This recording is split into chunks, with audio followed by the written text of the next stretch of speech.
Major League Table Tennis. Got a beautiful crowd in attendance. We have a great show here for you. Today, we have the Florida Crocs facing off against the Portland Paddlers, as coached by your head coach of the Florida Crocs, Frank Arias. Frank will be followed up by Cuba's Andy Pereira, followed by Sweden's Mari Ekholm, and Taiwan's Yo-Yo Yuan Yu Wu, followed by Poland's Daniel Borak, and Spain's Mark Duran, and United Kingdom, and we've got Liam Pitchford. All right, give them a hand, everybody. Your Florida Crocs. Impressive bunch of people. Now up next, we've got the Portland Paddlers as coached by Christian Liliaruz, followed by USA's own Nikhil Kumar. Secondly, we've got Japan's Katomi Omoda, followed by Jens Hampus Nordberg, sorry about that, my friend. Followed by China's Hao Chung Wang, and Sweden's Jens Lundquist. And lastly, but not least, you've got USA's Rachel Sung. Everyone give them a hand, players, coaches, shake hands.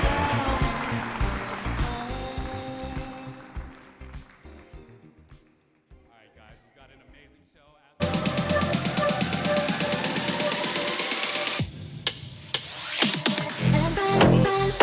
Whoa! Oh my goodness! It's unbelievable. My goodness! Oh yes, oh yes. What a rally! Ace. He's going to have his own reel after this. The Seattle Spinners are on the board. That's it. It's over. What a battle. It is all over.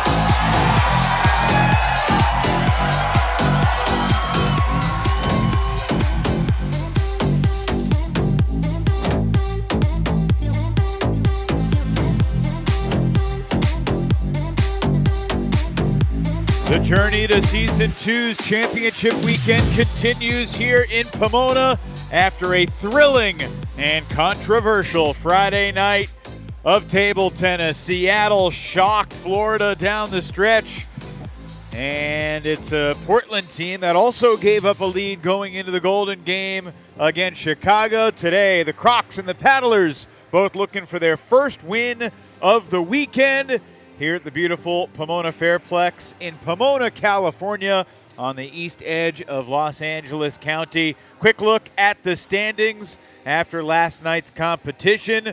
Florida still looking up at everybody else in the east. The Portland Paddlers are 18 points away from surpassing the Bay Area Blasters and moving back into second. Top two is mighty important because the top two in each division advance to championship weekend.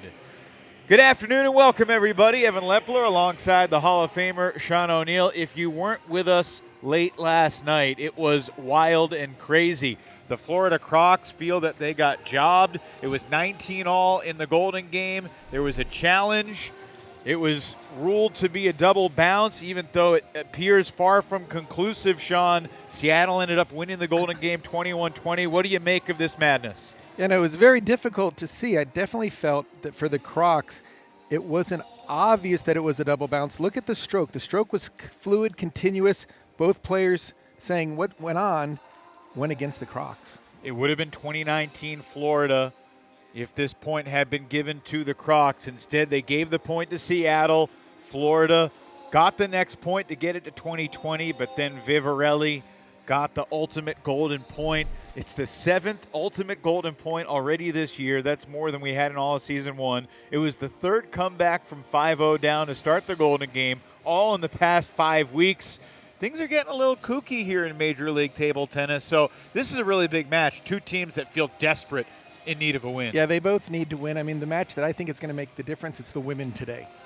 You always think the women are going to make a difference. They played great. We saw some amazing shots even in the play of the day yesterday for the women. Well, Andy Pereira has to feel like his head is a little bit spinning, no pun intended, because of what transpired at the end last night. But he's playing singles today against Nikhil Kumar. That's our first singles match of the day. Great to have you with us, and we are underway. 1, 0.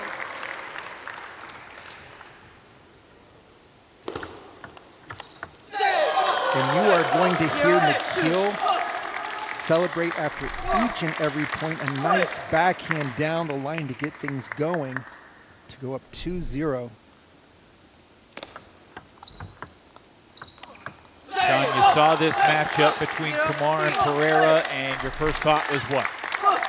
Kumar has an advantage for a couple of reasons. One, he's been here before. This is Andy's first, and you can see the pressure and tension right there. Andy's first singles match for MLTT. First weekend that he's been playing, he's had some visa issues coming in from Cuba.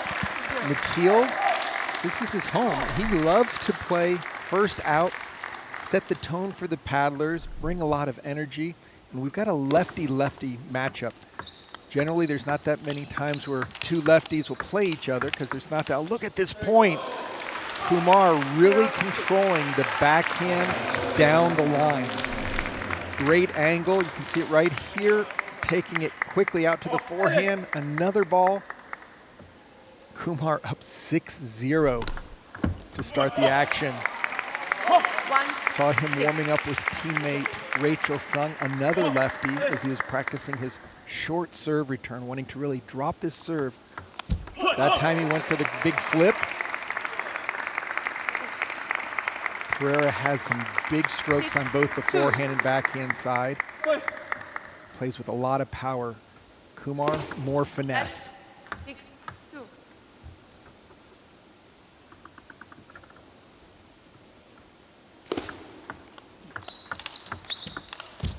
You can see Kumar really liking to go out to Pereira's forehand, keeping him out of that backhand corner.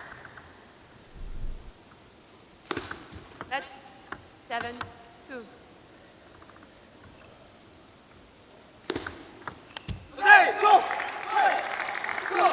8 out of the first 10 points for the two-time U.S.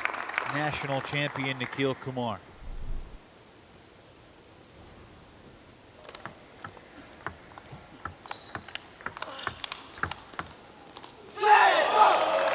Had a nice chat with Nikhil yesterday. He's in his final semester of college right now, Cal Berkeley. Not an easy school academically. He's continued to play table tennis at the highest level while also pursuing his degree. There's been a number of strong players. Lily Jung also went to Cal Berkeley. In an earlier generation, Jackie Lee, known for some national team players and Olympians. 10-3. But Nikhil's done a great job of balancing the table tennis and the academic workload. 4-10. Pereira saves the first game point, but 7 more to deal with. Trying to build a little momentum for game 2. That time, Andy saw the net ball, instantly raised his hand. Great sportsmanship. And game 1 easily goes to Nikhil Kumar. Feather.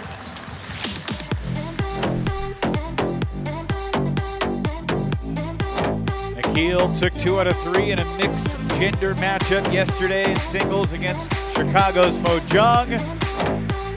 His first game yesterday was 11-4. Same score today in game 1 against Pereira.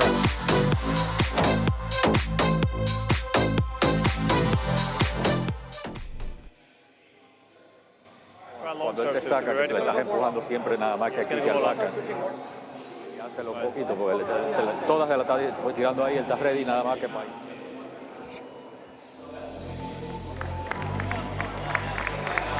Time.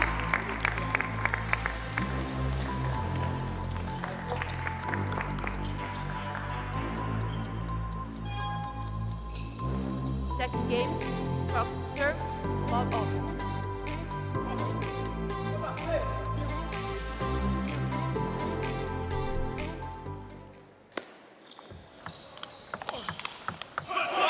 Pereira strikes first in game 2 for the Florida Crocs. 0. Andy Pereira drafted by the Bay Area Blasters in the Season 2 draft. Did not play in the fall and then was traded in exchange for Caden Shue and Florida's first-round draft pick in Season 3. And our initial reaction to the trade, Sean, and tell me if I'm wrong, was, that's a lot to give up for a guy that hasn't played yet. No, definitely I felt the same way. And yesterday I was very impressed with his doubles play, Yeah, really making the big shots count. But MLTT takes a little bit of time. We'll be interested to see Golden Game action. Look, if it was just Pereira for Caden Shue, and Andy Pereira, you know he's going to be active for the rest of the season, that's a reasonable trade. It's the first-round pick. You know, that could be somebody like Liam Pitchford or Benedict Ola or Hampus Nordberg or Emmanuel Leveson or someone better than all of them for season. Yeah, and those are all top 50 players There's a mystery in the world element to it. 3-4. Well, Frank Arias is hoping that the draft isn't that strong because he doesn't have a first-round pick. And look, maybe Pereira helps them push their way into the playoffs this year, but there's a long road ahead for the Crocs, chasing some really good teams. And you could make a case right now, Sean, that the top 3 teams in the entire league are the teams that Florida is chasing in their division. In Carolina, Chicago, and Princeton, who's won 6 matches in a row. Right. No, we've seen a lot of streaks, especially from Princeton. Seems to be their middle name. Not to mention Carolina started the season with 9 straight wins and now 3 consecutive losses. What's your level of concern for the first place Carolina Gold Rush going forward, Sean? Was it just missing some guys last week, or is it a little bit deeper than that in your mind? You know, I think it really is the missing of the guys. Eugene, so strong for the team.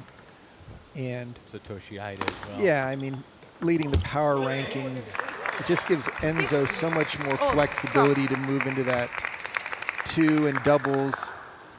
I think they'll right the ship next weekend, but that's part of MLTT. You have to be able to get your players, and that was the strength of Carolina in Season 1, even though they said, I remember Enzo mentioning in an interview that he didn't think they were necessarily stronger than the entire field, but they were able to keep their star players in every match. They didn't have as many conflicts as the other teams seem to have. 8-6 lead for Kumar here in Game 2. I have not seen Nikhil Kumar make as many big shots as he has in this match. He realizes with Pereira that he's got to put the ball through him. He can't just play safe. A really good point from our colleague Matt Hetherington in the YouTube chat, reminding everybody that these 2 guys battled in Olympic qualifying. And Pereira is actually the guy that ended Nikhil's Olympic qualifying dream with a 4-1 win. No better time to get some revenge on U.S. soil here in Los Angeles. Look at that. 7-10. This would give Nikhil a chance to sweep. If he can take, oh, this is going to eat that ball. Nice side spin, topspin serve by Pereira. Has to keep that serve low. Pereira is just too big of a forehand looper. Game point. That serve. 10-8.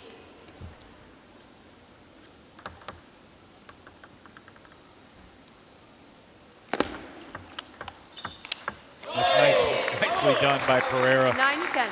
Great serve return, completely nullified the server advantage. And look at that backhand, forehand. 10-9. Talk about a 1-2 punch.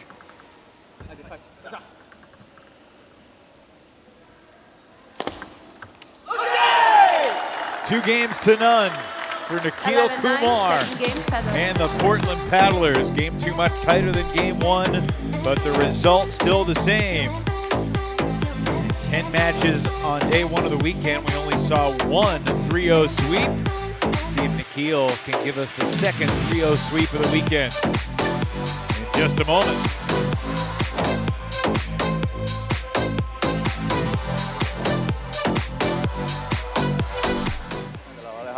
Pero que te llegue un poquito más que tú puedas iniciar. Y ese saque tiene que estar atento de que él cuando tiene un punto que necesita, él hace el saque ese para arriba, brinca bastante. Vamos, que se puede, vamos a coger este puntico, vamos.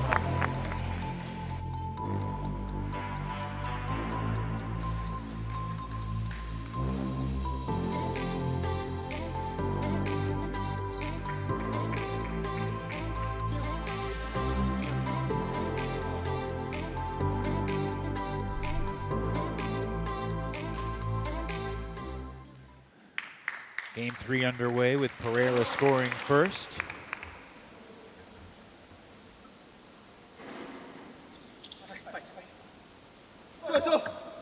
Both these guys have been traded in their MLTT careers. Pereira, as I mentioned before he ever played for the Blasters. Wonder if he got a jersey. Wonder if he's got a Bay Area Blasters jersey in his closet, or whether he never even got it because he never showed up for a Bay Area weekend. Nikhil Kumar, a member of the Seattle Spinners last year.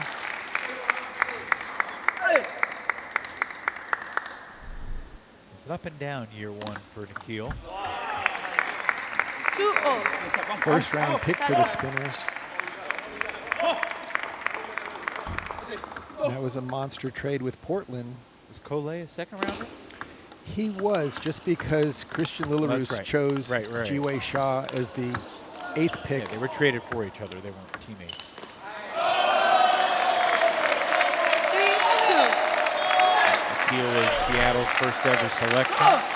Adi Serene was the Spinners' second round pick. They went for a very young Yes, team, and quickly became a very veteran team in season 2. So they added some experience to the mix, in addition to that big trade for Cole. It is interesting because, you know, a year and a half ago when we're seeing the first draft and the makeup of certain teams, you're like, oh, well, Seattle's building for the future. But, you know, we use that phrase in sports often to describe a team that's struggling in the present. And the Spinners certainly struggled over the course of season 1. Got off to a good start, but then really fizzled the last 2/3 of the season. So I think in reaction to that, as we see another service That's error number from 3. Pereira, you know, we've seen teams try to get older, to have a little bit more experience and poise. Let's listen into the Crocs huddle.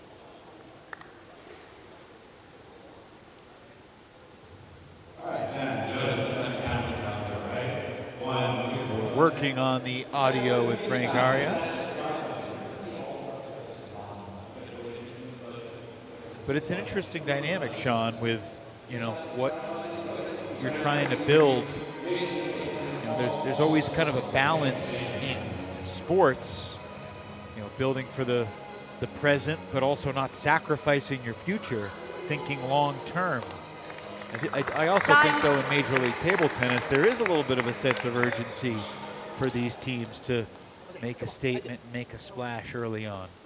Well, also think about it, Evan. Next season with expansion, 2-5. there's going to be some protection of certain players, and other players are going to be snagged or picked off of teams. So that's a good point. Each one of these matches, not only to help your team win, but to keep you in the mix and not changing cities, especially if you found a nice set of teammates that you'd love to keep playing for. I guess it was almost Kumar. 32 players, new players in season 2, which really shows you the increase in level of play. And Kumar with a huge forehand. 2-8. Great forehand block. And is just running away with this match right now, getting the full revenge from being knocked out of Paris. Look at that, second time in a row now. 9-2. Pereira has no place to go. Kumar's covering the whole table.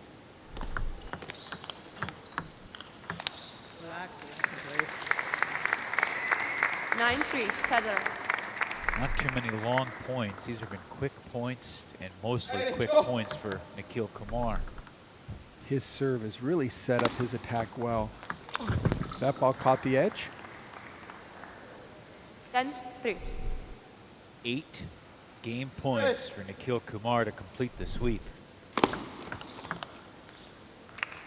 4-10. Crocs. So Evan, you asked earlier about playing people multiple times. I think for Nikhil, the fact that he did play Pereira in the Olympic tryouts, the Pan Am region, came in with a different mindset. I think that proved to be the difference today. And boy, a shellacking 11-4 in the final game. Domination over the course of 3 games. Nikhil Kumar 33. Andy Pereira 17. 3-0 paddlers.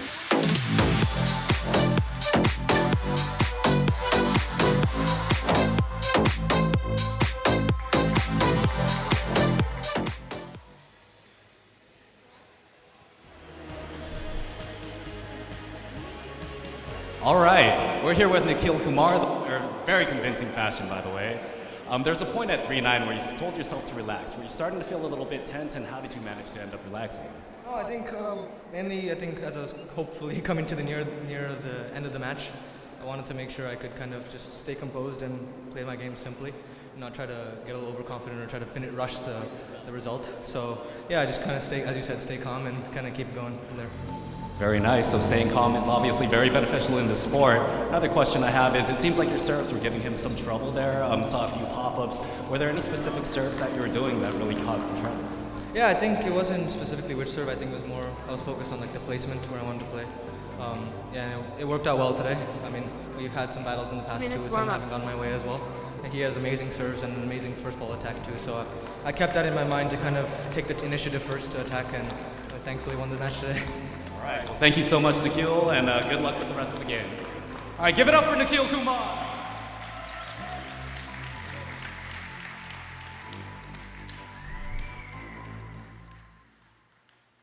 Excellent focus and superb execution from Nikhil Kumar to give the paddlers the early 3-0 lead. Women's singles match today, Katomi Amoda for the paddlers, Matilda Ekholm for the Crocs. Katomi got the 2-1 win in a mixed singles match over Chicago's Daniele Pinto yesterday. Matilda Ekholm took 2 out of 3 in her match over Debbie Vivarelli. Of course, Ekholm was frustrated at the end of the night as she lost the ultimate golden point at the end of that controversial night match against the Spinners. This is the second meeting of the season in a singles match between Ekholm and Amoda. Time. On September 15th, they played against each other in Portland, and Ekholm won the opening game 11-8, but then Katomi took games 2 and 3, 11-7 and 11-8. What do you remember about First that game match you in played. Portland, Sean? Crocs to serve. Just that Katomi is so fast. She plays with all-out energy. Ekholm picks and chooses when she wants to go for her big forehand hooking loop. She's got great serves. That inside out allows her to get her backhand into play. But watch here, Katomi's going to try to counterattack, especially off the bounce. Ekholm will try to mix it up, give her a lot of change of pace, a lot of deception if possible. Ekholm's doing a nice job from the backboard on the first 2 points. Katomi mishits that ball and then has a huge grin on her face. She gets the next ball from the assistant umpire. Katomi's serves are excellent. All Japanese players, especially on the women's side, have a nice hooking, I'm not going to say hidden serve, but it's a forehand serve that they really explode out of the backhand corner. She has both fast and short, and instantly she'll try to get her attack going. But right now, look at Ekholm, starting strong, and now with the serve and a 4-0 lead.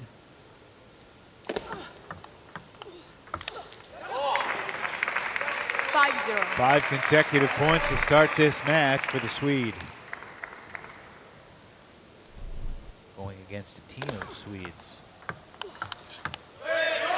asked Christian Lily Rose before, if, like the season 2 draft when he went after Hampus and Jens, a pair of Swedes, was he targeting Ekholm in season 1? He said no, because he really wanted Rachel Sung for the doubles, which is what the women primarily played in season 1.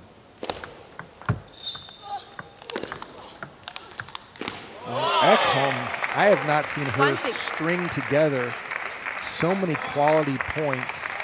Her backhand loop is really doing well. Mixing up the timing. See, there's that slower spin. 1-7. Katomi overplaying, I'm going to say a tad. Didn't have to go for such a big shot on that first loop. Maybe block it, make Matilda move some. But no, she's going for broke on every shot right now, trying to find some rhythm. Ekholm will be patient, just take her time and just keep the spins coming.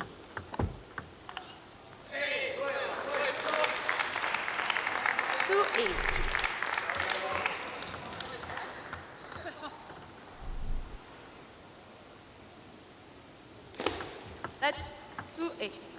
The first 4 days of competition in 2025, last week in the Bay Area and last night here in Pomona, have given us proportionally a much higher percentage of really, really close games, golden points, games decided by 2 or 3. And a different story so far today.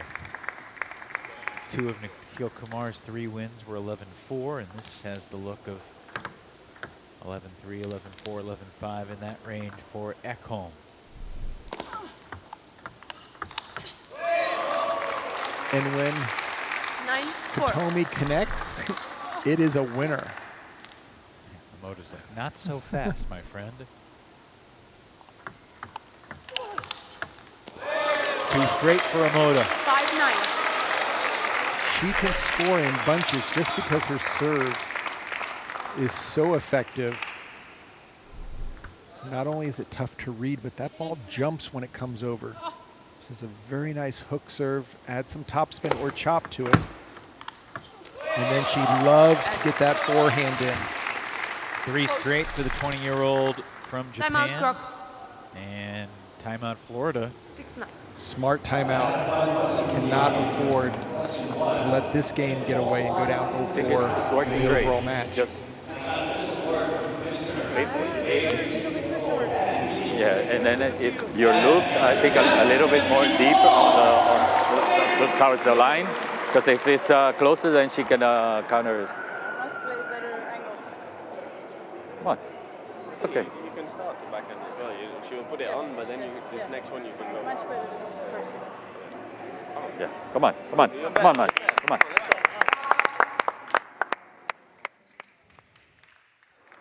It was 9-3. 9-6 feels a heck of a lot more precarious here. 6-9. Paddlers to serve. Matilda Ekholm. One more serve for Amoda.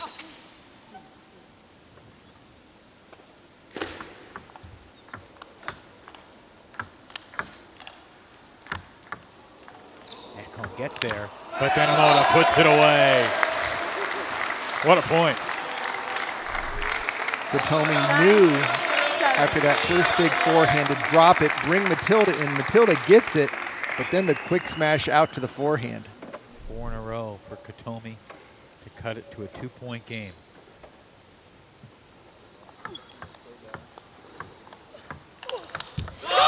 Big point for Ekholm. Ekholm gets her forehand into play.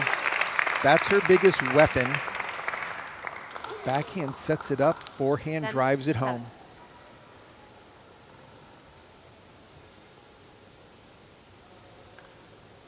Matilda wants a new ball. She'll get it. 4 game points to get the Crocs on the board here on Saturday night. That's 10-7.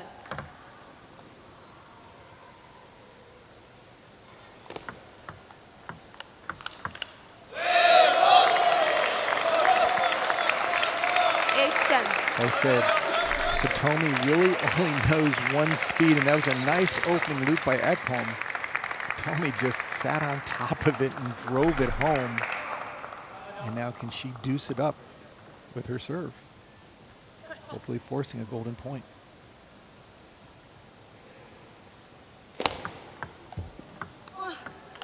How about this? I did not see this coming. And it looked like Matilda was just going to cruise to the finish line. Nothing coming easy to Florida right now.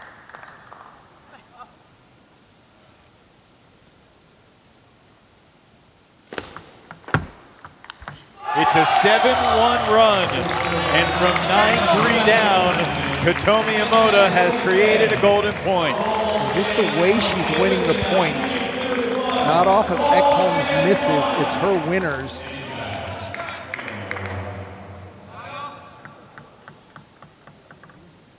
Ekholm still has the serve.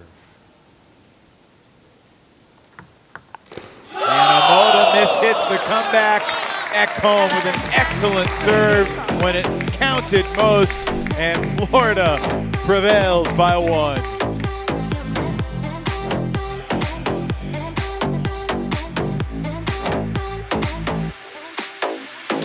Appreciate Matilda making it exciting for everybody. Wow.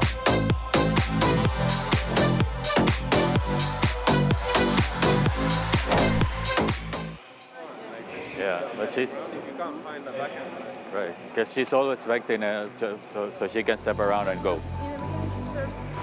Right. Right. Yeah, so she's not waiting, expecting the same thing, right? Come on.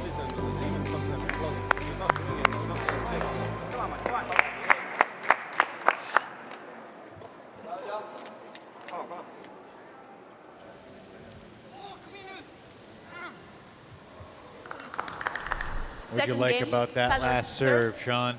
Well, Matilda moved more to the center of the table, providing a more difficult angle for Katomi to play it strong to her backhand. I think just moving over about 6 to 8 inches made Katomi just get handcuffed as she forced it through with a forehand.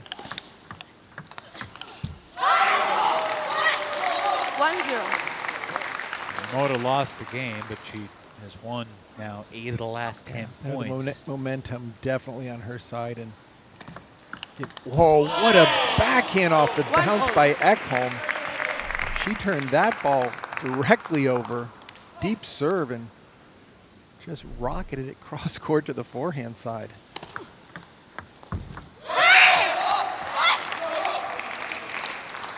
One, two.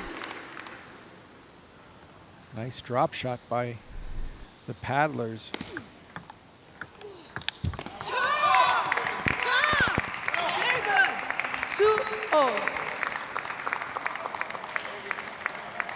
A little extra celebration by Ekholm. Right in the direction of Emoda. 2 chosen a very good.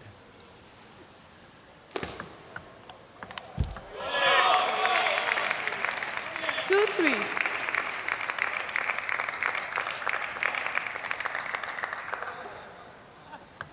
Matilda has talked at length about her mental resilience, her ability to overcome adversity, which she's done throughout her career.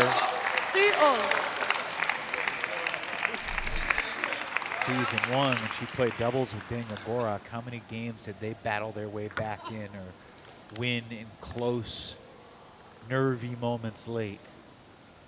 I mean, it just felt like they had a seat at our table after every doubles match. We were always interviewing them as winners and expressing how well they played together, complementing each other's game. Definitely they had a lot of fun playing together, but season 2, the ladies are playing singles. That's just a huge forehand from Emoda. Watch how she steps around her backhand, putting everything into it.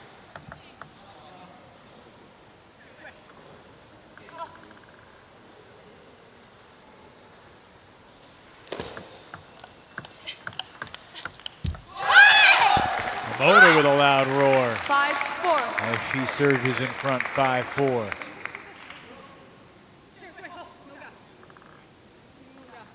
Founder of the Katomi fan club is here.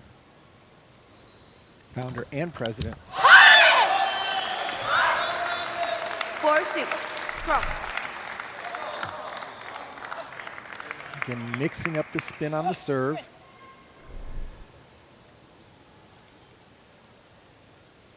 A little housekeeping ball in the court.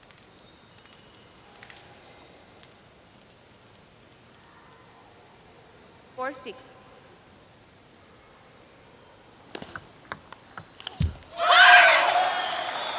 Four, 7.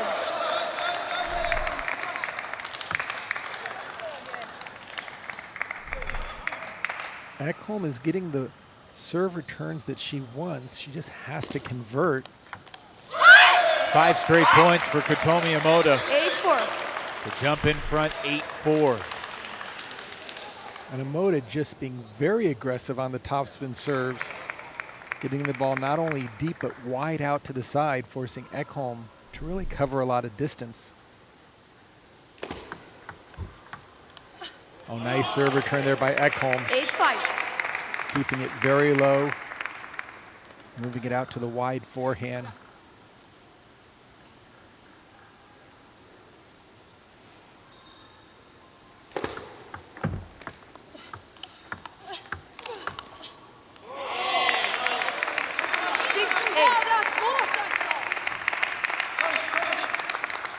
Two straight for Ekholm on Emoda's serve, and that gives her the chance to tie this up on her serve.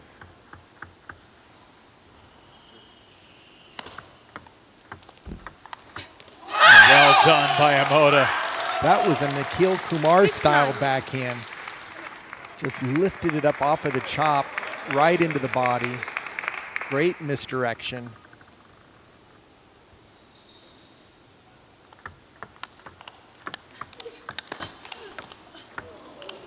Best point of the match. 9-7. That even had some of the Swedes of the paddlers cheering for the great point. Both Jens Lundquist and Coach Christian Lillerus. Emoda looked at Ekholm with a smile, and Ekholm did not even smirk. Stone cold game face for the Croc.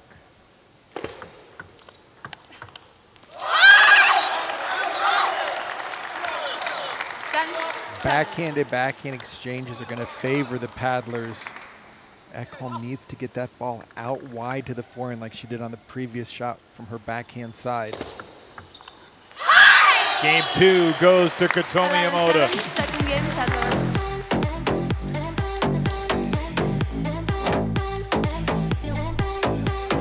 Paddlers have 4 of the first 5 points on the board in this team match. Ekholm and Emoda, rubber game to determine the winner of their second singles match coming up.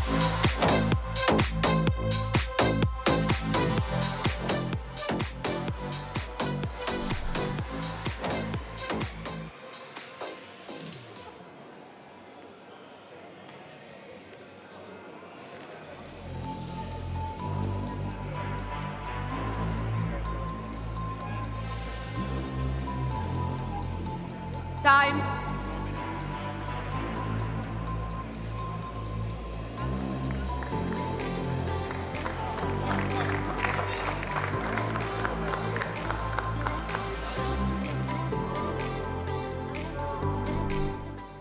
Third game, Crocs to serve, love all. Nice crowd on hand here at the Pomona Fairplex. First ever MLTT action in Pomona this weekend.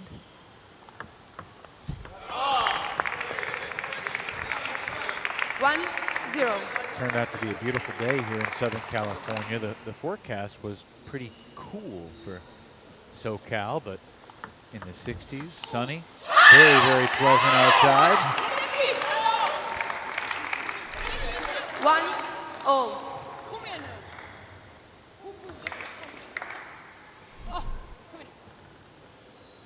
Ekholm did receive her first yellow card of the weekend yesterday. Yellow cards don't accumulate from one match to the next in table tennis, do they? They do not. No. 2-1. Use them all. I think that's Ekholm's motto. I haven't gotten a yellow card. I really haven't played the match. 2-2. 2-0. This has easily been the most animated I've seen Matilda in all of her MLTT matches. Whether she's winning or losing the points. A lot of exclamations and outbursts here. Nice dead serve. Ekholm mixing it up.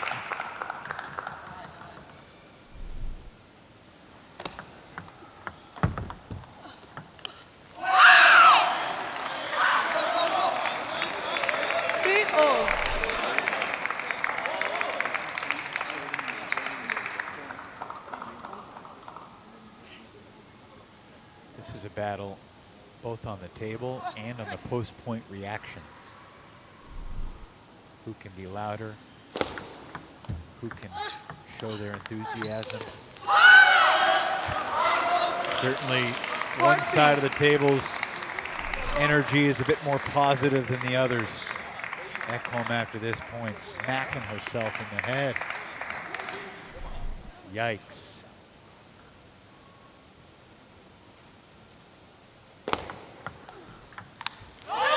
Oh, overcooked that one. 4-0. Sending Omada down to the floor to to think that through. Why did I go for so much? Switch sides after this point. And it's a service 5-4 error from change. Ekholm. Omada has the 1 point lead, and Ekholm smacks her towel into the towel holder. A little bit of everything here.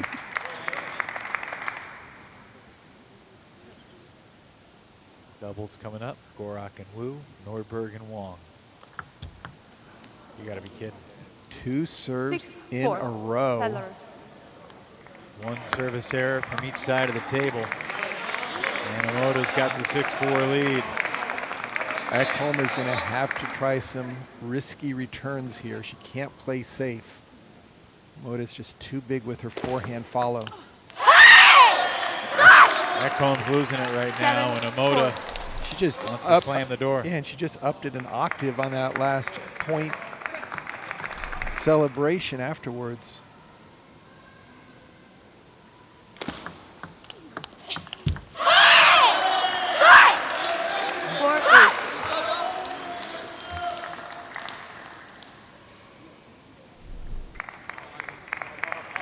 You don't get these reactions when it's Amy Wong versus Rachel Sung. Well, they're roommates, that's why. That's not the only reason why, but, and I'm not saying that one way is better than the other. 5-8.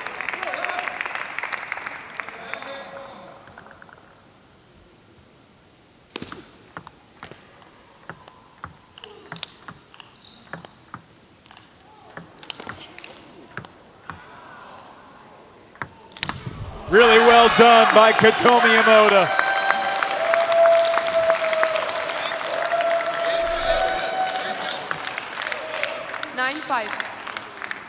Ekholm covering the entire court, and then look at Omada. Omada going to the flat smash in order to get more distance.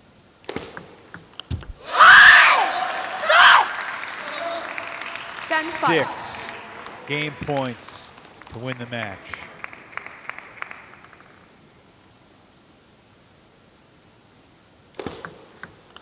Katomi Omada does it for the Portland Paddlers.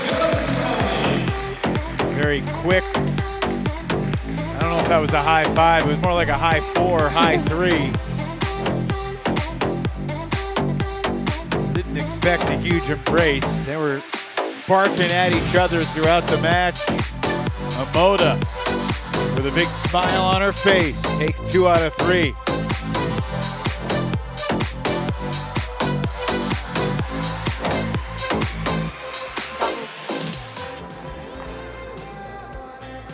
Portland Paddlers. I got it. I've got some help over here. Give it up, guys. Oh gosh, I can read. Promise. I went to school.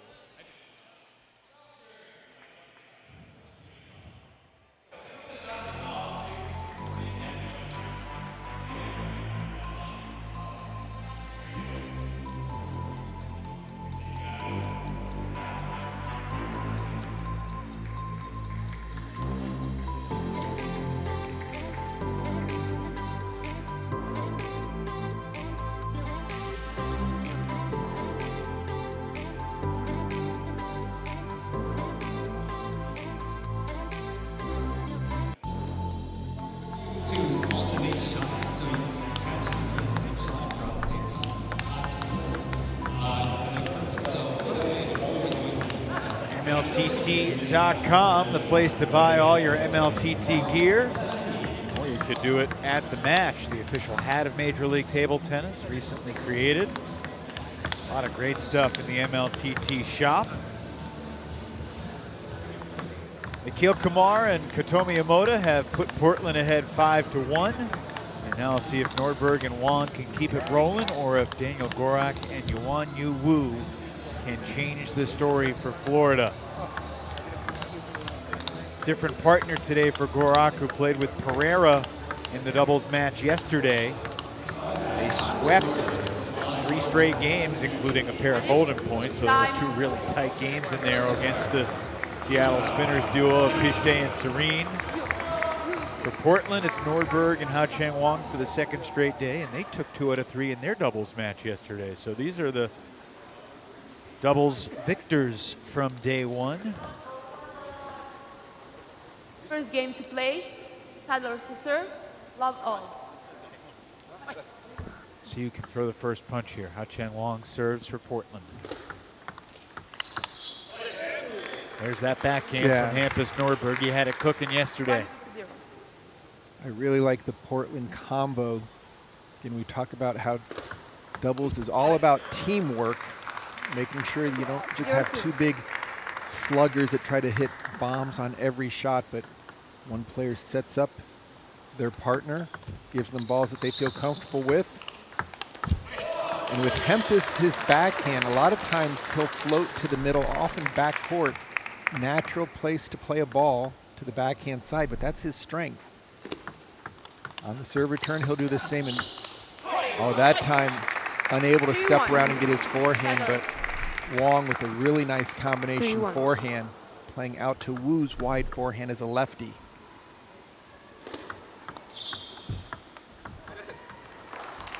(4-1). Ron Yu Wu has played well, playing doubles mostly alongside Liam Pitchford. And there's Nordberg's backhand. Those are quality digging pushes that are going over the net. But Nordberg just snaps it up. A lot of topspin. See Gorak wiping the table, trying to figure out how much spin got on the ball there. So he played it long. And there Wong. He's got a very complete game. I'm looking forward to seeing him play more singles for the paddlers. 7-1.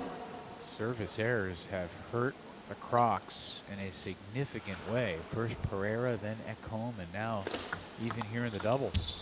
And that's the tough break that the Crocs have kind of, that's the vibe that the Crocs have had. And Wu continues to play deep and strong into Nordberg's backhand. That time he chose to go out to the forehand, could not get the ball to bend downward.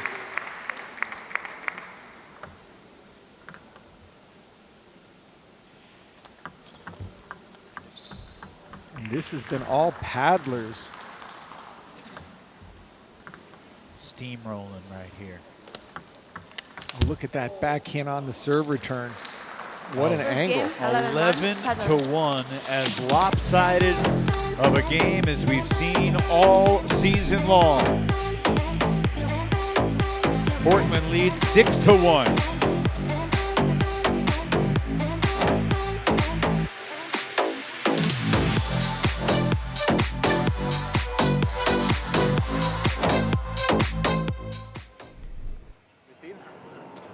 Now when you receive on Gorak, I think short and backhand is good. He will go with this, but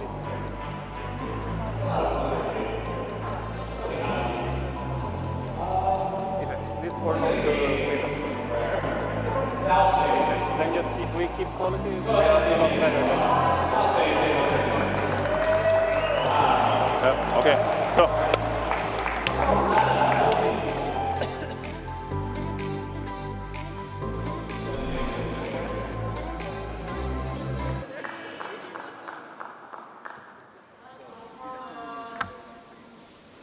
Second game, Crocs to serve, love all.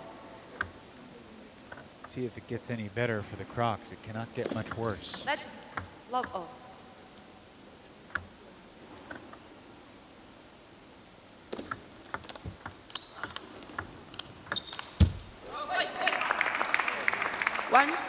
0.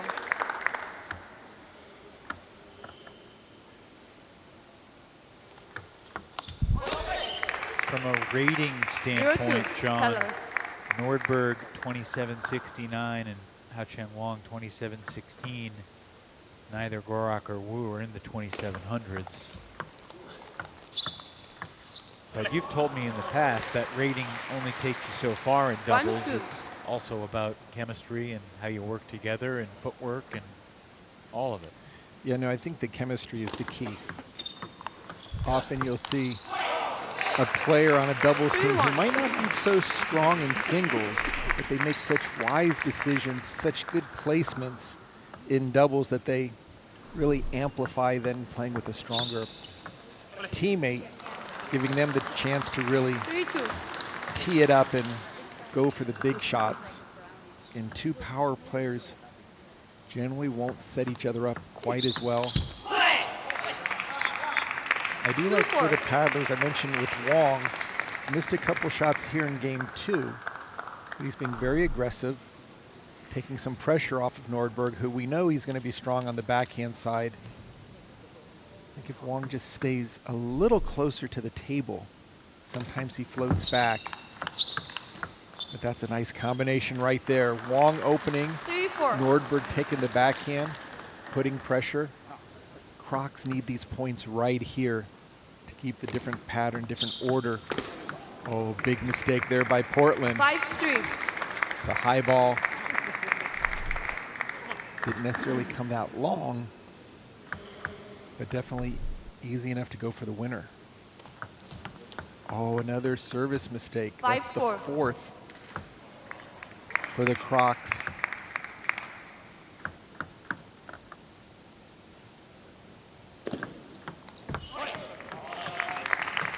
Four-6.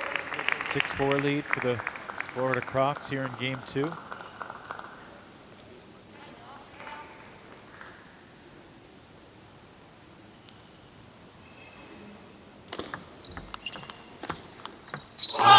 What a beautiful angle. Super camera work there. You could just see that ball breaking away. Perfect angle.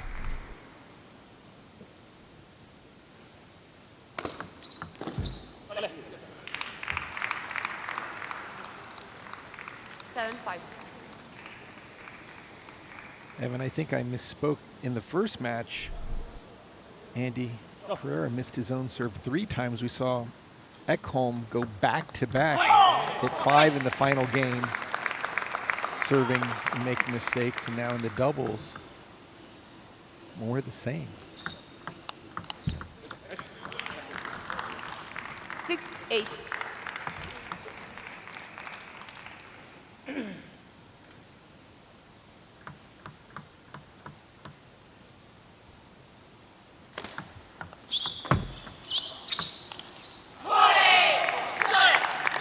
Couple misses in this game from Portland.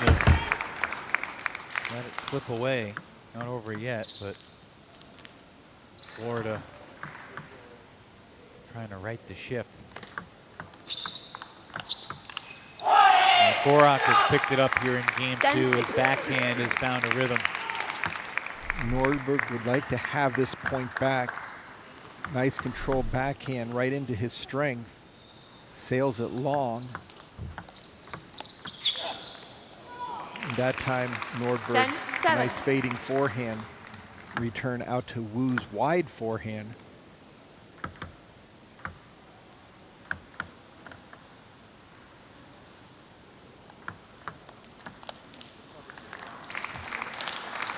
Paddlers save 1 game point. Get the serve back, trailing by 2. 8-10. Paddlers. Crocs would be best served being aggressive on these serve returns, just dumping it short. That's a beautiful shot there. Game 2 goes to Florida. And that's a heck of a response from Gorak and Wu. After getting absolutely blitzed in game 1, Florida able to turn it around and get their 2nd point of the day. Rubber game in the doubles coming up next.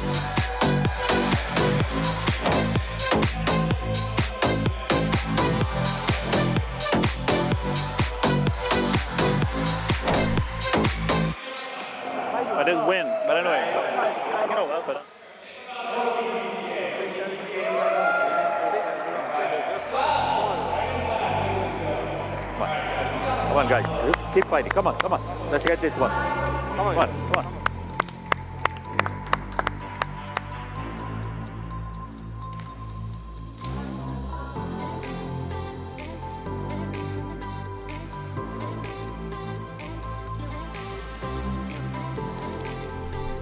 Third game, paddlers to serve, love all.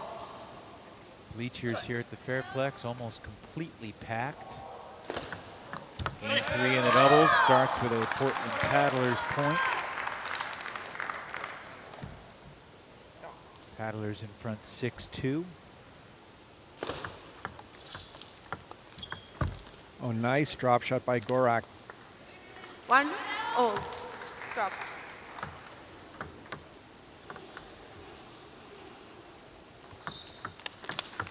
Again, Gorak with another counterattack off the bounce, off of a Nordberg backhand service return.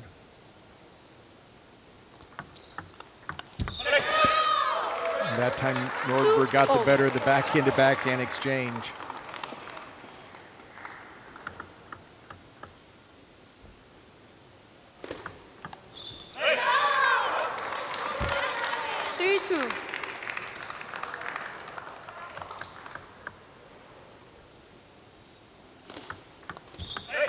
Wow. John, how much was the turnaround in game 2 about the order, and how much was it about just Florida finding its form completely? I would say a little bit of both. Definitely Florida did a better job of getting their offense going. But as we've seen in these 3-game matches, both teams are going to be racing. Oh, those are some big forehand loops from both sides. Racing to try to get to 5 first. Portland, because they have the better order, they won the first game comfortably. Florida, if they can stay within 5-4, 5-3, 5-3 they'll go into the second half of this third game with the order that won it for them. So right now, these are most critical points here at 3-5. Can Portland open it up, or will the Crocs reel them in? Duran and Lundquist coming up. That is going to be a great match. The power of Lundquist, and to keep it on the table of 5-4. Mark Duran. Resilience and energy and artistry of Duran.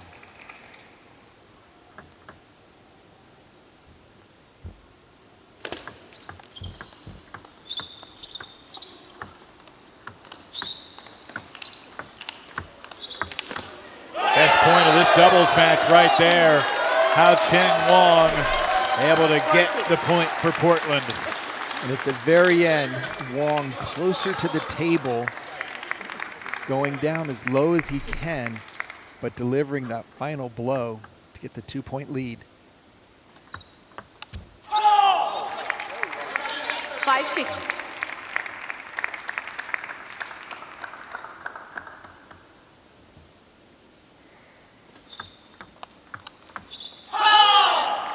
Wu with a wonderful down the line shot right into Wong's body, and now we are all tied up. Gotta think the edge and momentum is on the Croc side.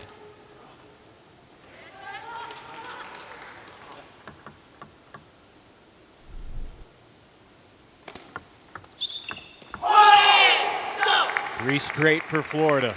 And Wong just 6-7. over swinging.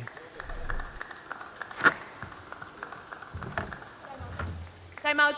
Timeout Paddlers with the Crocs inching in front by 1. Timeout? Okay. Timeout, yes. You have to make sure you tell me that. It's okay? If they receive short or half long backhand, stay with backhand.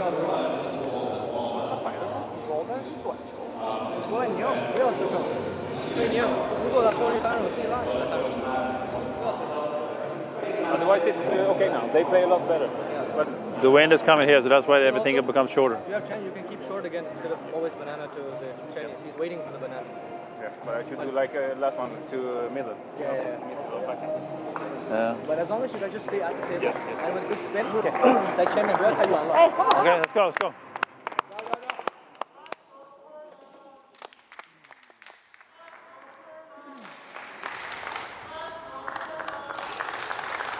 Six, 7. Paddlers to serve.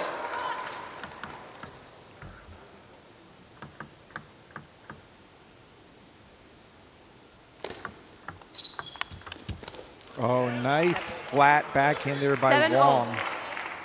No banana flip there. He just got in quick. Here's a replay of the previous point where he whiffed the ball.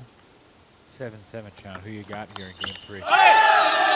You know, Portland, based on their timeout, it looks like positive body energy, going for a lot more offensive shots. I think it's going to be up to Portland. The ball will be on their paddle, but Wong has had some issues so far here in game 3. Great offense by Portland. 9-7. Paddlers take both points on Florida's serve, and now an opportunity to close it out.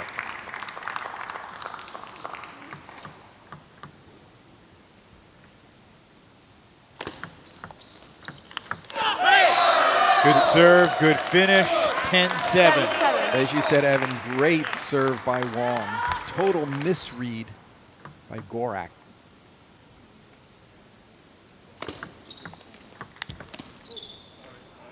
Eleven, 7, third game. 11-7 in game 3, a strong finish for Nordberg and Wong. 5 straight points after the timeout to close it out. 7-2 paddlers. 2 really juicy singles matches coming up next.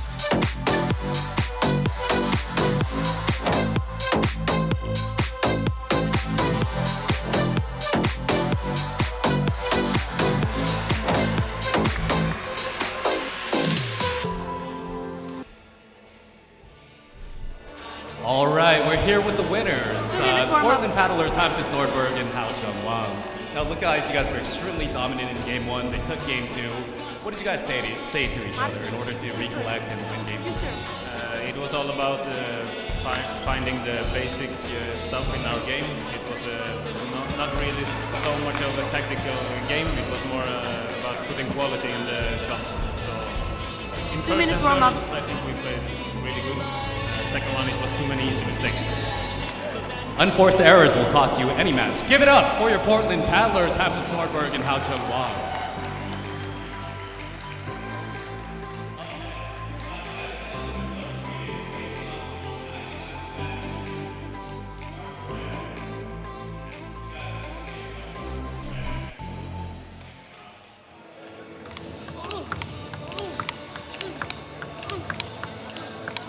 Excitement building for this battle between Mark Duran and Jens Lundquist. This is as good of a match as you could ever expect. It's singles 3.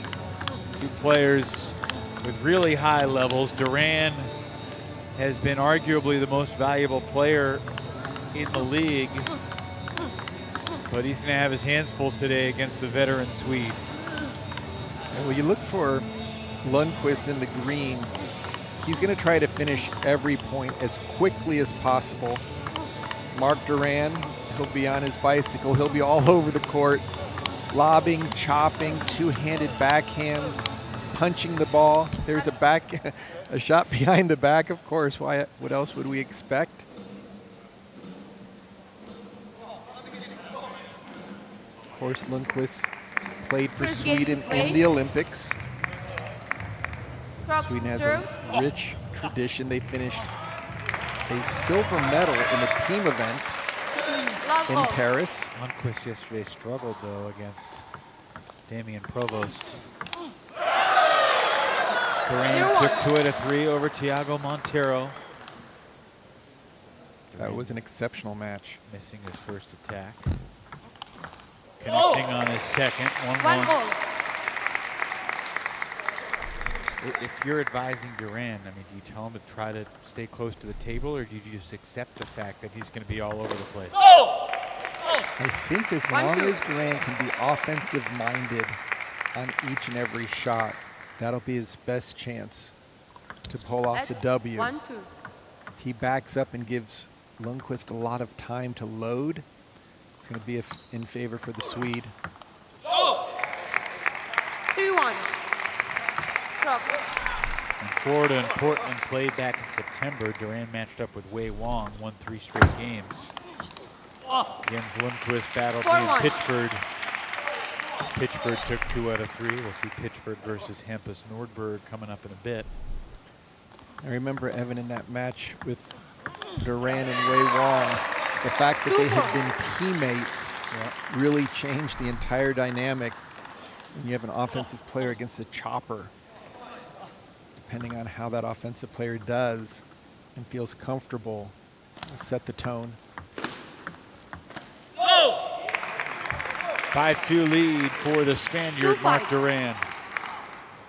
He looks so dialed in right now. He has looked that way all season long. His eyes are just so focused on the point ahead of him, almost in a trance. And what a nice forehand flip. 7-2.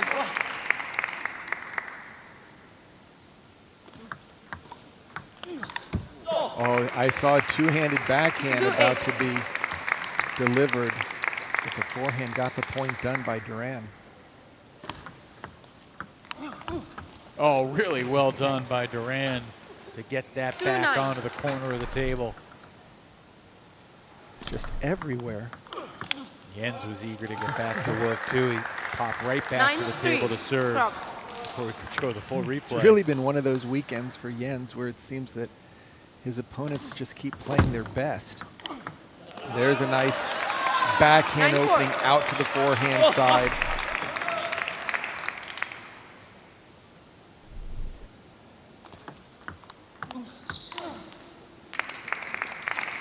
$4-10. 10-4 in favor of Duran. 7 game points. Let's 4-10.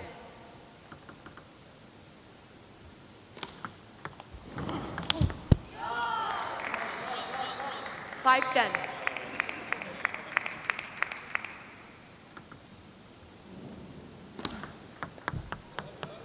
Nice hit there in the return. So 2 game points saved by Lundquist. Couple serves here for Duran to try to close out game 1.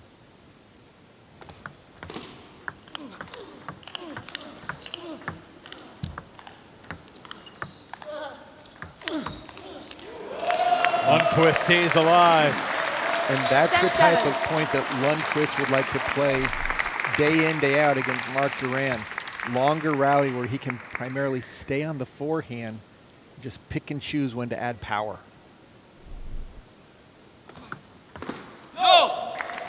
But the return sails long at 10-7, so Duran with a 4-point win in game 1 for the Florida Crocs. Duran now 3-1 this weekend. And for the season in singles games, 23-8.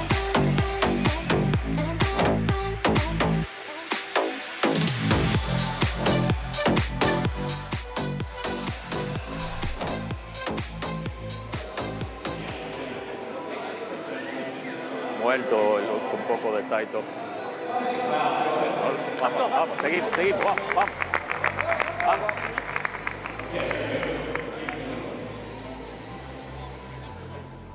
Time.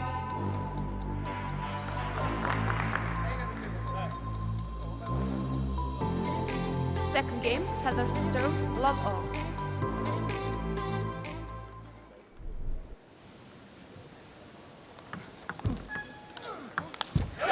Mark Duran entered the day in a 3-way tie for the most singles games won so far in season 2. Enzo Angles and Hong Lin of the Carolina Gold Rush, along with Duran, each had won 22 singles games. Duran with an ugly service error right when we're singing his praises, but now he's 23-8, more games won in singles than anybody in the league. He won. More than Ola, more than Lebason, more than Kasahara. And obviously, Duran still has 2 more games today and then probably 3 more games tomorrow to continue to grow his lead.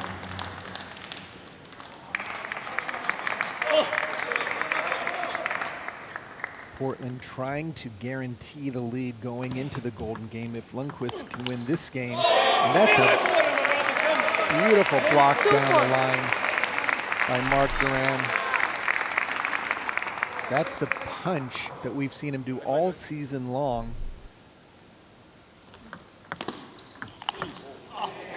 Look out. 3-4. Great positioning with that loop right into the forehand to backhand exchange point of Lundquist.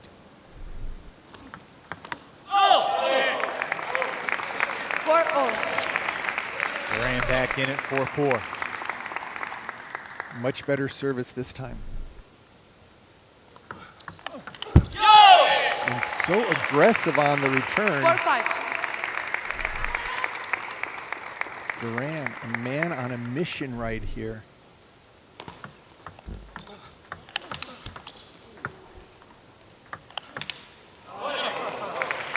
Just coming up with the goods at every opportunity.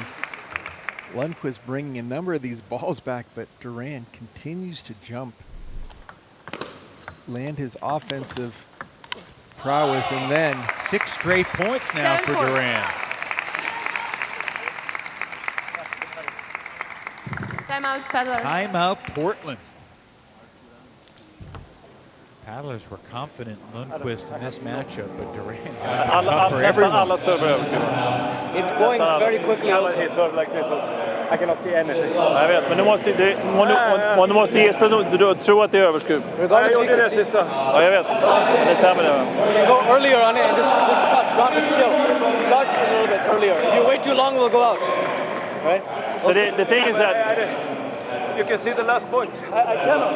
I don't know. I lose the confidence totally. Also, generally, the rallies are going too fast. You lose 1 point, take your time, grab the ball. You have enough time. You can get back in this very easily.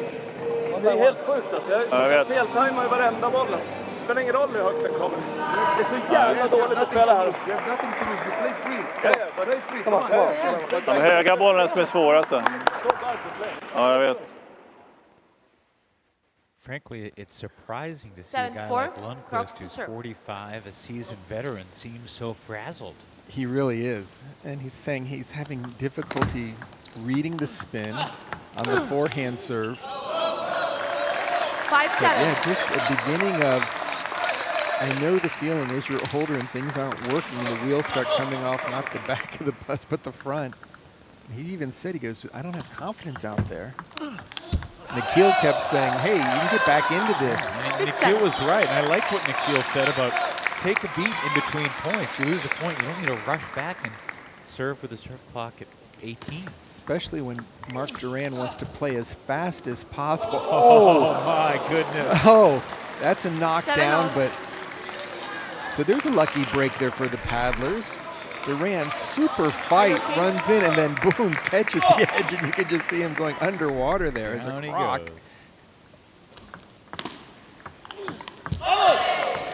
Duran inches back in front, 8-7. The other thing that Nikhil said is take that serve earlier. You know it's topspin.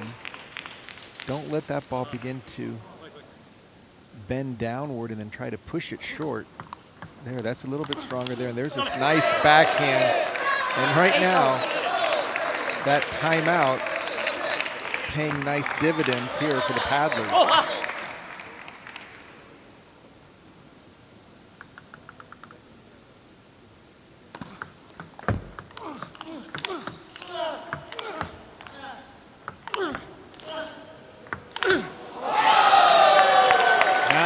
Portland.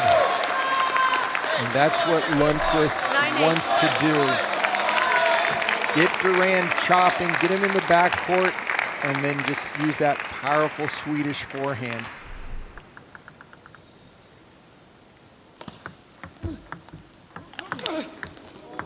Oh, what a shot. What a drop shot. Short backspin brilliance from Duran. I mean, just watch this again. The drop shot off of the crate. Look at the eyes of Lundquist there. Can you believe that? He's like, where did he pull that out of? That's 9-all. Lundquist got an extra look on the serve by not having to return it off the net. Oh, that ball caught the edge. Yes, it did. Duran 9-10. pointed as well. Yeah, both players. Lundquist saw it first. I think Lundquist pointed while saying sorry. Game point for Jens. And Lundquist paddles back 11-9. after trailing 7-4 to take game 2. Don't go anywhere, because game 3 is going to be the best one yet.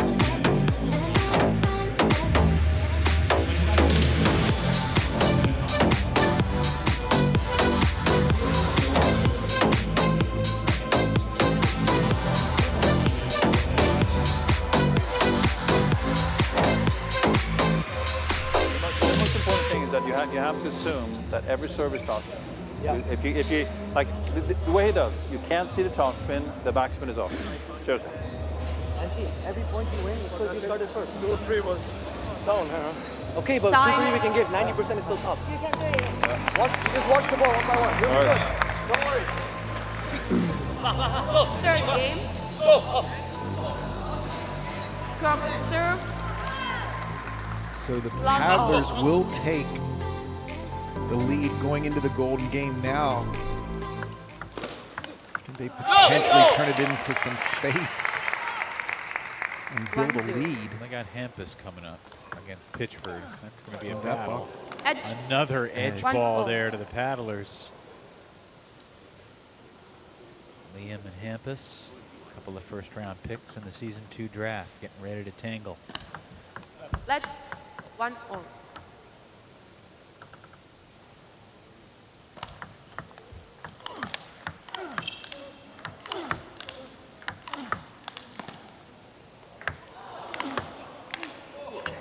Oh my goodness, he gets it back anyway! Jens Lundquist with a shot of the day. How did he get this edge ball back? A two-handed backhand hits the back edge here, and Lundquist somehow gets his racket below the ball and brings it up.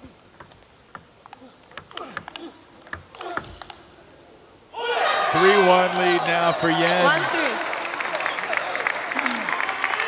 Lundquist has found a second gear right now. He's won 10 of the last 13 points they've played. Oh, and he almost got that one back, but Duran, great punch down the line after Lundquist read the serve correctly. I can't believe that Jens hit such a good shot off the edge ball a couple points ago. And that's a great misdirection forehand by Lundquist. He loves to play it inside out. And that ball went out to his forehand. 4-2. After taking it to the backhand, just took it right down the line. Duran was covering the wide forehand, didn't expect that shot. Great reflexes from Lundquist.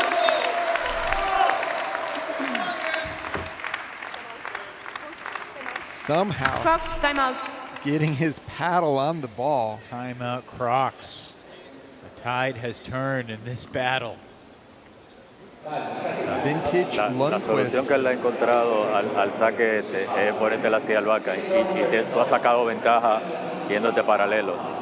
Yo creo que insistí con ese saque, pero un poco más a su derecha, que es donde él ha tenido más problemas para pasarte.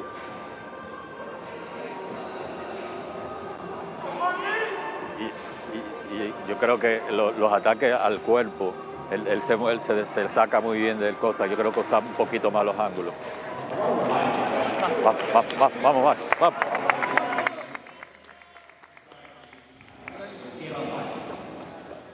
Lundquist recognized he had to raise his level, and he has absolutely done it since he was down 7-4 in game 2.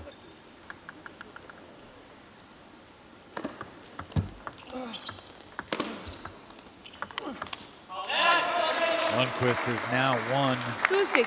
13 of the last 17 points played. And Duran is letting some of the nets and edges really factor in. 3-6. A lot more table tennis in this match. It's far from over.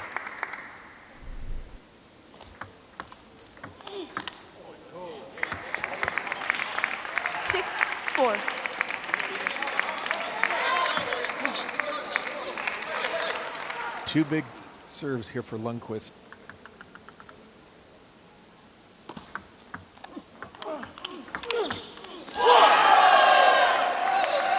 Really controlling the table well. 7-4. Mixing up both forehand and backhand attacks, but keeping Duran in the backcourt.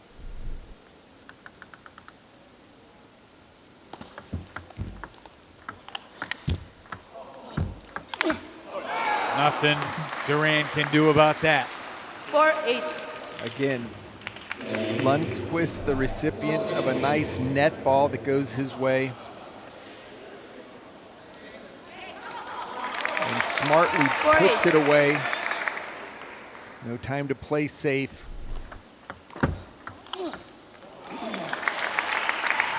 That's what we saw Duran do the first game. Really play those attacks wide out to the forehand. Wow. Duran takes a couple key points on his serve to keep it tight.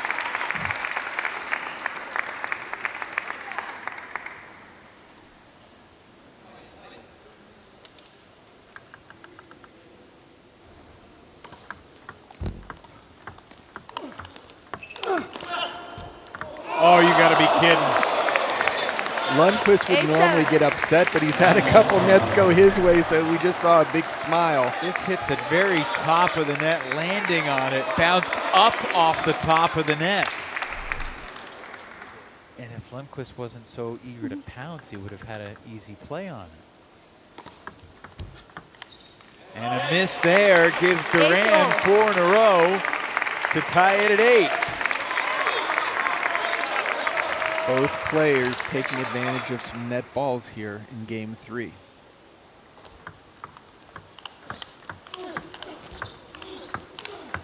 Lundquist outlasting Duran there in the big battle of forehands. Forehand to forehand. Lundquist just gets a little more body behind the ball. Duran going for the speed. Lundquist for the power.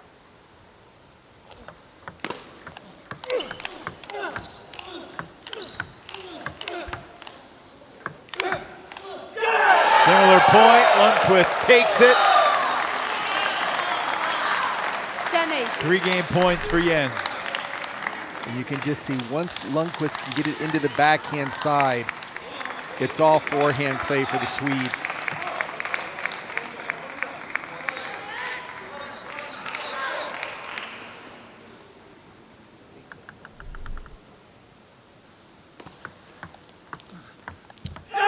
Heck of an effort from Jens Lundquist to take 2 straight games over Mark Duran.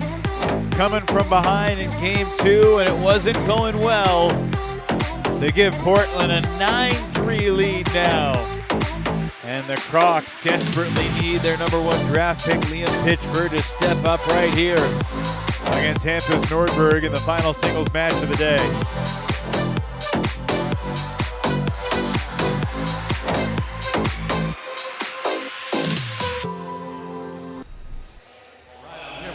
Paddlers, Jens Lundquist, looking good out there, my man. Unbelievable match. There was this point in game 2 where it seemed like you called a timeout and something switched around. What was your team telling you in that timeout? I needed to change something, directions and everything, because I get a really bad start and I was not in the game. So I'm happy that I could turn the game and change some small things. So I'm really happy to win this.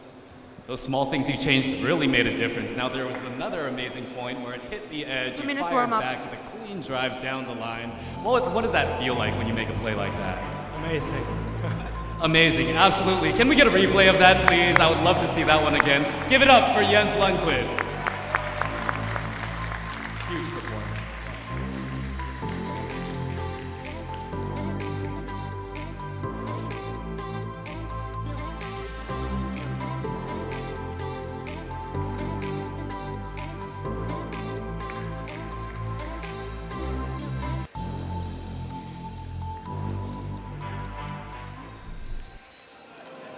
Satisfying win for Jens Lundquist, the number 12 pick in the 2024 MLTT draft. A couple of guys that were taken in the top 4 setting the battle now.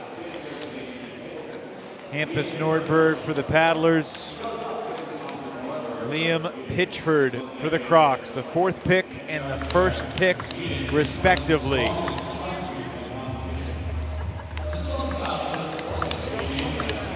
This is their first meeting in a singles match in MLTT.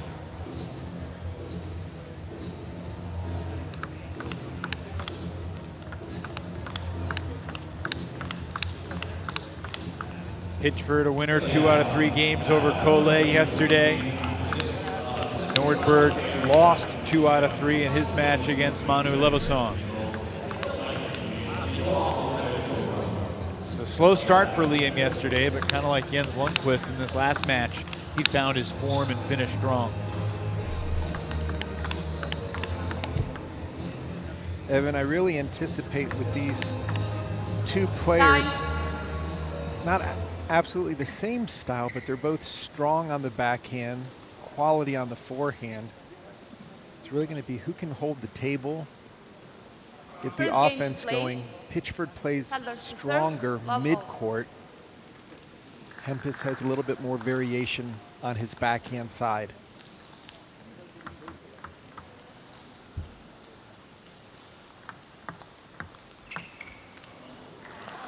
And I think more so for the Paddlers, if there's a way that Hampus could take 2 points here, that could give them the type of lead going into the Golden Game. And if they were successful, one of those blowout style matches that Portland really needs to get back into the playoff hunt. Well, if Portland gets a sweep here from Hampus and wins the Golden Game, that would put them into 2nd place even before the Sunday match.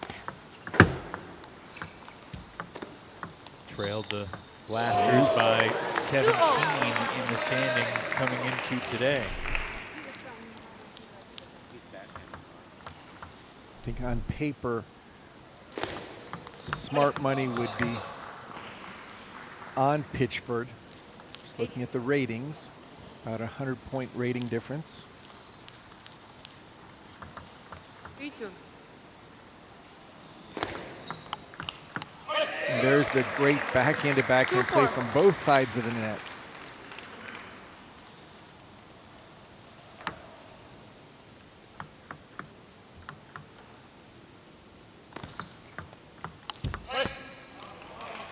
Big points right here for Portland. If they can get this first game, put a lot of pressure on the Crocs just based on the score. And that's one heck of a serve return. Nordberg just cut the back, almost cut the label off the ball there. So low and right off the bounce. Wasn't even close. Pitchford opened up into the bottom of the net.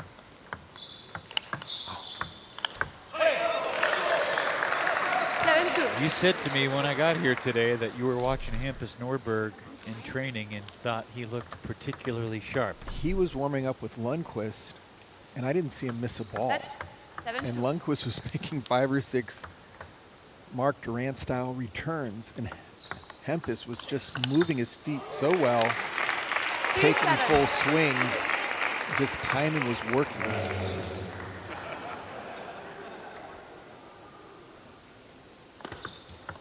That's 7-3.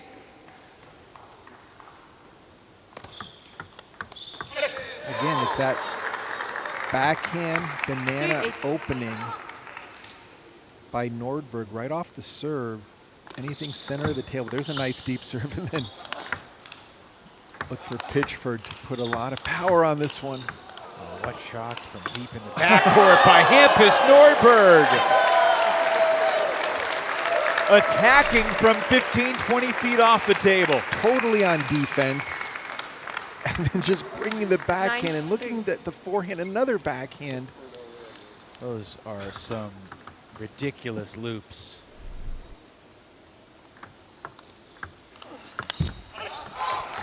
And Pitchford doesn't know what hit him.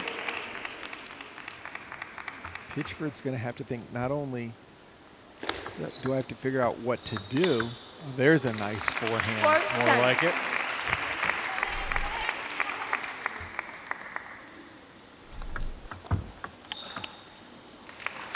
And you can see Pitchford can win points in a bunch with the serve, still trailing by 5. Game 1 goes to Hampus. Nordberg gets a 10-3 lead for the Portland Paddlers. Hampus helped his team get 2 points in the doubles and a convincing Game 1 win in this 4th singles match over Liam Pitchford.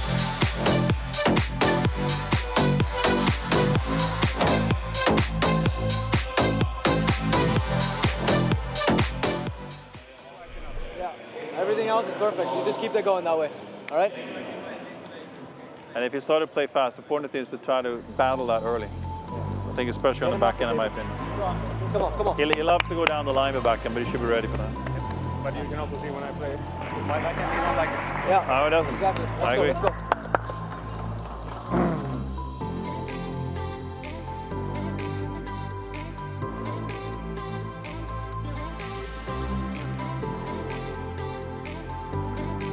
Second game, Crocs serve, love all. See if Liam Pitchford can turn the tide here in Game 2. Game begins with a let.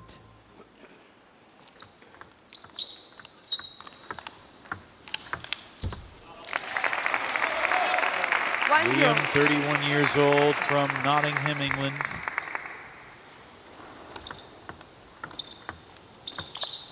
Hampus, a little bit older, he's 37, from Söderhamn, Sweden.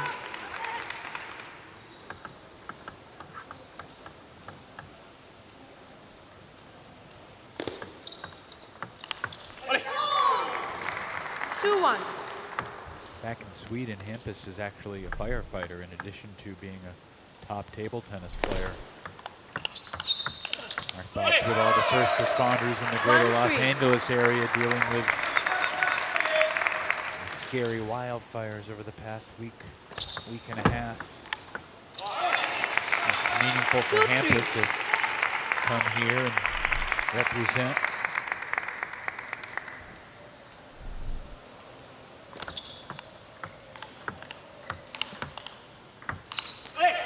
And Hampus just keeps bringing the ball back, especially off the backhand side, just reaching for it. Liam going wide on that final shot. But Hampus keeping the ball in play. Nice depth to most of his returns.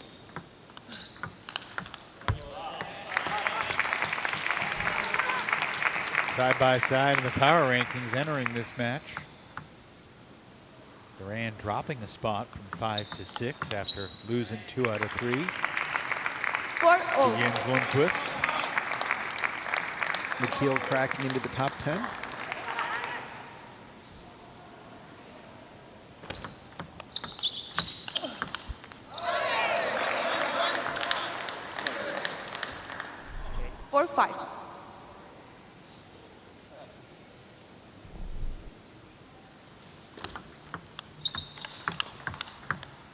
Again, you can just see a battle of the backhands between these two players. Nordberg very strong on the serve return, but once that rally gets going, Pitchford a little bit more powerful from the backcourt.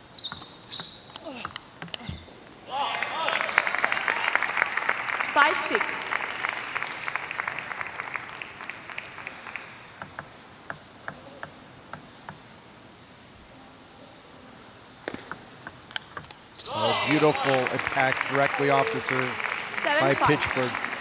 7-5 lead now for Pitchford here in Game 2. In case you hadn't heard, the site for MLTT Championship Weekend 2024 has been set. Second ever title will be decided on the campus of St. Joseph's University in Philadelphia. April 12th and 13th. Tickets go on sale this Thursday, January 23rd, 11 a.m. Eastern. 5-9. MLTT.com/tickets. Place to go to reserve your seats while they last.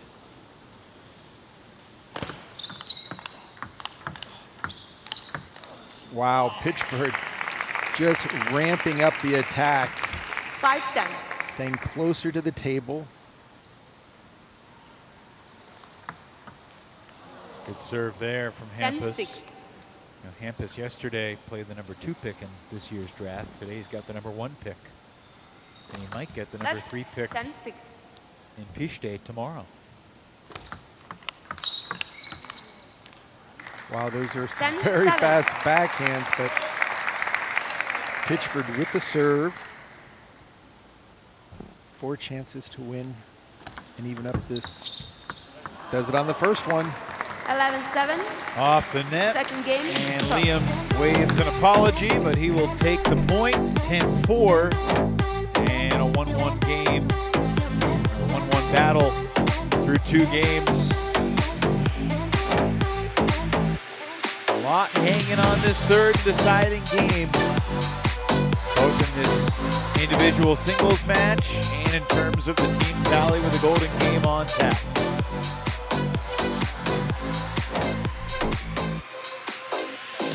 Expecting like having the same quality of receive. Now he's just putting it back in it. So you're getting easy balls to go with the angles.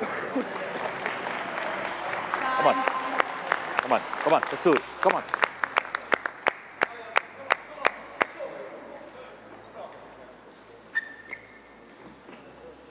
Third game. Paddlers to serve. Love all.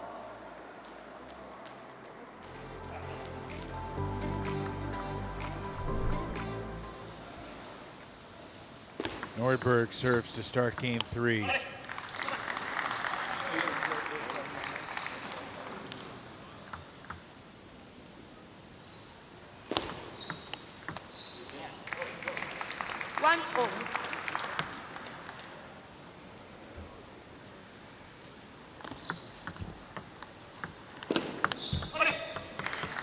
Portland wins this game, they clinch the win. 6 points would still be up for grabs. But you have to think, Evan, if they go up 11-4, they're going to have the order kind of at their disposal by choosing second, being able to line up. But I would think that Coach Lilarus would want to be a lot of the same matchups. 4-1. Florida's match against Seattle last night, the Crocs had a chance to go up 11-4 going into the golden game, but Lubomir Pitchford won the golden point at 10-10 in game 3. That made the score 10-5 going into the golden game, and obviously controversy ensued, but every point counts. At the end of the night, the Spinners got the 11-10 win, becoming the second team this season to overcome a 5-0 deficit in the golden game. Texas had done it twice.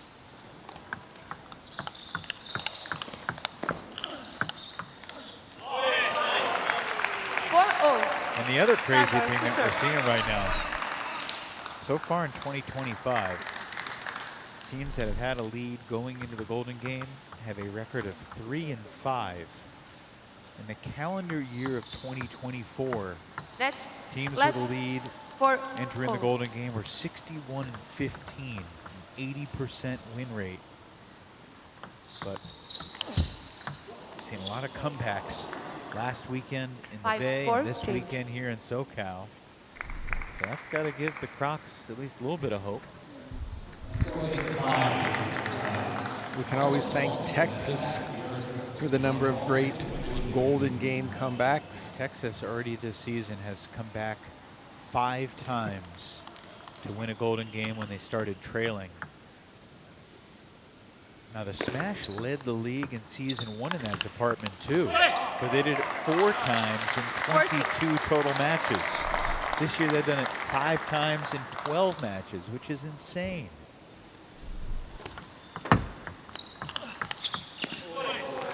Really high level play with both of these players. Evan, I was going to mention on the previous shot, Nordberg did a great job on the backhand to keep the offense going, but now Pitchford evening it up at 6 apiece as both players really being more offensive-minded in their attacks. What do you expect here? 6-all the rest of the way. I think Pitchford knows he needs it much more. So it's easier when you're down to focus even more so on each and every shot. When you're leading, it's easier to go for bigger shots. Does desperation in table tennis make you better? 7-all. It makes you more likely to swing. And if you can connect and get them to land, but both these players are playing such good tactics. And again, I think Pitchford knows that his team does not want to give up the match before the golden game. 8-7.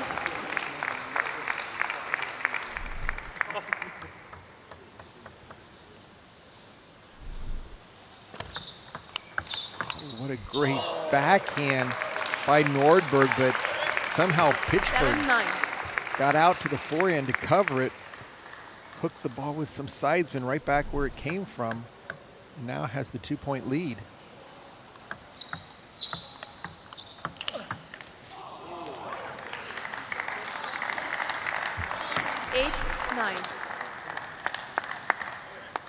Huge point here on Nordberg's serve.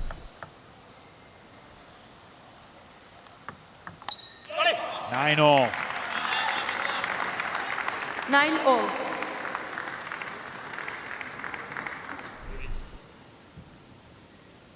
A lot of really good games in this match. We've only seen the one golden point. That was in the Ekholm-Amoda match. 9-all.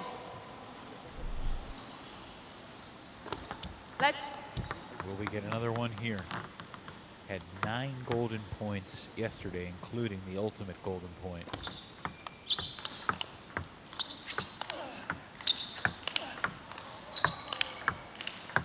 Really high-level stuff. Liam Pitchford looks to the crowd. 7-9. What a great backhand after a series of wonderful step-arounds from both players. Finally, Pitch says, watch this backhand. Great depth on the ball. Check me out. Like that.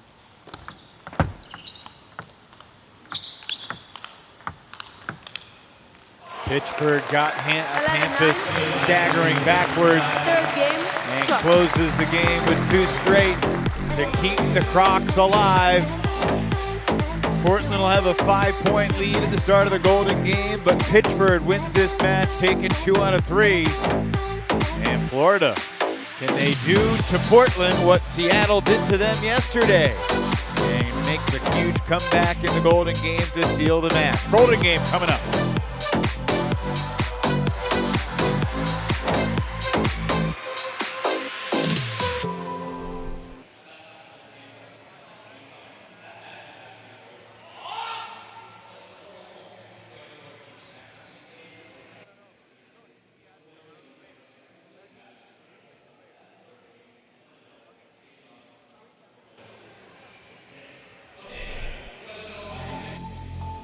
Well, this battle began with Nikhil Kumar rolling over Andy Pereira by the combined score of 33-17.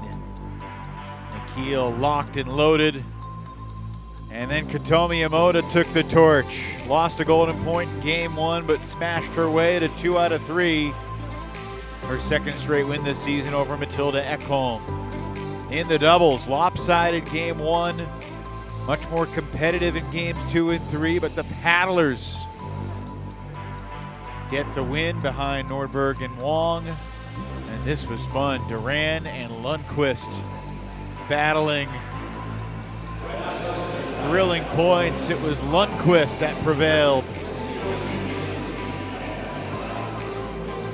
And then Liam Pitchford outdid Hampus Nordberg in games 2 and 3 to keep the Crocs alive at 10-5 paddlers. 6 points up for grabs here in the golden game. Let's go to the commish. Okay, we're at the golden game. It's a race to 21. The Portland Paddlers are leading 10-5. You will be starting with a 5-point lead in the golden game. Florida, since you are behind, you make the first selection. Liam Pitchford. Liam Pitchford is your number 1. Okay. Nikhil. Nikhil Kumar is your 1. Your 2. Hao Cheng. Hao Cheng Wong is your 2. Coach, your 2.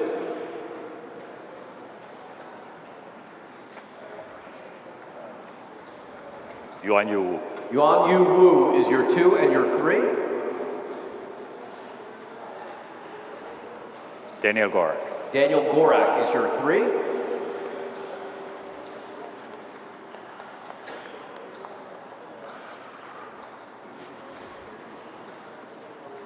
Need your pick, Coach.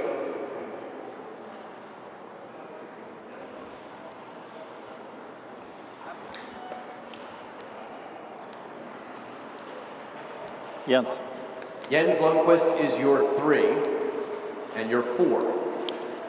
Hampus. Hampus Nordberg is your 4. Mark Duran. Mark Duran is your 4 and your 5. Matilda. Matilda Ekholm, your 5. Kotomi. Kotomi Omoto. Good luck, coaches. Okay, our Boston setting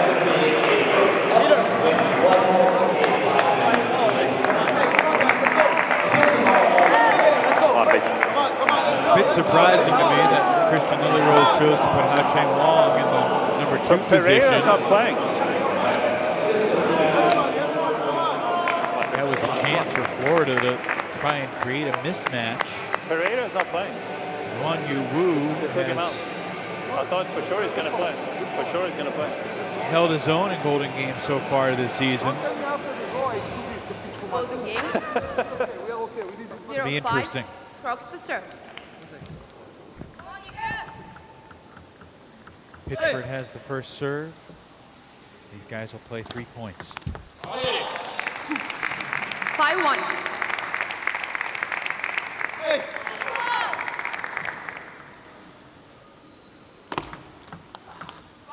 Two straight for Liam. 5-2.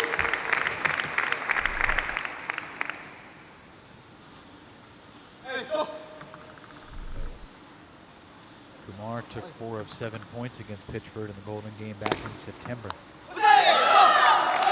Kumar salvages 1 here. It's 6-2 Portland. 2-6. And here we have Hao Cheng Wong and Yuan Yu Wu. Evan, I really like Wong in this matchup. I think like some of the other players getting further into the season, we're going to see his strength. Strong first point for Wong. 2-7. Really solid, very complete player. Good short game.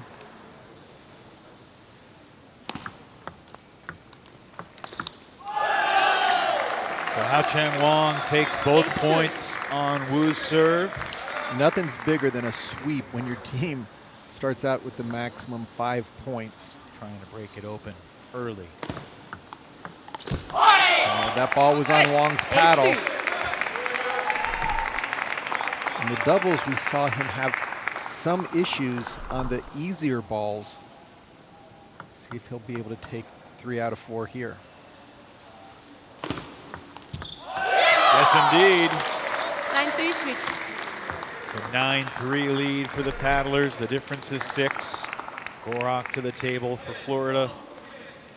Shorter points will favor Portland. The longer points in this matchup will favor the Crocs. Gorak has a beautiful forehand, backhand, top spinning game. Jens likes to play with power, as we saw in his earlier singles match.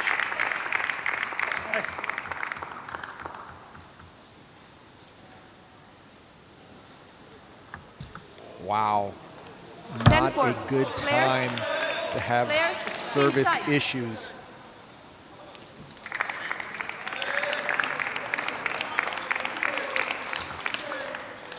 Two serves now for Jens. And there, Gorak instantly going into the backhand corner, trying to stay away from Lundquist's forehand.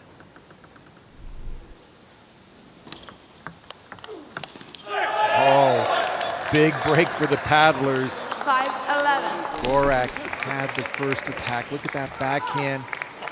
Second one was right there. This should be a nice matchup right here with Mark Duran.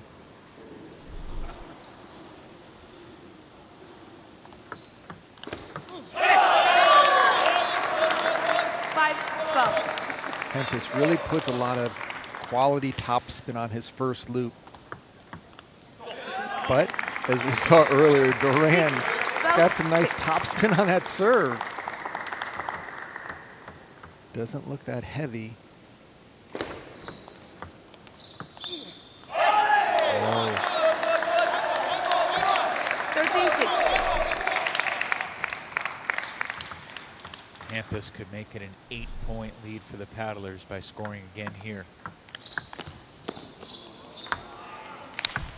Beautiful angle.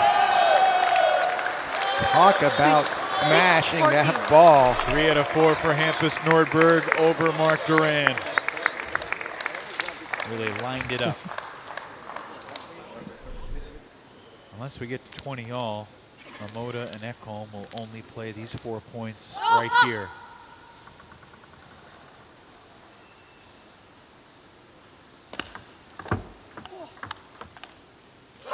Wow. Quality deep return.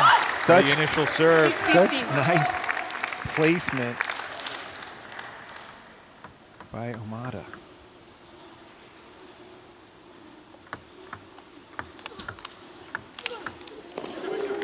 Ekholm gets one back.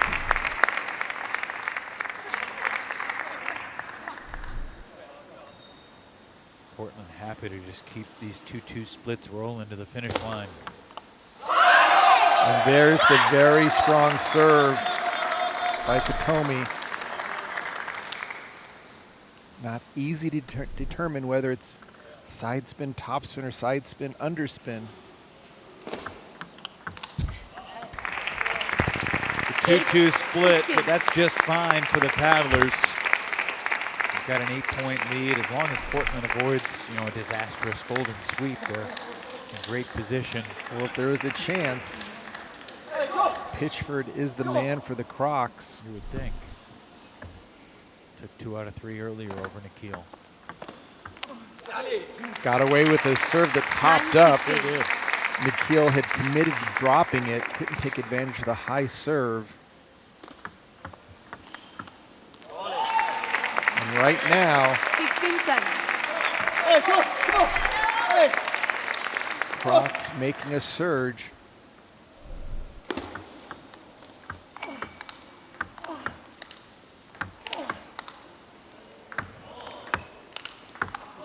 Oh, what a job by Pitchford defending with a backhand.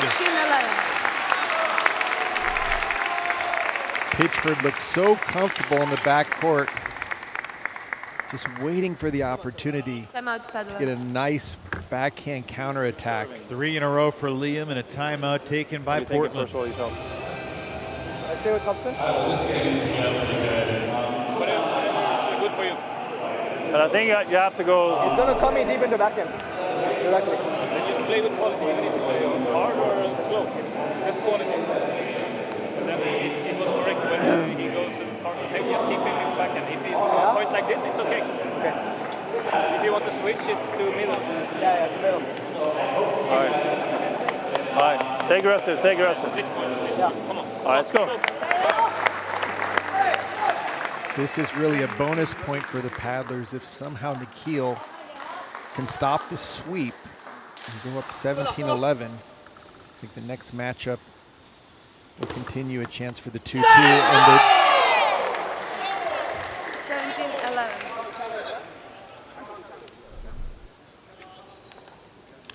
17-11. Pitchford asking for some help, saying he could not see the contact because of the righty-lefty serve. So paddlers do get the 6-point lead. Liam took 3 out of 4, but still a cushion for the paddlers. Hao Chen Wong could get Portland to the finish line here.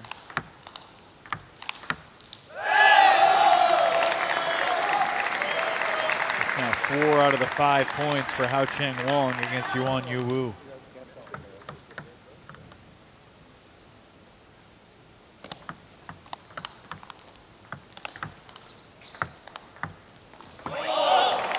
Wu responds. 18-12. Guarantees that Crocs and Lundquist will get back to the table.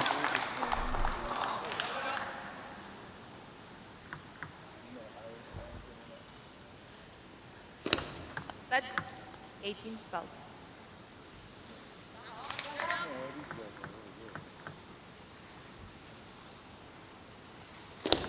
That's 12, 18-12.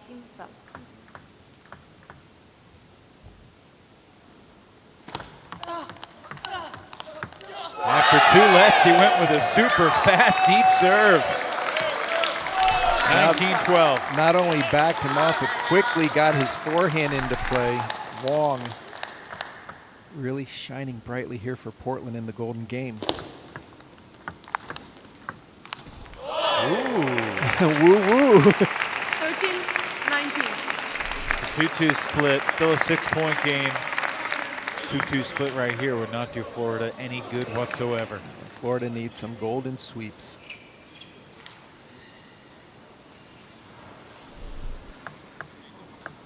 Gorak serving to Lundquist.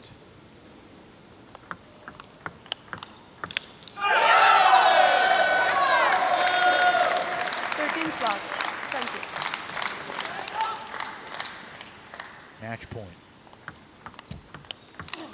It's over. Another edge, and the Paddlers get the win tonight over the Crocs, 16-5 after finishing the Golden Game 21-13. Nikhil Kumar put Portland on top early, and the Paddlers never trailed over the course of this match. Well done for Portland, and a disappointing Saturday for the Crocs.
Portland Paddlers victorious. Team photo here in Pomona. And this win sets the Paddlers up to move back into second place in the West Division here tomorrow. We are joined by Christian Lillyrose, the head coach of the Paddlers. Congratulations, Christian. Nikhil got you guys off to a phenomenal start, and it was seemingly smooth sailing from there. What were your thoughts on the match? No, it was a very unexpected, phenomenal start for us. So the thing is that there's a lot of history between Nikhil and Pereira. They played in the Olympic North American, Pan American trials, and he lost. But my feeling was that, and I would say in an MLTT match, I might put Pereira as a favorite, but this is MLTT experience. Nikhil has played 2 seasons. That was the very first match for Pereira, and he played unbelievably good. So that was phenomenal. So Christian, talk about the key timeout for Lundquist after losing the first, down 5-2, nothing's working at all against Mark Duran, and somehow turns that game around, and then the match on top of it. Yeah, no, it was crucial. I mean, Jens have been struggling a lot. I mean, there's been a lot of Swedish going on that I'm not going to translate. He struggled in the beginning, and the first game he struggled also. But the thing is that there was of course, it's a little bit of the conditions that I don't want to talk too much about, but it was the key to make the serve return work. So Duran has a little bit tricky serves if you haven't seen it before, and once he figured that one out, then his game came in. So the whole thing focus was on how to get that serve return back. And once he got that back, then his game started to come around, and once he controlled that serve, Duran is a tough player. But I had confidence that if his game works normally, then he's the winner. But he was not feeling good in the beginning, but that's turned everything around. Just need a couple of good points. Also 2 days in a row for Kotomi Emoda, getting a win in singles. Yesterday over Daniele Pinto, today over Matilda. What has stood out most to you about Kotomi? No, Kotomi and I have a interesting relationship because she speaks Japanese, and she speaks way better Chinese than my Chinese. Many people say I speak Chinese. Some people that speak Chinese say I don't. So it's a little bit of translation. We finally got into a good system, I feel. Like Rachel is helping me a lot with translation. It's also helping translation with Hao Chang. So we finally get a good communication going, and I think it was really nice working with her, and she got all her confidence back on. She is happy, and if she is happy, she's feeling good. She can beat literally anybody. Beating Pinto yesterday was unbelievable. That must be the best female win in the history of MLTT, I think. Maybe Lily had a good win last year. I remember that, but it's certainly on the list. Yeah. You got one more match this weekend, and it'll be a big one against your divisional rival, Seattle. Yes. They had a weird win last night, coming from behind. We're getting ready to watch them play. What will be the key to finishing this weekend with another victory? Yeah, of course. Always when you play your own division, it's always the most important match. Everybody does the lineup to match up, to try to get the best team for the last match. So they have strong players. It's going to be an interesting match because that's going to be the first time the trades are playing each other. You know, as Curly was traded against Nikhil. So we will see if that happens or not. We maybe put Nikhil playing against the women, I don't know, to avoid that. No, not really. But Seattle is a tough team. They have a very good doubles team, good number 1 and number 2, and so it's going to be see how it goes. I like this, the little mind games in the post-game interview, throwing a little breadcrumb to Luba, see if she bites on it later tonight when she's watching the film. Oh, of course, yeah. I mean, Luba and I, we don't really know each other, so no, we know each other way back. So we're playing games with each other, no problem. Christian, well done tonight. Get some rest. Enjoy dinner. We'll see you tomorrow. Thank you so much. Christian Lilyrose of the Portland Paddlers. Quick look at the updated standings. Portland 1 point shy of the Blasters, but 1 fewer match played. So barring a catastrophe tomorrow, the Paddlers will move into second place. They need an unbelievable 21-0 win to tie the Smash at the top of the standings, but it's shaping up seemingly to be a 3-team race at the top there, and it feels like it's going to be really tight. As for the Crocs, another disappointing night at the office. Yeah, no, very, very challenging. I mean, Mark Duran did everything he could. We saw a great play from Liam Pitchford. But ultimately, it's these golden games that you have to excel at if you want to move up in the rankings. Kumar set the tone, and everyone else on his team helped finish the job. Hao Chang Wong won 5 of the 8 points he played in the golden game. Jens Lundquist won 4 of the 6. And when you start with a 5-0 lead, you just hold serve and get it done. That's what Kotomi Emoda and the Paddlers did by and large. Plenty of highlights tonight. Only 1 golden point, but that's okay. Expecting more to come in the Seattle match against the Chicago win coming up here shortly. So that's just under an hour from now. Final score of this match, Portland takes it 16-5 over the Florida Crocs. For Sean O'Neill and our entire production crew, Evan Lempler saying so long for now. We'll see you for Chicago and Seattle at the top of the hour here from Pomona.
I tried to help you, brother.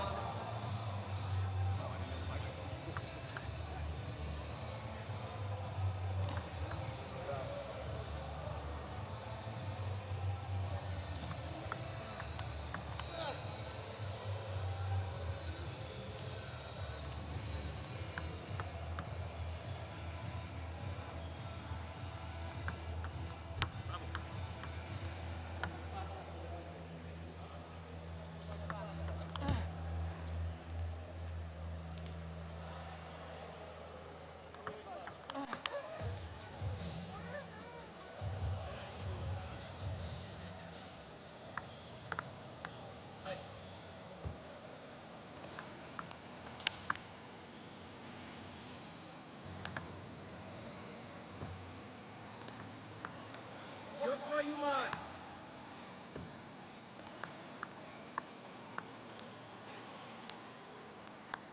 Hey, go.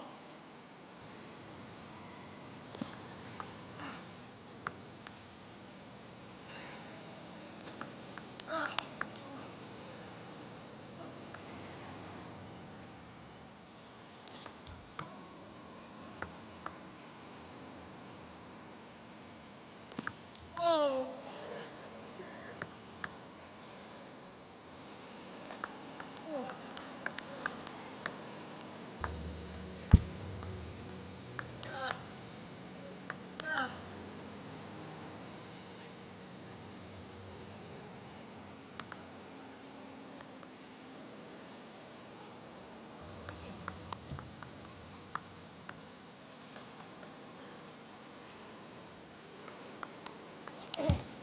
Ah.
Short, what the fuck?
Porco Dio!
second match of the evening. We've got your first, the Chicago Wind facing off against the Seattle Spinners. Head coach of Chicago Wind is Eric Owens.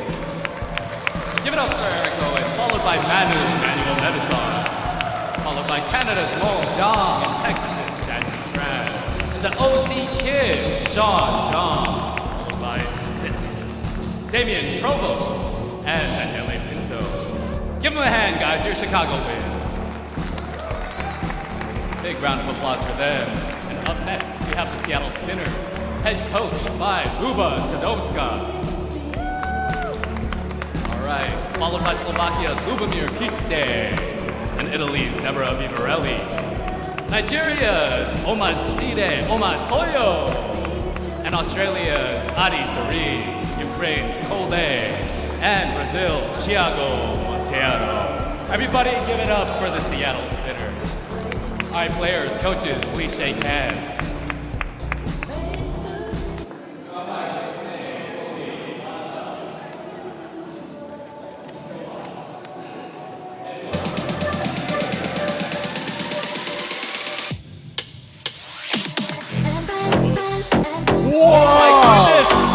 It's unbelievable. My goodness! Oh yes, oh yes.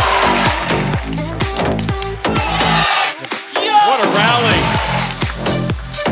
Ace. He's going to have his own reel after this. The Seattle Spinners are on the board. That's it. It's over. What a battle. It is all over.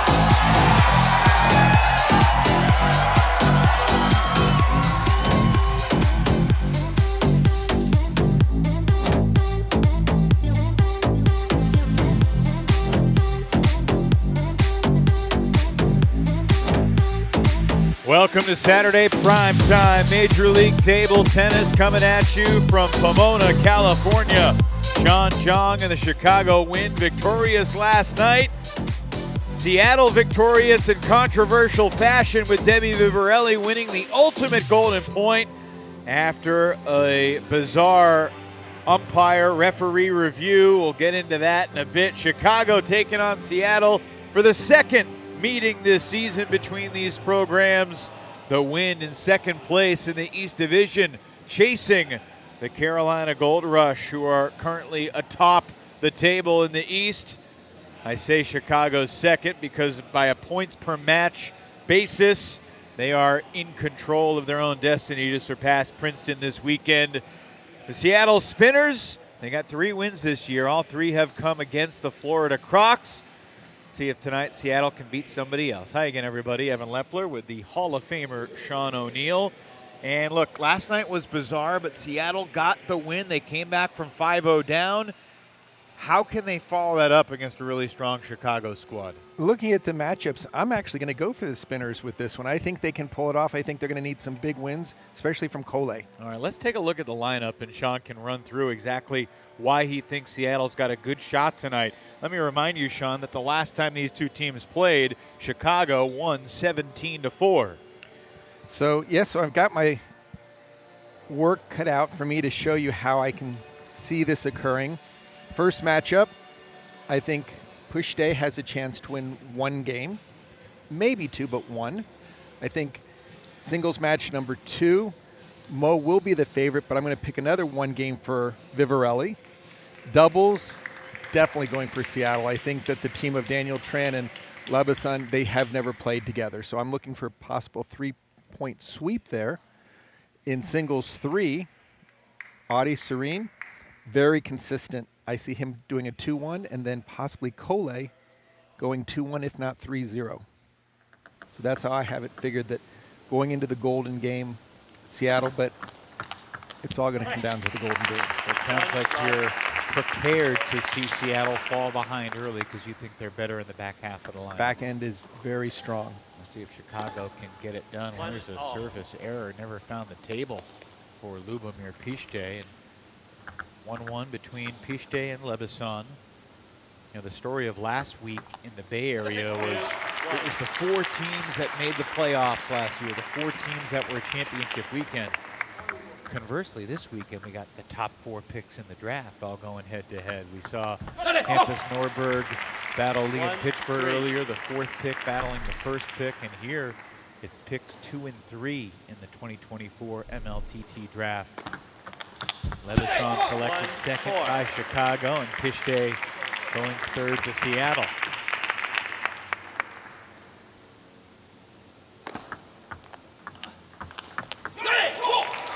Reminder of the competition format in Major League Table Tennis. Every single team match consisting of 4 singles matches, 3 games to 11. The 1 doubles match also 3 games to 11. Those 15 games each worth 1 point in the team standings. And it all leads to the golden game, which counts for 6. Yesterday, both these teams came from behind to win in the golden game. The Wind were 1 point down going in. The Spinners were 5 points down. Maximum amount. And delivered the awesome comeback. 3-5.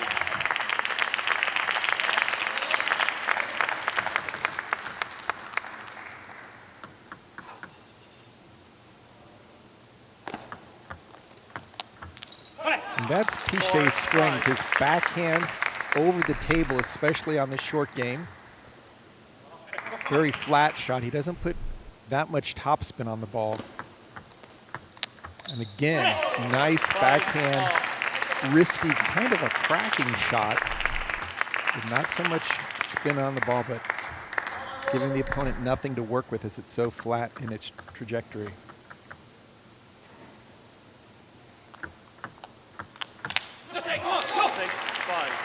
Leveson loves to serve with his forehand out of his backhand corner.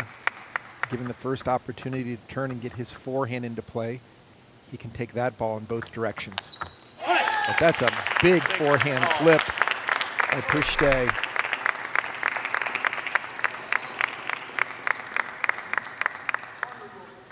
Players will serve it with a lot of topspin on their short serve in order to stop the opponent from dropping it short, but then they're susceptible to a forehand attack or backhand.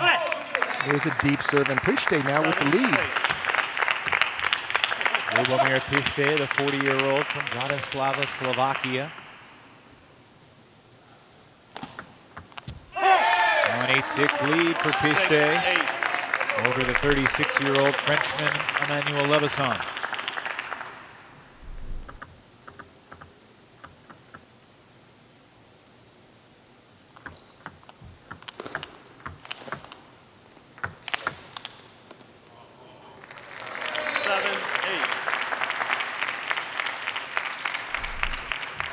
Leveson winning 2 out of 3 over Hampus Nordberg yesterday.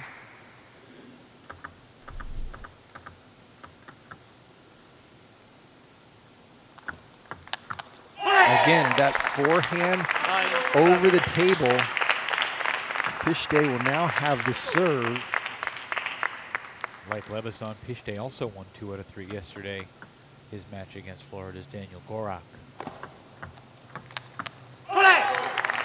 10-7. 4 game points for the Slovakian.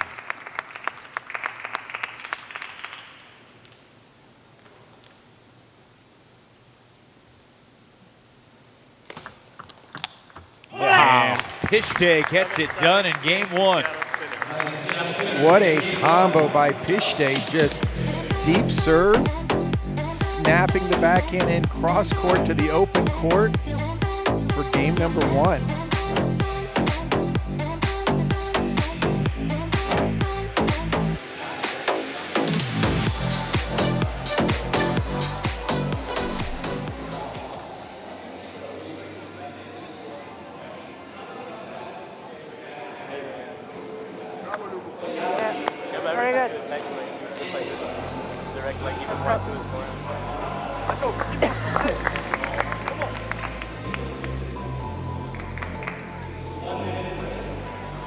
Time.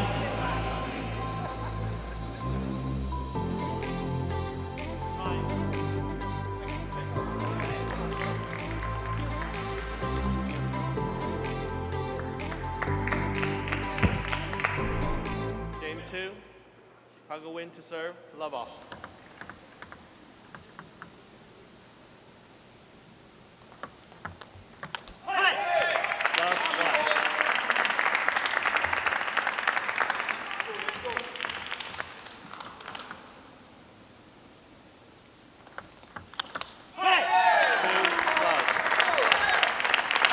Pitchford picks up where he left off at the end of game one. Just throwing caution to the wind and going for big shots directly off the serve.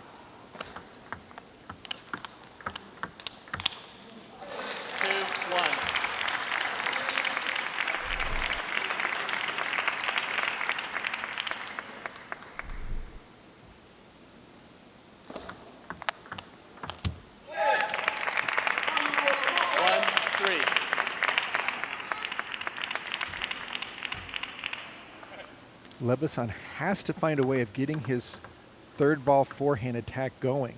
Right now, Pitchford's had no difficulty with his serve, and that's a nice combination right there into the body. I think maybe serving a little more underspin. Don't give Pitchford anything to attack. Wow, beautiful return. Soft touch by Pitchford. He's got Lebeson a couple times out to that wide forehand side. And when he goes in to play that forehand, he opens up the face of his paddle, gives him even more of an angle to play to the lefty wide forehand.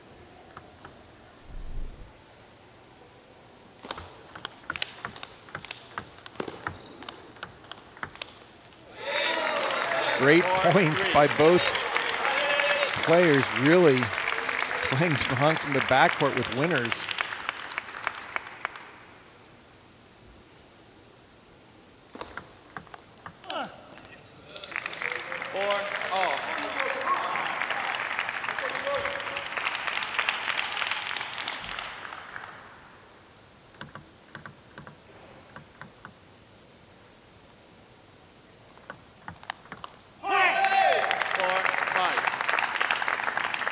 Pitchford just having no difficulty at all with Lebeson's serve.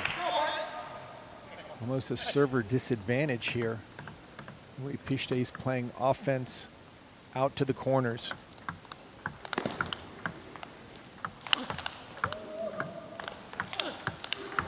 Got a point. One of those points where you felt like it was going to end a bunch of times and it just kept on going.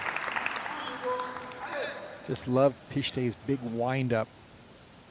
Call it a bit of a slingshot.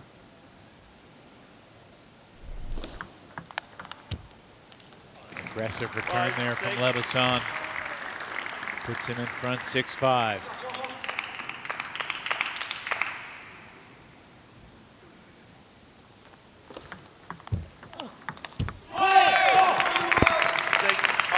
That backhand is so stable by Pitchford. Not only can he open up with a lot of spin, sometimes he'll pick it up, but play it almost dead, just get underneath the ball. Players will tend to net those.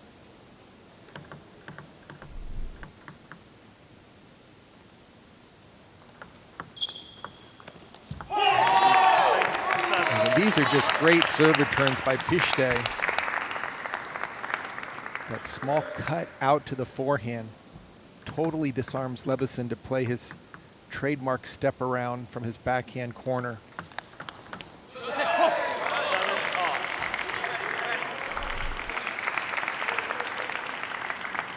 Right now, Lebeson has to cover the wide forehand, which will force him to play a lot more backhands on the third ball.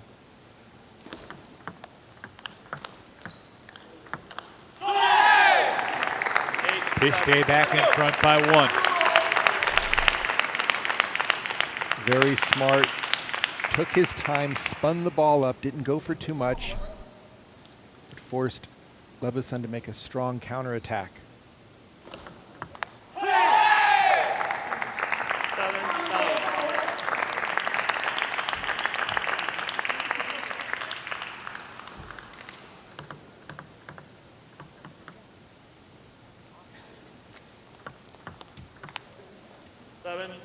That ball clipped the top of the net, changed the timing.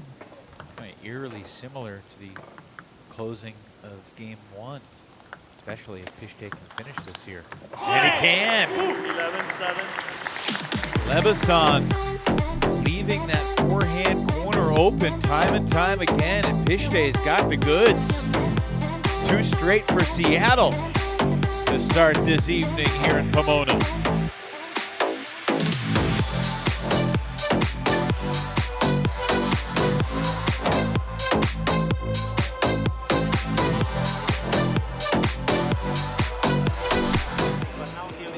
a little bit. How are you? It's working every time. I have to use. Just one guy so that you can disorganize it. Let's go, one more.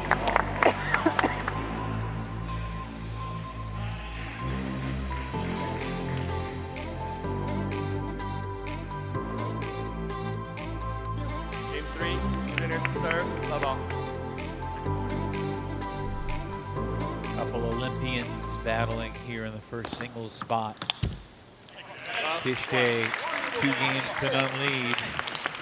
Best Levasan can do is get 1 point for the win and avoid the sweep.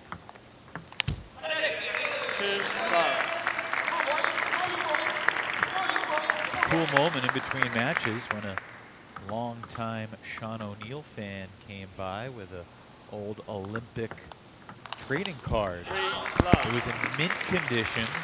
You very generously gave your autograph. You didn't even charge him for it like you usually do to me. Exactly. That was cool. Still a couple out there. And we have trading cards coming for MLTT this year as well. That's right. So I'm going to see if I can get a complete set. Which will be your favorite card? You can get a hold of one. Which would be my favorite card? Which player? That's a good question. If I could only pick one card of any player in the league. Give me a minute to think about that.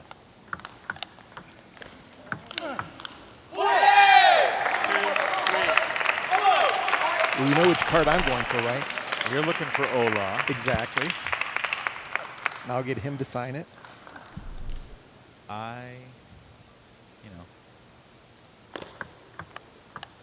think my 2 favorite players to watch so far in season 2 have been Florida's Mark Duran and Princeton's Matthew DeSantalon. 2 excellent choices. 4-2. But obviously Ola is unreal. And I might get a Hong Lin card for my dog. Yeah.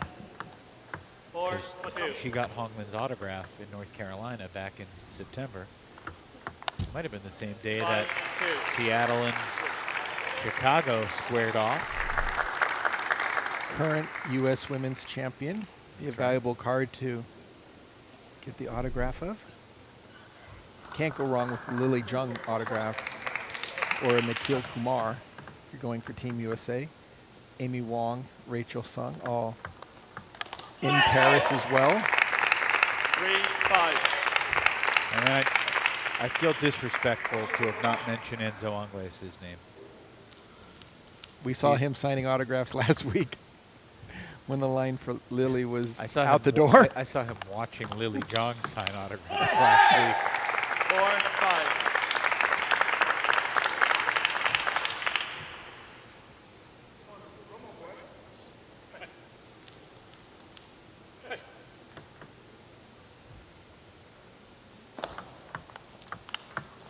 You said you remembered when those Olympic trading cards were made, both in '88 and '92, right? Yeah, the '92 were kind of cool just because they had a basketball team that was pretty strong that was featured. If you wanted to get a... You're not talking about Angola, no, but if you wanted to get a Magic Johnson, Bird, Karl Malone, Stockton, MJ, Barkley, Pippen, Jordan, Barkley, Ewing, Mullen, Drexler. It's a good team. Timeout taken with Pitchford in front 6-5.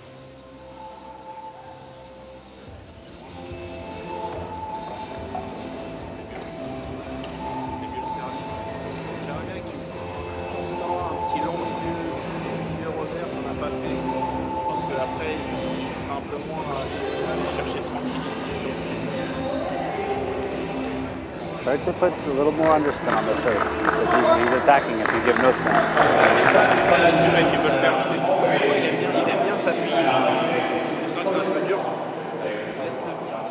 Be patient, take your time.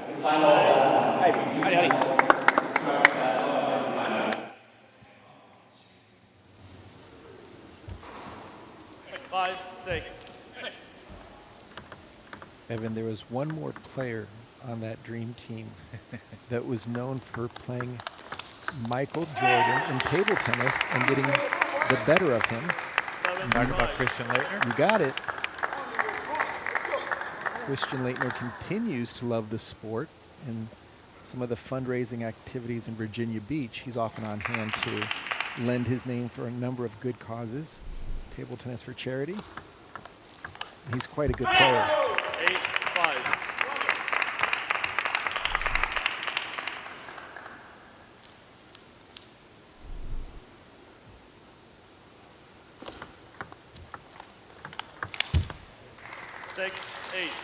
Important point for Leveson there. He's in danger of getting swept. You had him as a favorite coming into this match. Yeah, definitely on paper. It's the #1 pick for Chicago. And look at those serve returns by Pitchford. You might as well let Leveson just serve all the time with these type of returns. Really high quality stuff.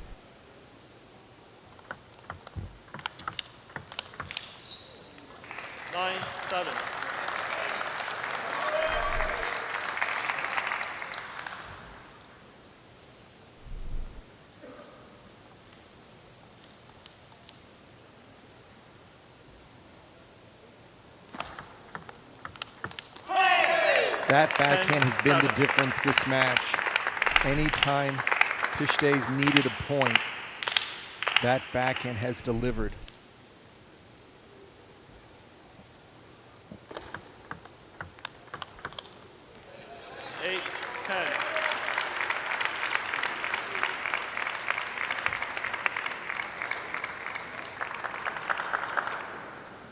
Let's see if Pitchford is able to do something, either to drop the serve return out to the forehand or get his flips going.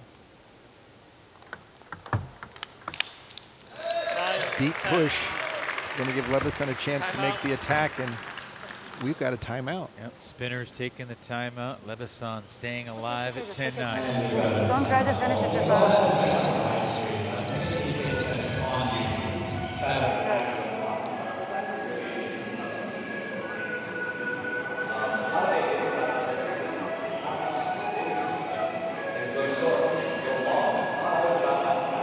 You know exactly what to do, just take your time, don't rush.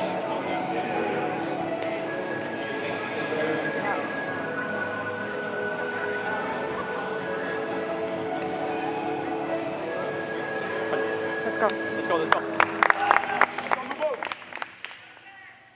That was not a timeout to give him a new game plan.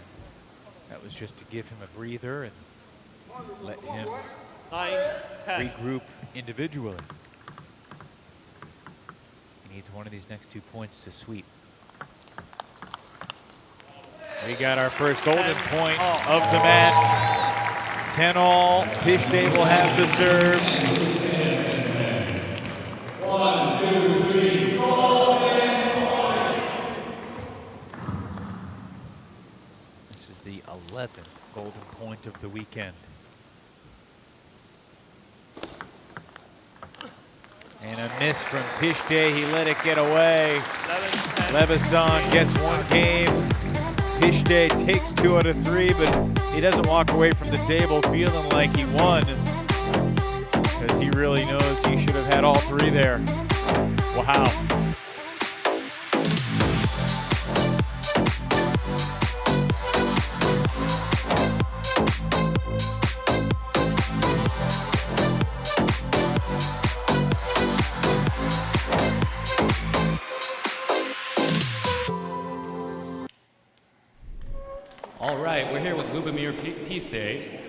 You know, congratulations on your win, first of all. I know you probably wanted to close out that number 3. What do you think you could have done differently to close that one out? To win last point, what I should do. But actually, I didn't expect to win against anybody today, so I'm really happy that I managed to win against this kind of player who is top of the league. So very happy, but really 10-7 last set, I had to win. I mean, this sport can be so complex with the serves, and his serves look incredibly nasty to deal with, so I don't blame you for missing that one. What do you think was the hardest part about dealing with his serve? What was what? What is the hardest part about dealing with his serves? He has amazing serve, but probably today I received best like I can in my life against him, so it was the key, I think, to receive. Thank you so much, Lubomir. Please stay. Everybody give it up for Lubomir over here, our man. Congratulations on your victory. Coming up next, we have Mojang, Canada. You can understand the frustration for Pitchford. He had 4 game points to complete the sweep.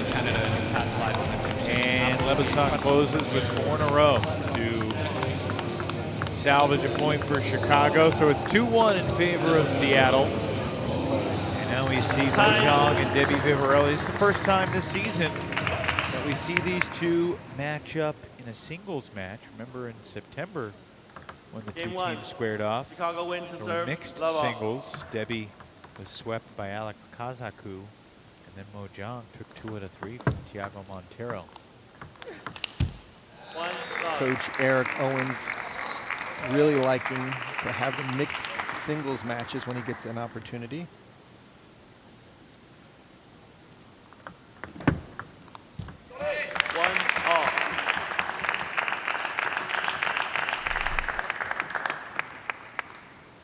Mo has generally had more success so far this season than Debbie. 1-2. Why is that? What has she done really well, and what can Debbie do to try to combat that tonight? I mean, Mo just plays like Mo, where she gets the forehand going.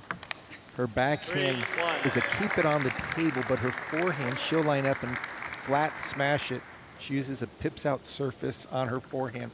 When she serves, she'll serve with the smooth and then quickly flip it over. If you watch her wrist, see that racket flip over right after the serve. But that forehand right there, Debbie has to deal with the speed and get her top spins in, especially to the center of the table. Mo's backhand block and forehand smash just too strong. Middle of the table is really the only place you can go, and you can just see that last point, Debbie was all beside herself as Mo was hitting the corners. That ball caught the edge of Debbie's paddle. That's why it ricocheted so quickly. She said sorry. Looked like a pretty good forehand to me. Yeah, it's just, it went about 30% faster than it normally would. But that's part of table tennis. And that's a great play by Vivarelli to the center, but Mo able to handle it. It's not easy playing against those pips that Mo has, and then to play against the inverted. The ball will change from a flat, dead ball to a ball with a lot of spin when Mo plays her backhand. Right there, and then a flat smash, and then another one. Mo holds the table as well as any female in North America. He does not back up, takes time away from her opponent, and a ton of experience with 5 Olympics in her resume. 7-2 lead for Mojang here in game 1.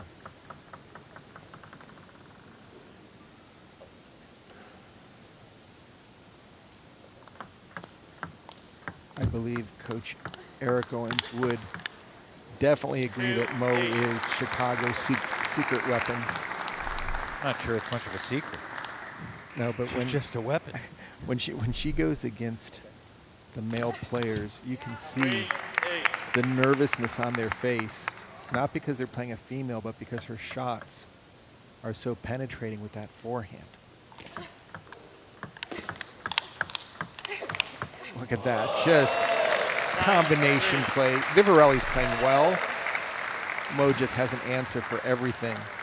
Yeah, it feels like Debbie has stayed in a lot of these points, maybe a shot or two longer than you would expect, but every time Mo has the answer. Faster she goes, the faster Mo returns. Look at that.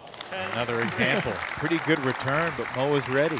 So against Mo again, what Debbie needs to do is not think about hitting to the wings, but more towards the center of the table and just make sure she's putting quality spin on the ball. She can push, she can block. If she just goes with pace, Mo will redirect. 4-10. Debbie's won a couple points and had a couple apologies half of her points she's won in this opening game. Too good for Mo Jong. Quick reflexes.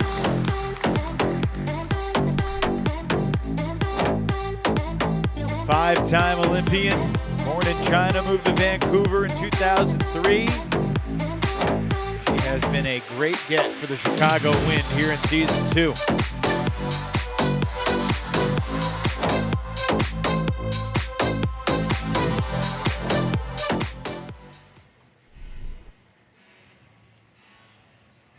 Up a couple of points. Keep the pressure on her. Keep focused, right? Great job, Mo. Keep going.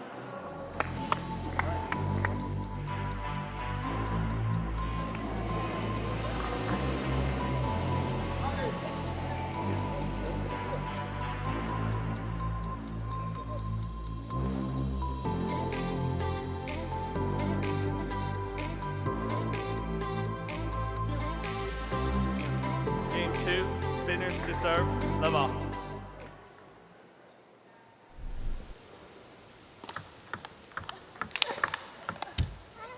One, love. Evan, you asked earlier, what is my favorite angle to watch a match? It's this angle right here. You can see the best, how the ball is moving side to side. The forehand serves don't get in the way where the body blocks.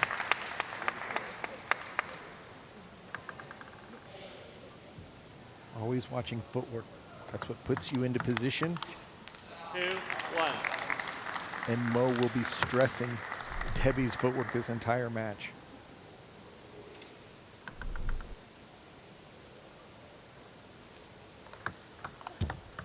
One, 3. A lot of movement on that serve. Again, Mo will serve with the smooth side, then flip over to the pips out surface for the remainder of the point.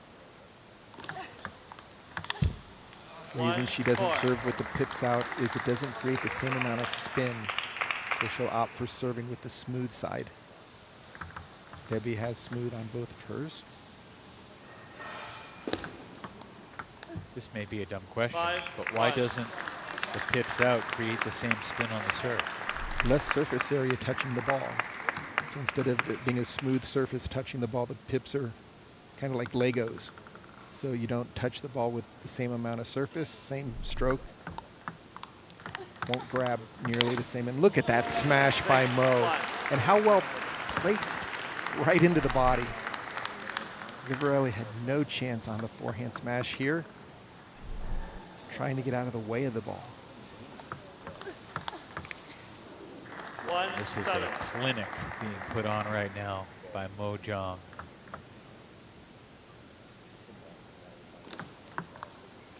That's a nice reverse pendulum serve there by Vivarelli. Mixing up the looks, goes for it again, catches the net. 2, 7.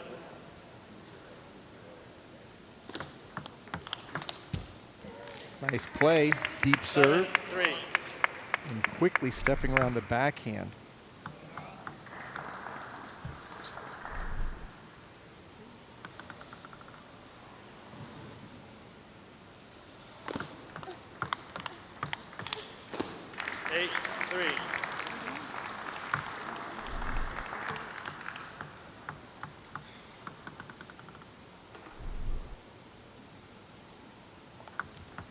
That's 8-3.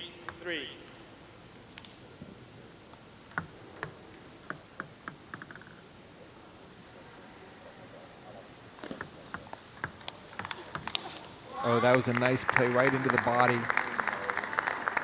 Little momentum here for Vivarelli. 3 of the last 4 points. 4-8.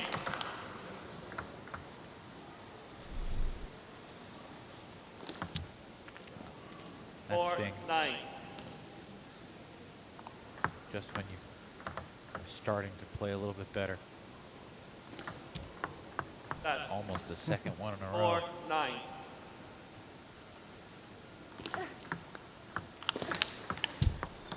Mo is just so quick covering the wide forehand. It's like she's got the answers to the test before the teacher gives it. Or she's using a magnet and the ball's made of steel just constantly. hits her paddle. 11-4. Back-to-back games by the same score, 11-4. Chicago's got Mo.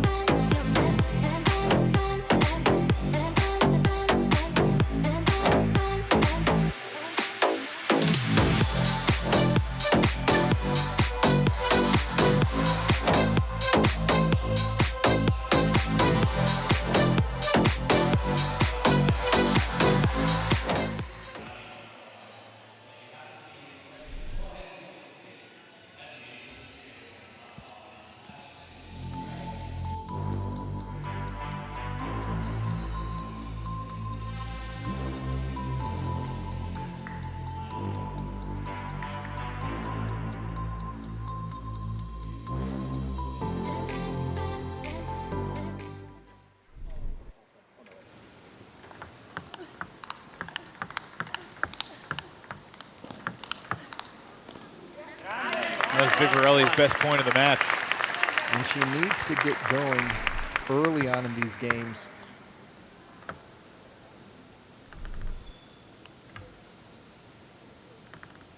Pips out hitters can be streaky at times, but you got to keep the ball on the table.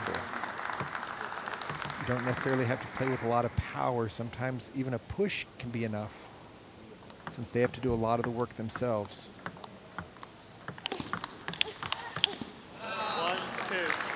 And that's Mo's game. Those quick backhanded backhands off the bounce. Then the opponent will normally move it over to the forehand side, and that's where Mo's at her best. Oh, that's a nice loop down the line.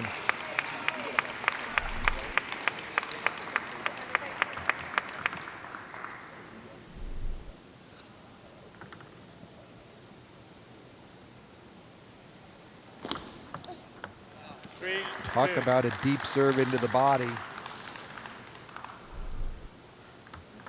It's kind of a catch-22 because I think deep down Debbie knows that when they're both up against the table, Mo's got the advantage. 2-4. Wow. But if she backs off the table, if Debbie does, there's not a whole lot she can do to make Mo uncomfortable. Exactly. And looking at that last serve, that was an ace on a double bouncing serve. Debbie has to pay attention to the deep ones and the short ones. But there, Mo's hand speed and placement.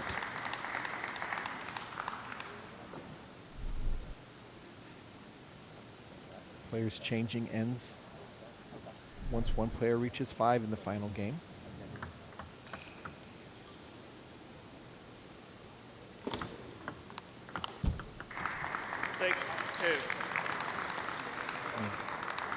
The next Summer Olympics are 3.5 years away. But it would not be stunning to see Mo John 7-2. be in a 6th Olympics if she continues to play like this. By the way, we did not wish Mo a happy birthday yesterday. Yesterday was Mo's 36th birthday. Belated happy birthday, Mo. 2-8. Apologies for not mentioning it last night.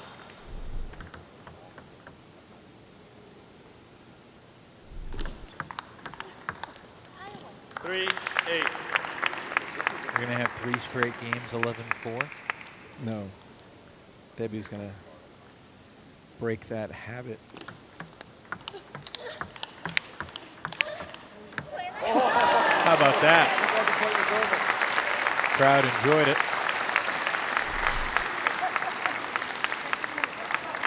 8-4.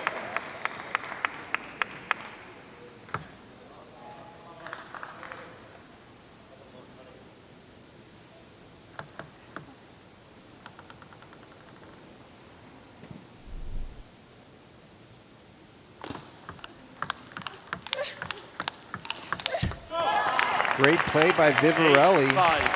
Super timing on that forehand. She's got to start her stroke so early, not knowing where Mo is pounding the ball.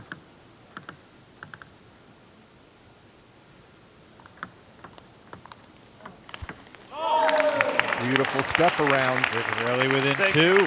And it started with a very nice deep push with a lot of underspin. that took away the forehand smash potential. 3 straight points for the Italian.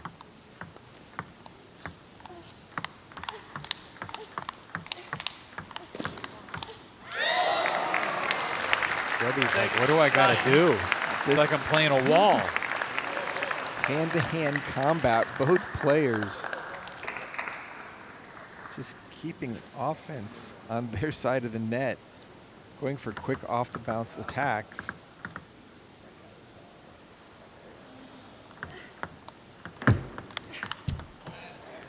Oh, John, one more point away from a 3-0 sweep.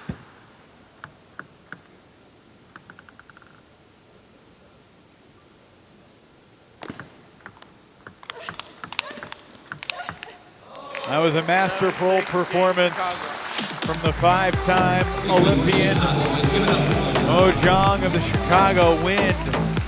She put her team on her back on several occasions this year. 3-0 sweep over Vivarelli by the combined score 33-14.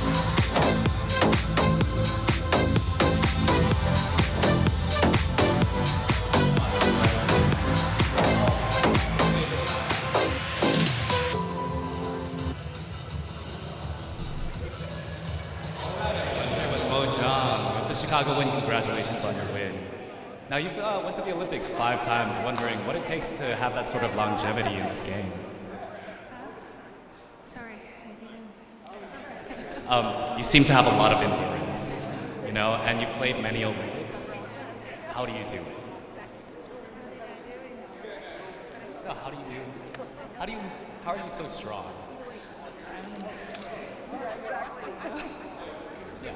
Neither do I.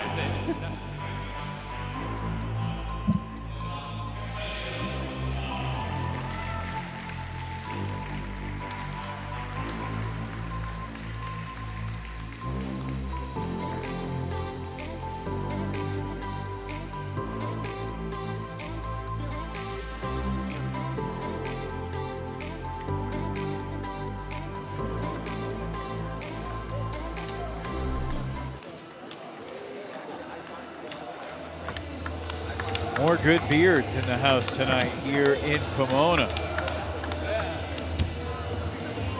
Good to see youngsters here as well. Nice crowd on hand here in Los Angeles County. Doubles time. Manu Levisan plays with Daniel Tran, who makes his season 2 debut for the Chicago Wind, going against Olajide Omatayo and Lubomir Pichte. You look at all the ratings, and Tran's rating certainly considerably lower than the other 3 players. Daniel was a contributor for the Texas Smash last year, right? No, though, he played for the Portland Paddlers, excuse me. Drafted by Portland. He was a 6th round pick for the Paddlers in the inaugural draft. He played excellent in Pleasanton. Taken in the 5th round this year by the Wind before season 2. After the Paddlers did not retain him. It's going to be very interesting here for Chicago. You've got 2 left-handed players, so watch on the monitor their ready position. Seattle's going to try to play a lot of balls out to the forehand side while both of them are stuck in that backhand corner, and see if they can make them run into each other.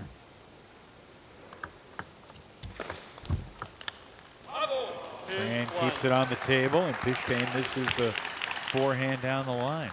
2-1 Chicago. Tran still just 17 years old. By far the youngest of these 4 players. 1-3. And Matayo, 29, is the 2nd youngest.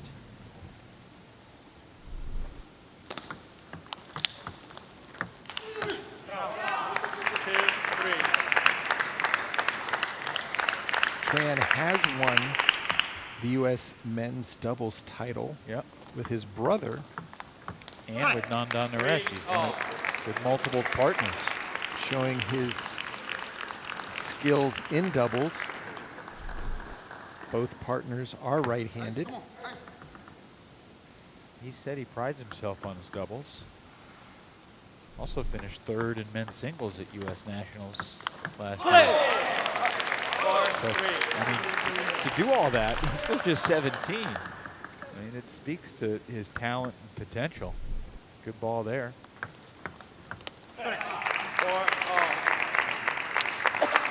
And for Daniel Tran, you're 17. Ever since you've known about table tennis, if you're following international table tennis, you've known about Emmanuel Levisson. Now he's his teammate in a pretty important doubles match. It really is, and I think looking on paper, just the fact that Pitchford, Nomatero have so much experience that the wind, they're going to have to get something going quickly in one of these games to at least take one game, if not put themselves in a position to get the 2 points. 5, 6. Definitely think Daniel Tran's a couple inches taller than he was last season. Growing from 16 to 17 at that time. That's 5, 6.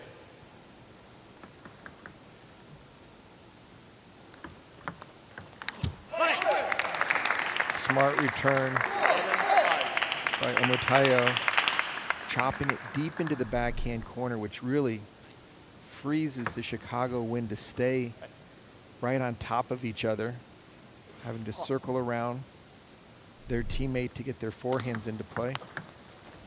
That was a nice backhand by Tran. 7, 6.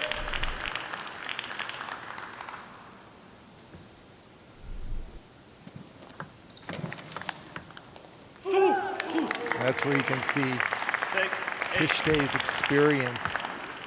Not always hitting the hardest ball, but playing it to good locations. It's going to be tough to move around for the Chicago doubles team.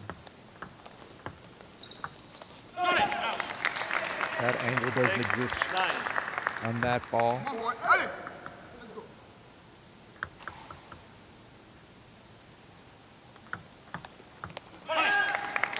And Evan, I really like the Seattle spinners and doubles. They really blend well.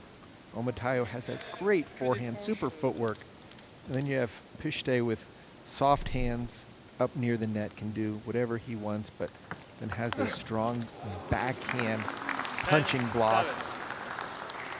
Game point right now for Seattle.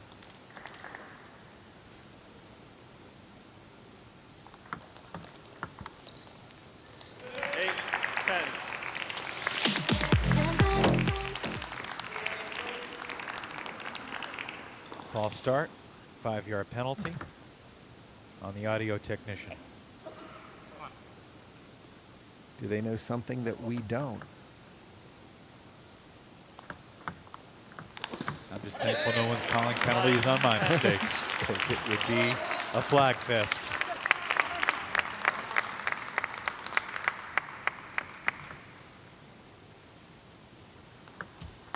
That's 9, 10.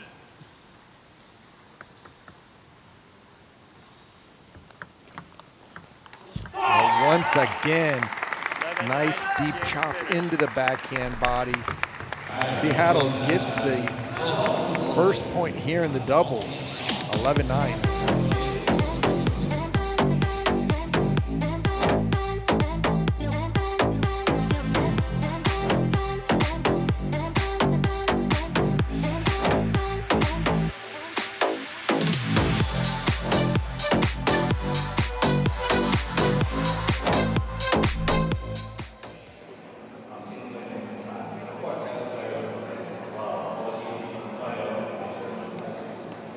Yeah, just keep fighting. You're playing good. Let's go. Hi.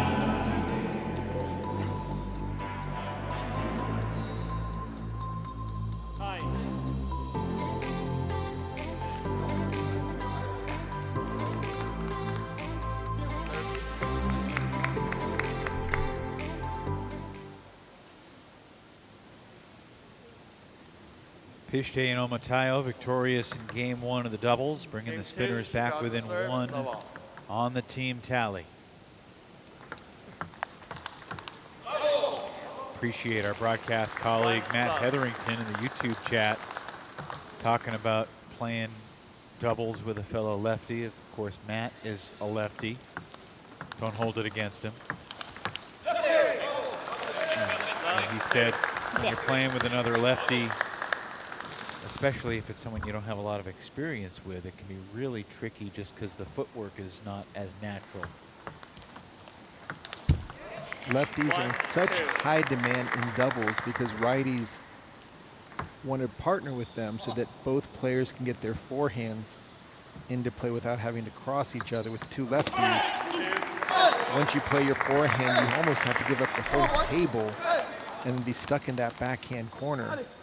And I'm surprised when you played a quarterfinal with 4 lefties that authorities didn't just show up to arrest everybody, because 4 lefties on the table at once could probably be illegal. The interesting stat, I'm not sure who would know this, Evan, how many lefties we have in MLTT, because it seems like every single team has a couple. No one has more than Chicago.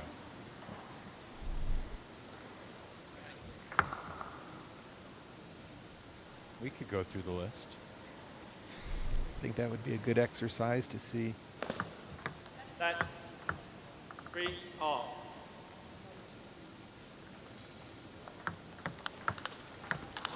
And that's the experience right there. When Daniel steps around, he's got to really be sure of himself where he's going to loop it to. Because his partner, being a lefty, is very exposed to a wide shot to the forehand. If Daniel can't play it a little bit inside out, that's the problem right there. Just put it on the table. Omotayo is going to just do his classic 180, 360 spin.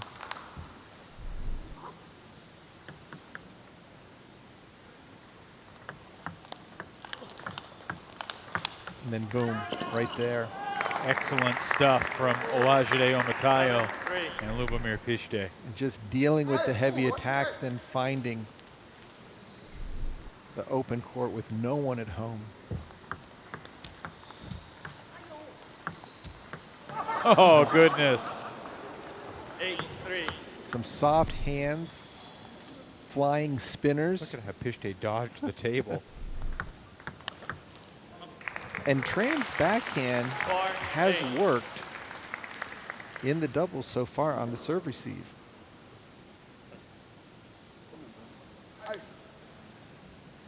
But when he's playing doubles with most of his partners, he's playing about 75–80% forehands.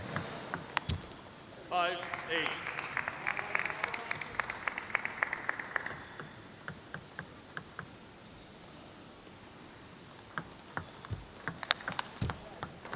Nice play by Leveson. 8-6.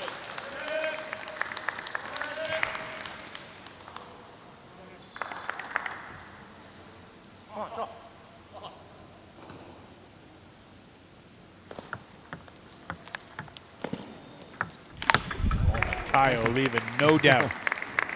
9-6. Trying to break the table with that smash. You can touch the table with your body, you just can't jar it or move it. 9-6.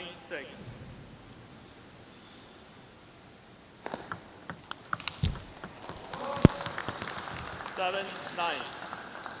Be a very interesting exchange right here. Pishtay receiving the serve.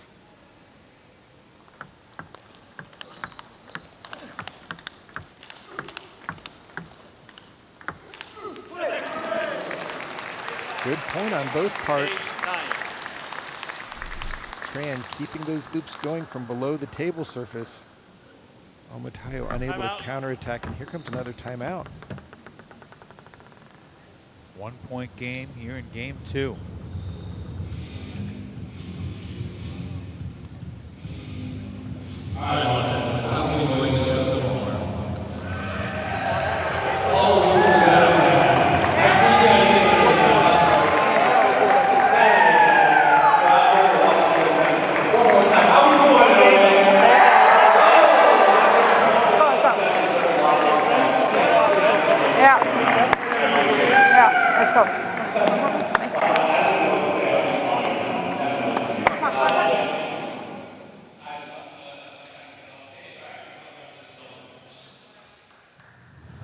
If I'm Pushte, I definitely try to flip the serve right back into the server.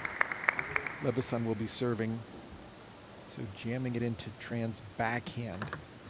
Will give Omataya the whole table to go to.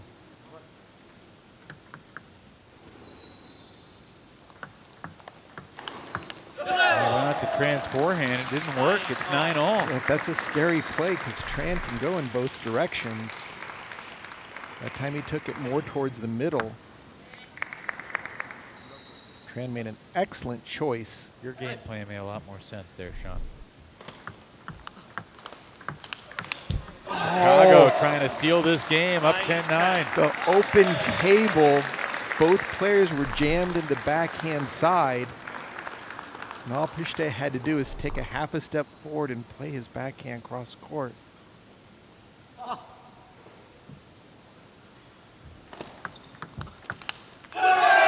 Big play by Mr. Tran, getting the job done and creating some separation for the Chicago win. Strong comeback. They were down most of the game, but Lebeson and Tran return the favor from the 11-9 loss in game one. Rubber game here in the doubles.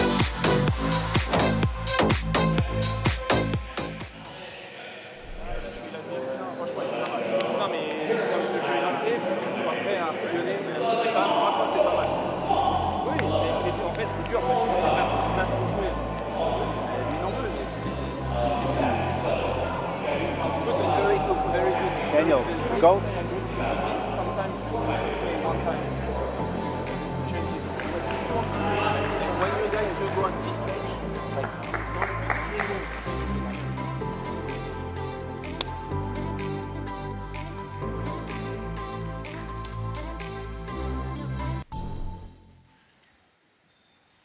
No one happier in the YouTube chat than Chicago wind Game 3, Seattle member serve. Tom Feng. Tom, good to have you with us virtually from afar. Love 1.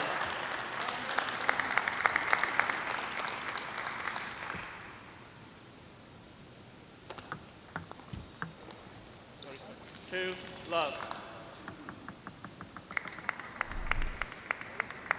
Tom has had the pleasure of playing doubles with Emmanuel Lebeson. They were very effective in their first couple matches.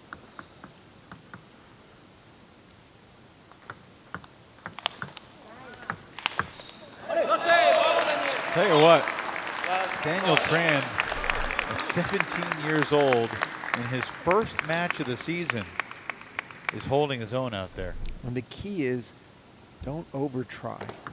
When the shot's there, take it. If it's not there, you've got a partner who's a European singles champion. You don't have to score the point every time it touches your racket. But don't play a ball to a bad location where they have to play defense on the next shot on your team. Another teenager coming up next match, Seattle's Adi Serene. We need to get a picture of Adi smiling, because he's really a happy, cheerful guy. Not as serious as he comes across in this photo. Oh, that was a great play by Daniel Tran. Started to play a backhand. Somehow got his feet into position, played a forehand off of it. Really changed the timing.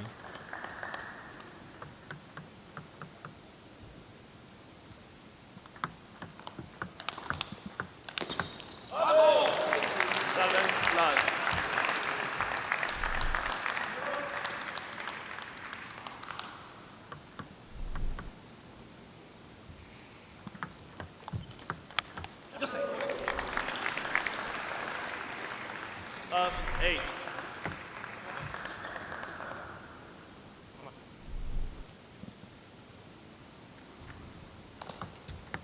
Love 9. This is unreal.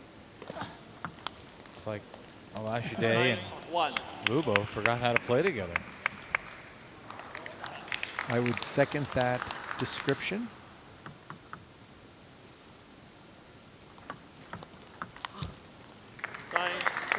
2 straight after giving up 9 in a row to start the game. John, you were very confident that Seattle would win this doubles match, but it's not looking good. No, and it just shows you how unpredictable anything can be. I think the MVP, or the player who has outperformed, has definitely been Daniel Tran. Leveson kept it alive, but sets up Pitchford for the finish. 4 straight for Seattle. Still a significant deficit to overcome.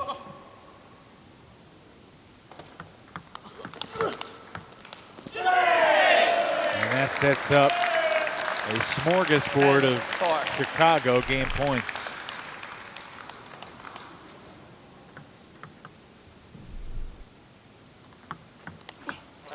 Beautiful down the line backhand from Mateo to save 1.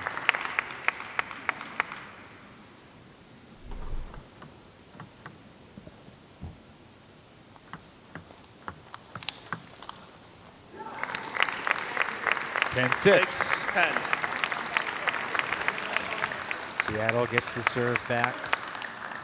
Matayo's honor.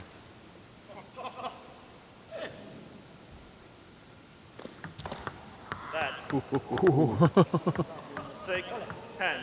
It just crawled its way over the net to become a let. That's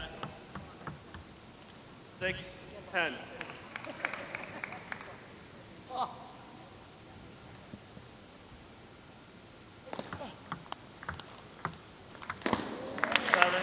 Well, 3 straight points. And now 7 of the last 8 for Seattle after they fell behind 9-0. Okay. Take your time, take your time. Timeout Chicago. A little more difficult to finish, but okay, you were really controlling the game, so you need to keep this confidence, okay? In the rally you were better, like always keeping this aggressivity and following. Like the last 2-3 minutes, you watch a little bit, so you need that. The one is playing, the other one is getting ready to play the game. It's good. Okay, Play free, Manu. When you're playing free, it's better. It's very good now. Now you have your rhythm. Now you both have your rhythm. Yes. You found it. So be confident. If you have the shot, take it. If you have it, take it. Okay, 10-7 now. Take your shots. Let's go, guys. Allez, Manu. Earlier tonight, it was the battle of the teams that wore the green jackets. This evening, it's the battle of the teams wearing the blue jackets. 7-10. Seattle's already fought off 3 game points. And they won't fight off a 4th. Leveson and Tran, after dropping game 1, pull out the victory, 2 out of 3. Something to think about if you're Eric Owens and create lineups, because Daniel Tran just showed himself to be pretty solid alongside the former European singles champion.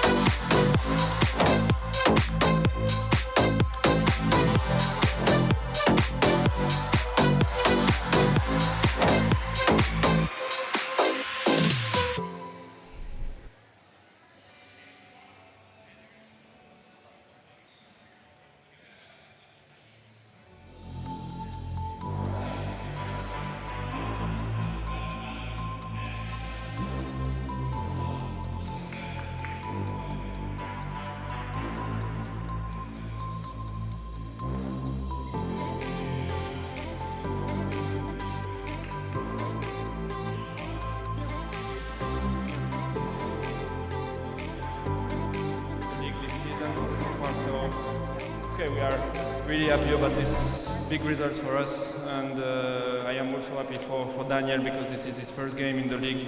So today he was at the top. So congratulations to him to play at this level. Thank you so much. Now, Daniel, I wanted to ask you, as a player, what is it like to play with somebody as experienced as Manu? it's great to play with someone so high level and has so much experience that I can learn myself, and then he can tutor me as well in my match, and then give me some good tips. All right, well, you heard it here first from the Chicago Win. Congratulations, give it up for the Chicago Win.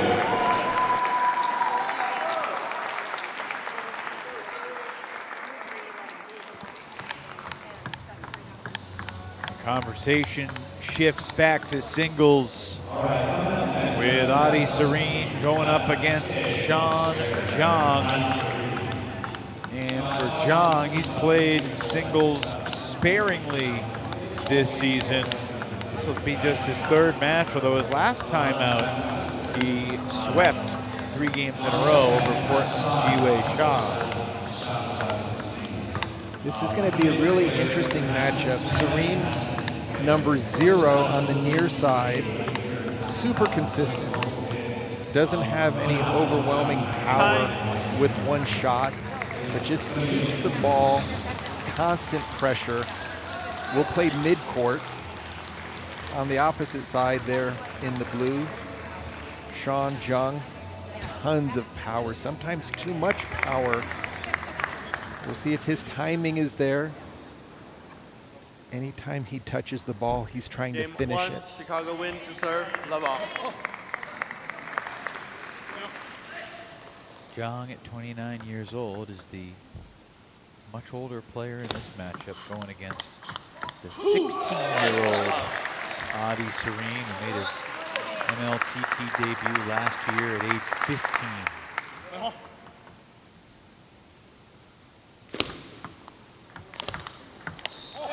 There's the power by Sean Zhang, but you saw in the follow-up, Adi just puts it on the table, and Sean overplays it.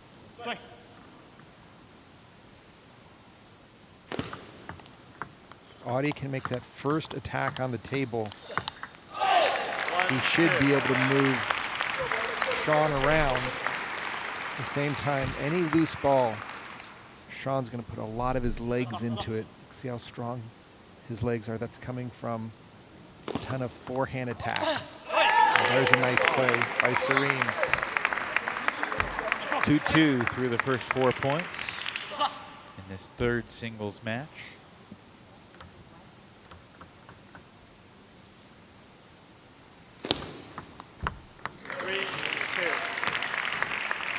Nice spinny serve by Chicago.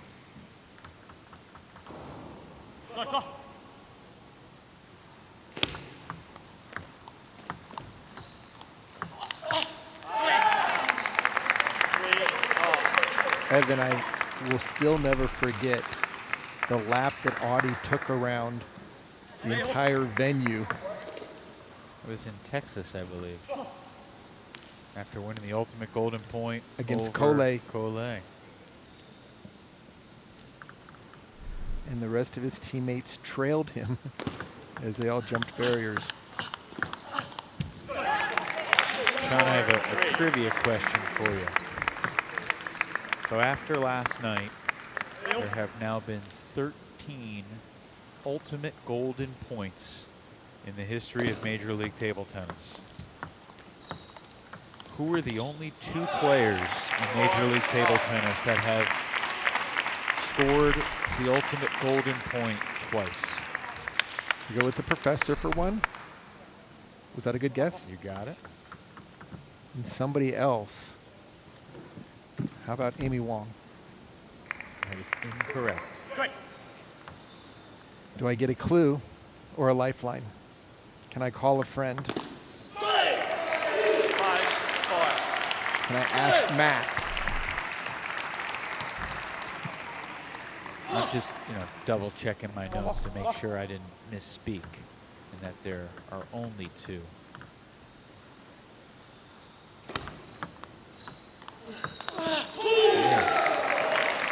Who scored the ultimate golden point?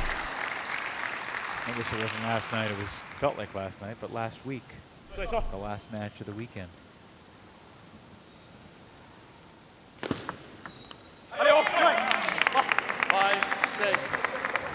He's older than Adi Serene, which is everyone, but not by much. I guess we're going to have to go with Nandan. You got it. Can't go wrong by choosing a Naresh brother. Jinshin Wong has done it twice against the same player. Hiromitsu Kasahara for Texas. And Nandan got Collet in December and then got Lachine last Sunday, just 6 days ago.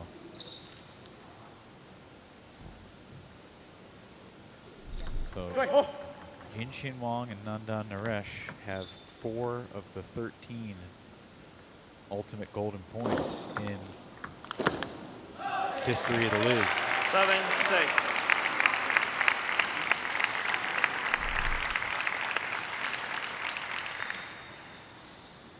Come on, quick.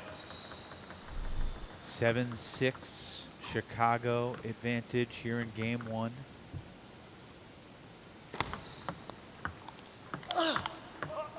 Oh, big block there by Sean Zhang.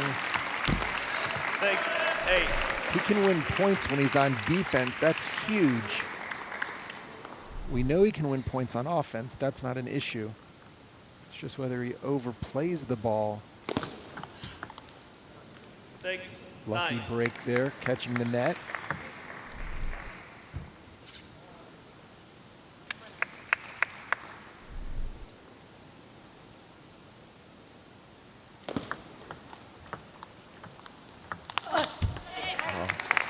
That's a devastating backhand by Adi Serene.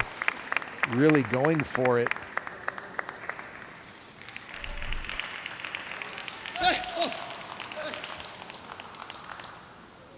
Sean Zhang's got the serve back. 9 serving 7. Serve clock's about to run out. Stop. And he'll get a warning. Warning. 9-7.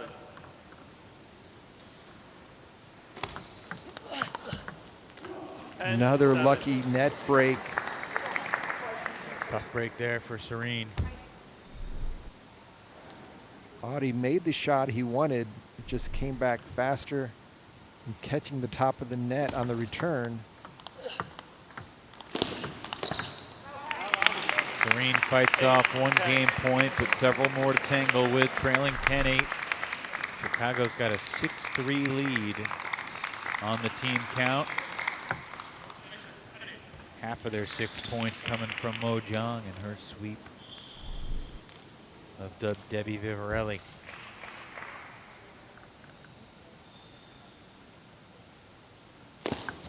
That's 8-10.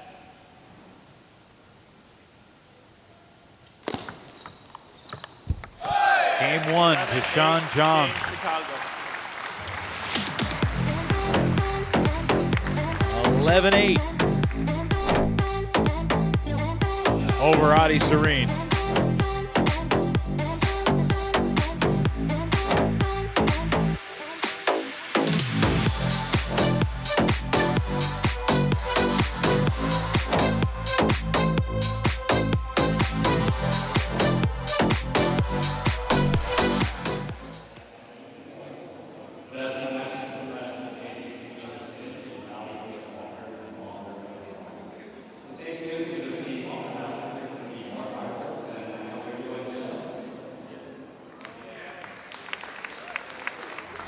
Time.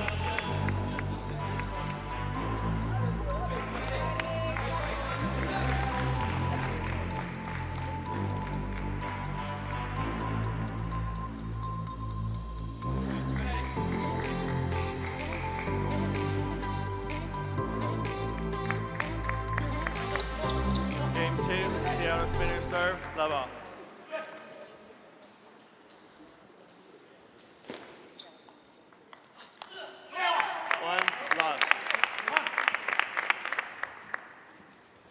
Adi Serene strikes first here in game 2. Chicago needs just 1 point to clinch the lead going into the Golden Game.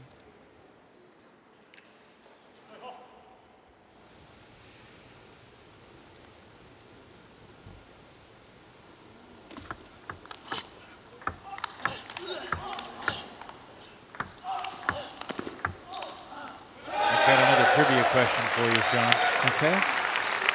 So far in season 2, 1, 2. 7 of the 8 teams in the league have lost a golden game when they've started with a lead. So only one team has won every golden game that they've started with a lead. Which team is it? 3-1. Who's the only team that hasn't blown a lead in the golden game? Season 2. Okay. It's a tough question. Would you like a hint? 4-1. Let me give a guess and then see how bad my guess is.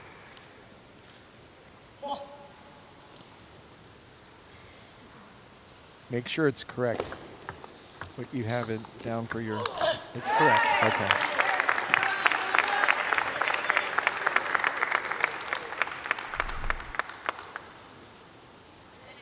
One, 5.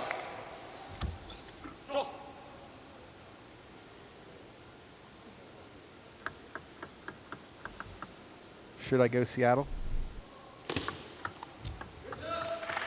Seattle has 5. blown multiple leads. I figured since they'd only won a couple.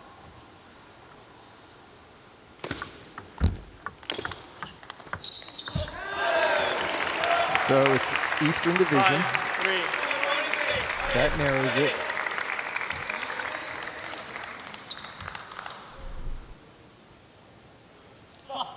We know it's not the Crocs. We're down to 3. 5, 4.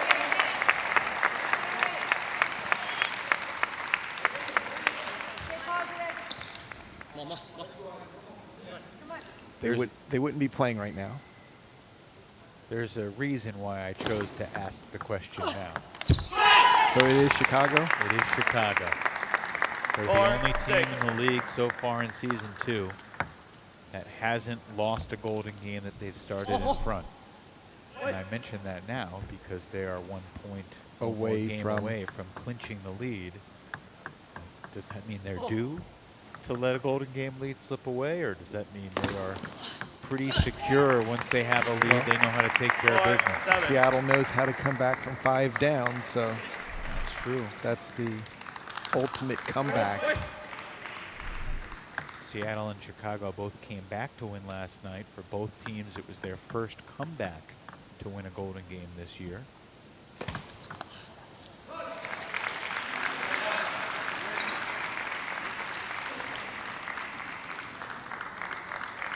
I would not count Seattle out.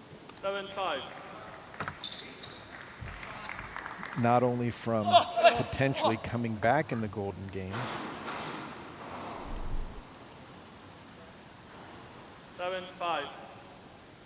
But also, now that Audie's missed another serve, that reduces my level of confidence.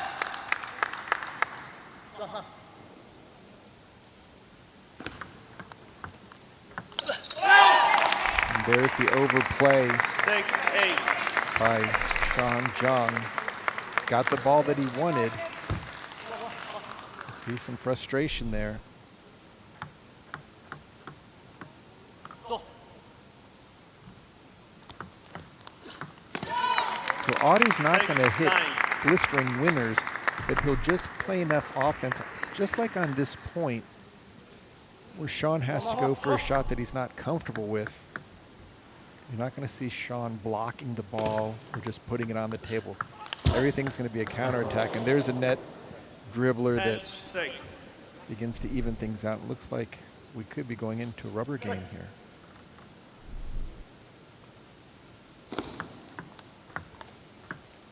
There have been a lot of 1-1 duels this weekend with everything up in the air heading into game 3, and this is another. Serene bounces back and takes game 2 11-6.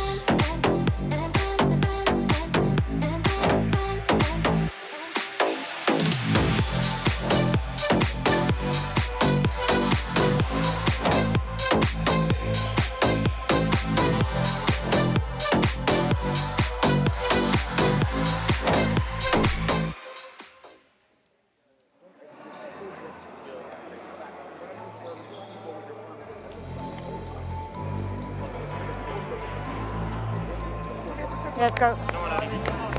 Active, active. Time.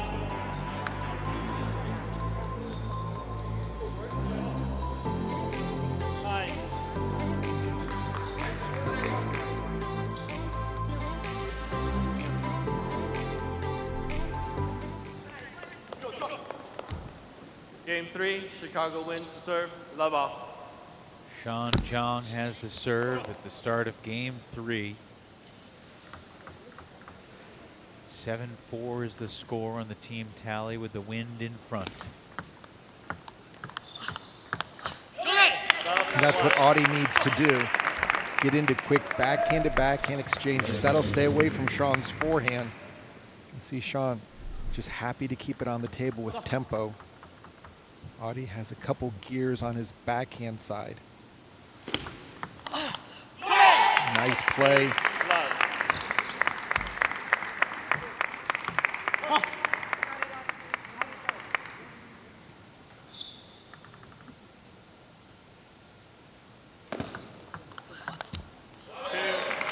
That ball caught the net and went long.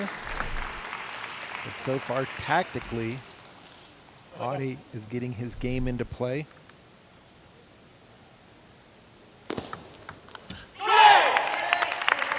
One, three.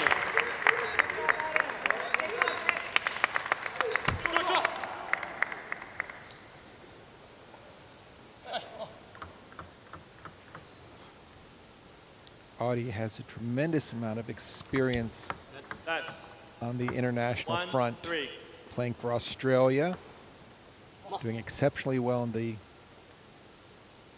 ITTF and WTT youth events. I asked this in jest, how experienced could he be? 16 years old. He's been playing internationally, generally 1 or 2 tournaments a month for the past 2 to 3 years. And it's just a different vibe when you're playing outside. And he's done so much for Team Australia. I was really surprised that he missed the Olympic team. Going into the trials, things were looking very strong from him, but it was a one-shot trials that he didn't perform his absolute best in. Audie Serene became the youngest ever to win gold in Australia's men's singles national championships. He was not even 15 and a half years old. That sent his world ranking through the roof. And he won gold in men's singles and mixed doubles at 2023 Oceania Table Tennis Championships. I think in that tournament he won like maybe 4 out of 5 events, including the junior event, under 19, and right now, if he can take this point, and he's not going to, as that net favors Chicago. 2 big serve returns here for the Spinners.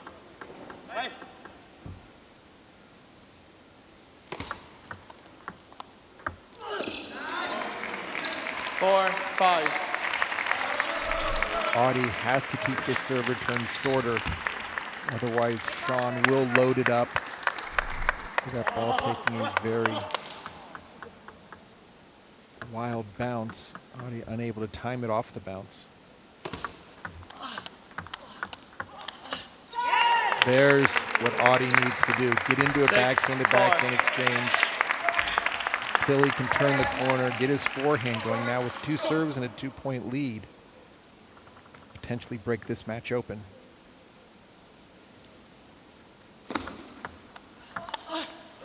Went for it. 6, 5.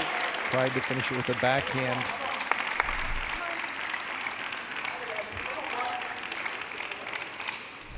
Not a bad play to the center of the table. And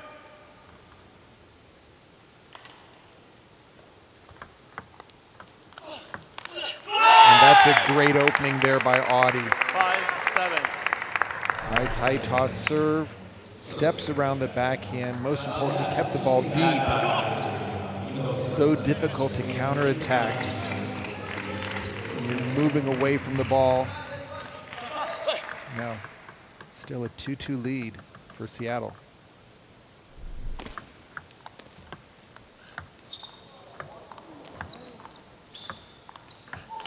Again, a cat and mouse played right there. 7. So much spin on each of these balls. Players realizing so difficult. Don't want to go for too much. That time, Audie went for the inside out forehand loop.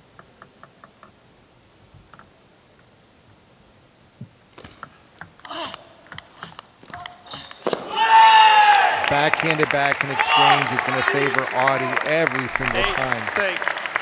Sean Jung has to step around or get a ball out to the forehand. Audie's just too consistent in the backhand corner with his backhand. That's 8-6.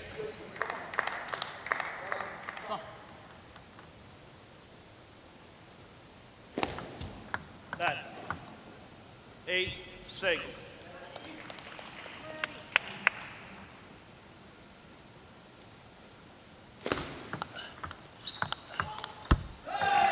Audie went for the deep serve. Sean took it off the bounce and the ball popped up. Timeout. Audie had some issues with the timing. Seattle takes the timeout, 1 point game. Yeah. Maybe change the serve placement. The serve is okay, but placement maybe, because he's always expecting it in his backhand. All right, guys, let's get pumped one more time. Let's get an energy infusion right now. From the club and around the Yeah. And don't go more than 2. You have to go to the forehand after 2.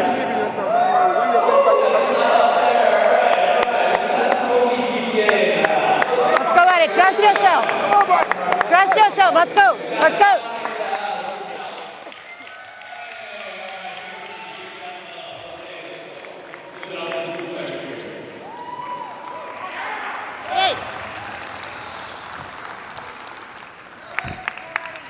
Eight, 7.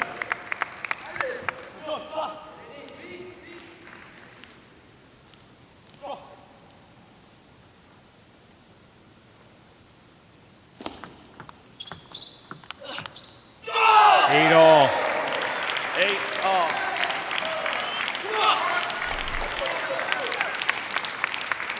Not great body language right now from the 16-year-old Serene. Not at all. Opposite looks very positive from Sean Jung. Getting his big strokes in. 3 in a row for Sean to retake the lead here in game 3.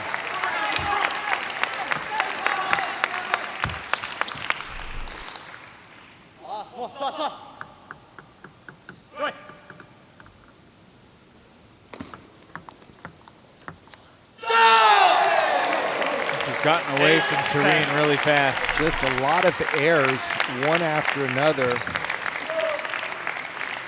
Sean made a nice drop shot to the forehand side. Serene said, I'm going to use my backhand no matter what.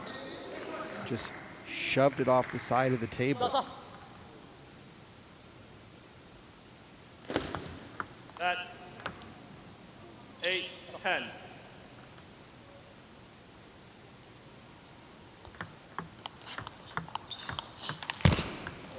What a tough way to lose. My goodness. Net side, game over. And Sean Jung just clinched the lead for Chicago heading into the Golden Game. It'll be up to Cole to prevent the lead from getting that much bigger with one more singles match still to play and a win team that has not coughed up a lead going into a Golden Game all season long to this point.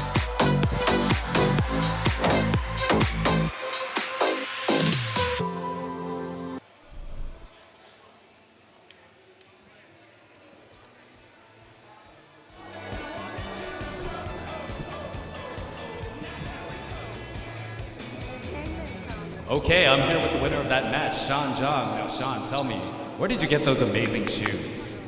What? Where did you get those amazing shoes? Amazing shoes? Yeah. From China.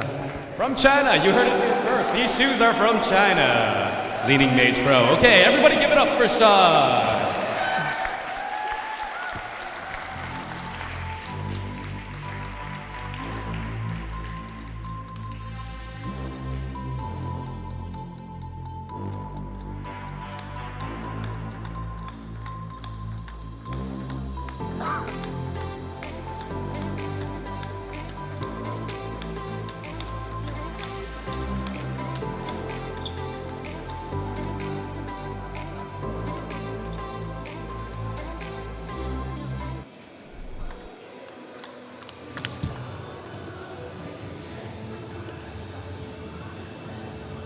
Final singles match of the night features Damian Provost and Collet.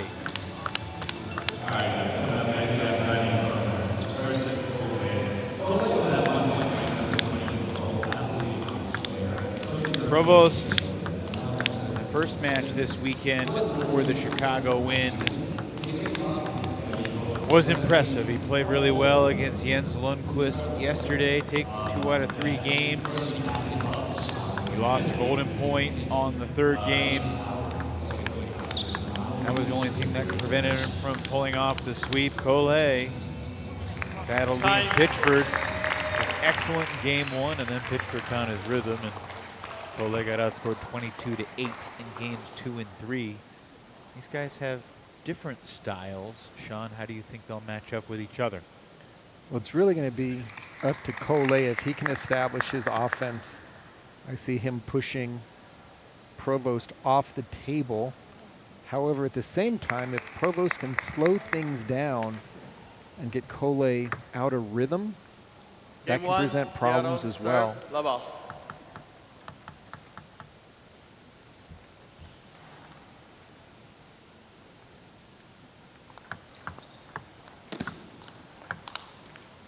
1.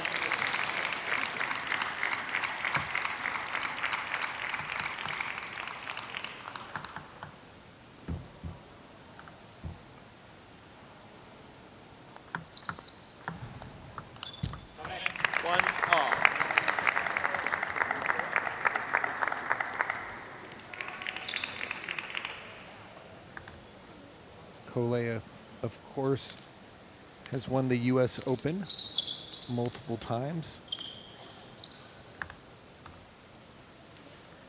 among other accomplishments. 2, 1. Played internationally for Ukraine in the Olympics. 3 different times, I believe. 2, all. Just has a lot of power on the forehand.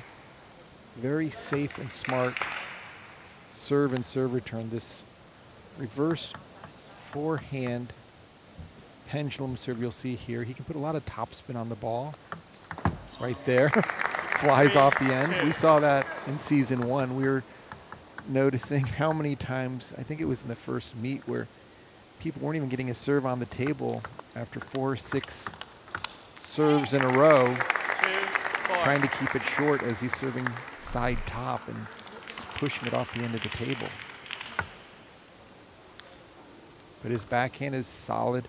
His forehand is just a rifle. He can put that into play and get it through anyone. 3, 4. Provost plays with a lot more tempo, a lot more off the bounce, using the rhythm of the opponent to redirect energy.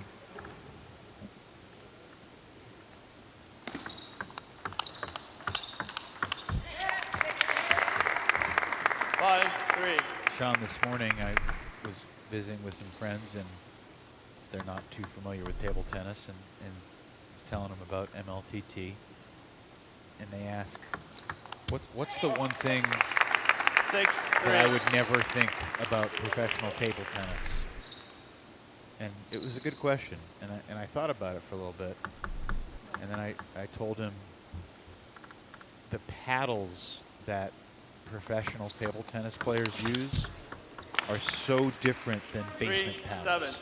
Just in their stickiness, in their attention to detail, and I thought that was a pretty good answer, because folks who haven't been around professional table tennis players probably have no idea the complexity and stylistic nuance of all the intricacies of a paddle. That's a great example, and I would say that to add a little bit more, it'd be like playing golf with a wooden shaft.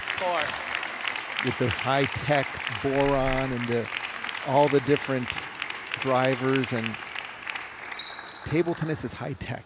The paddles have carbon fiber. They go for $300 to $600, some of them, and we're not even talking about the sponge and rubber surface. Just the blade. Just the blade alone. A couple of the brands have wood that has been aged 100 years before it gets into the shape of a paddle. Do you have another answer to that question? Something that the muggles of the table tennis world may have no idea about? I mean, the other thing I said was just the crazy travel schedules that some of these players maintain, traveling to a different country every weekend to compete. I think it would be one misconception that the general public thinks that everyone backs off the table, and of course, as I say that, Coley jumps back. But the goal is to stay close and put pressure on your opponent. It's not to automatically back up where both players are 20 feet from the net. And then on one particular stroke, everyone thinks we must have strong wrists in order to create the spin. And it's really you don't? It really is a lot more with your legs is where the power is coming from. Interesting. I know the legs are important, but you got to have pretty strong wrists as well. Wrists and forearms. 11-5 for the veteran Coley over Damian Provost in game one.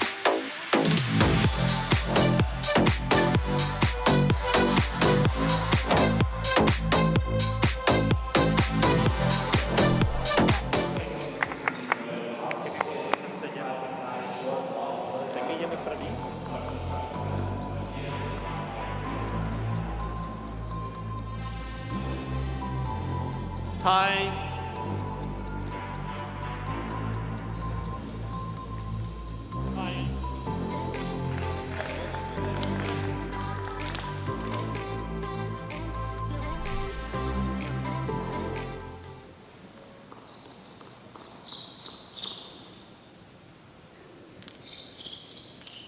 Game 2, Chicago win to serve, love off.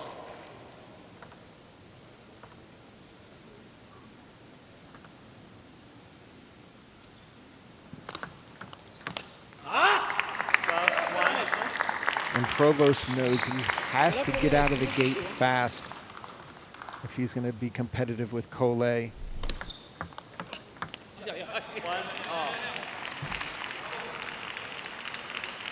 Provost plays on such rhythm.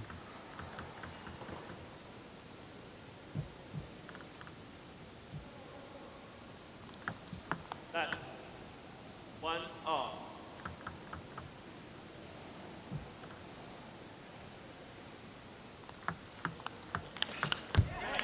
You see Coley getting his forehand loop into play on demand after this reverse pendulum serve. So difficult to keep it short. That time Provost gets a free error. Coley making sure that that paddle has no dust on it.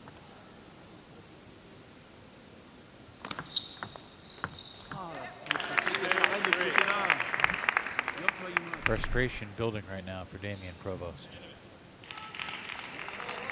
I think coming into this match, I thought if there was a 3-0 sweep, this had the best chance for Seattle.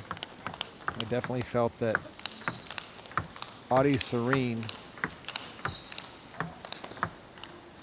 could win the 2-1 over Sean Jung, but right now Provost adding a lot of side spin. That ball took a monster jump into Coley's volley. You can see his body following through his racket behind his head. 3 off.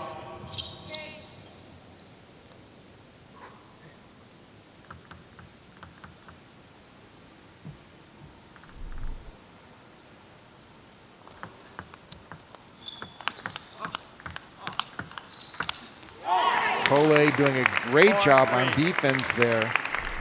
returning everything Provost sends his way.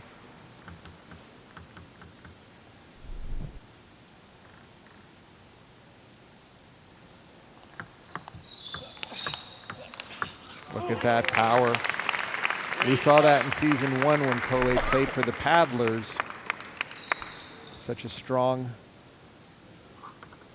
winning record now for the Seattle Spinners. See if he can continue his wins here against Chicago.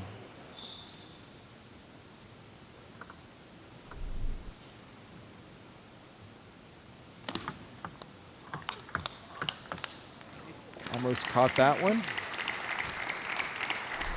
6-4.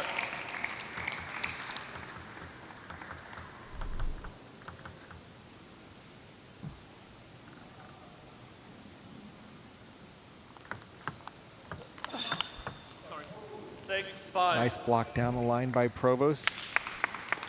Gonna just brush the top of the net. That's why Provost said sorry.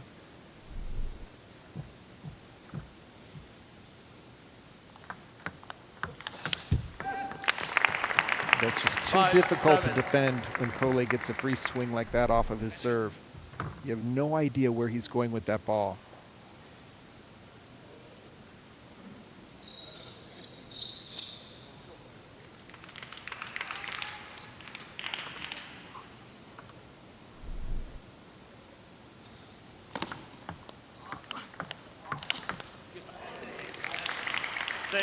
Provost back within 1.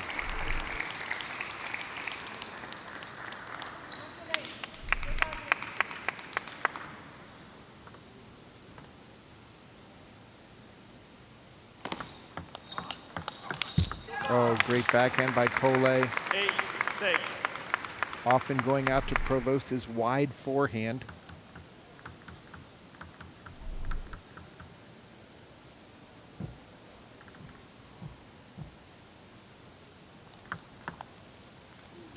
Heavy topspin serve when you least expect it.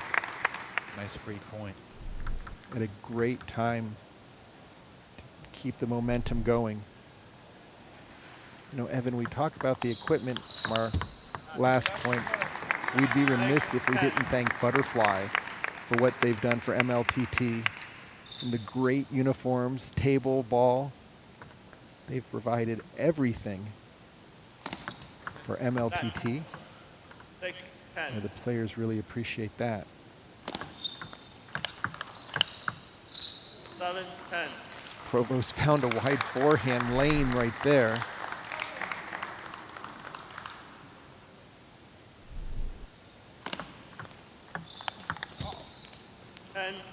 Cole is sponsored by Butterfly. Looked at his paddle after that point. Like many of the players in the league are.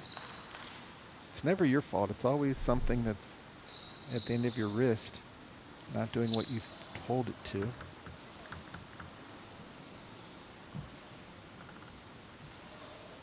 Another game point. Oh, Provost went for the forehand flip kill. Sensing that just pushing it probably would send it off the end of the table. Huge serve here. Oh, Provost with a nice block and counterattack. We haven't seen many of these this weekend. We saw 9 yesterday. I know. This is just the 3rd here today. Provost serves on golden point, trying to steal game 2. And Cole missed it. So Damian Provost looks toward his bench with a big fist pump. That's a satisfied look right there. Provost fired up. 4 straight for Damian to finish game 2 and give Chicago a 9-5 lead.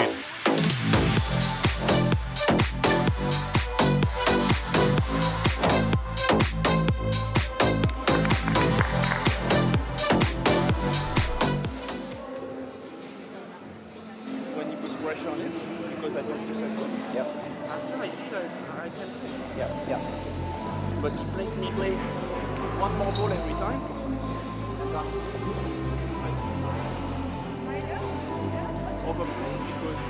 He's so good, blah, blah, blah. Yeah. Time. It's okay. It's okay. Let's go again. Fight, fight, fight.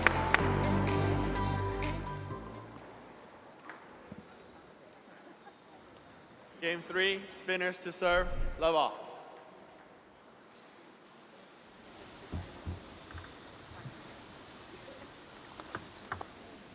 One, love. Quick point for Cole to start game 3. Could have used it a few seconds ago. No doubt about that. One, all. Provost just building confidence during that break. Talking to Coach Eric Owens, saying in certain situations, because I feel comfortable. One, all.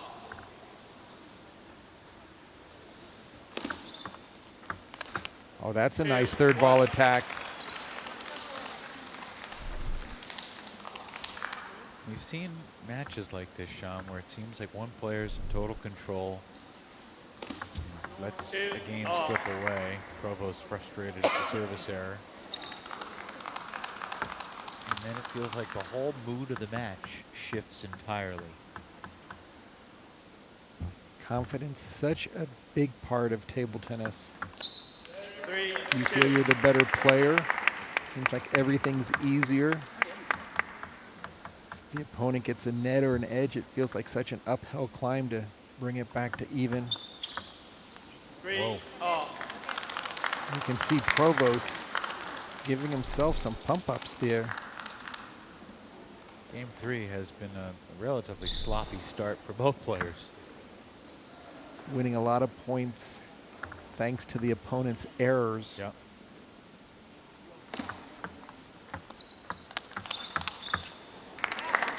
And as a coach, Evan, when that occurs in a match, you just want to feed the monster. Give them more opportunities, whether it's a missed timing or if they're not moving.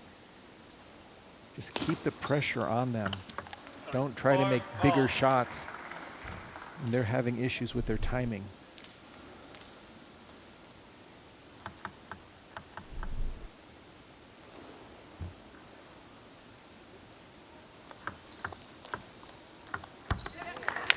Great drop shot on the serve return. The problem was for Provost, the second drop didn't put anything on the ball and it just dribbled off his paddle.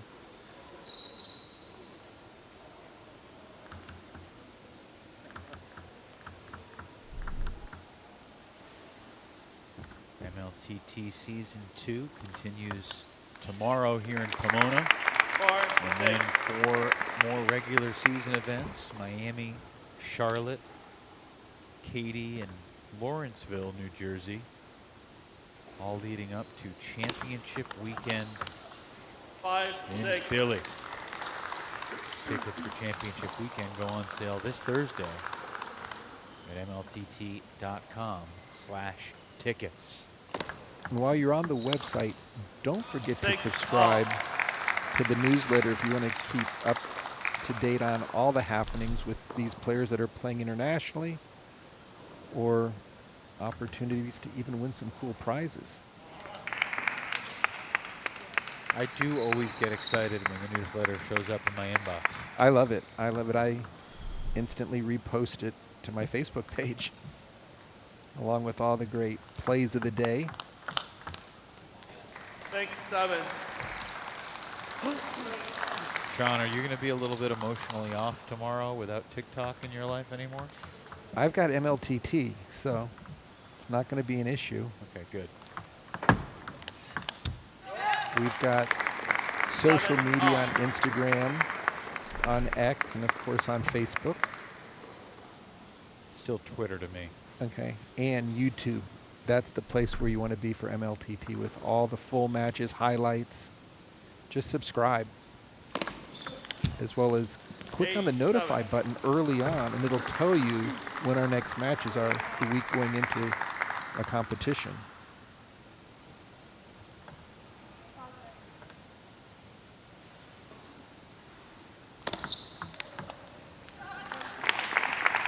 Now, Provost has to be careful that he doesn't finish the game just waiting for mistakes from Cole. He has to build some offense. Standing there will not get the job done.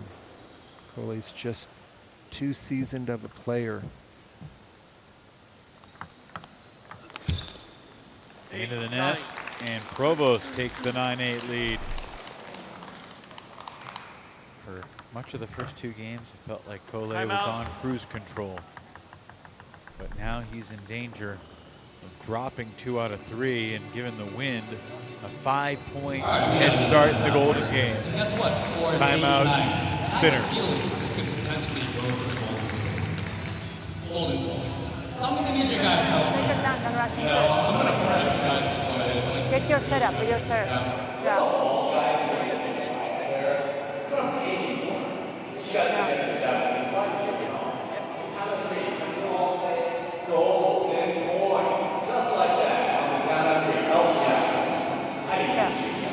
One, two, three, go! More in.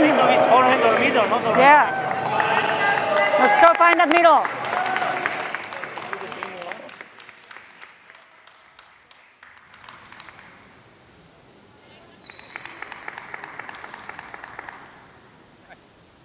Eight, 9. Huge service here for Kohle.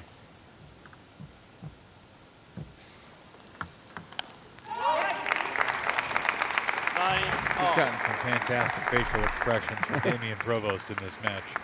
He always delivers to let you know what he's thinking.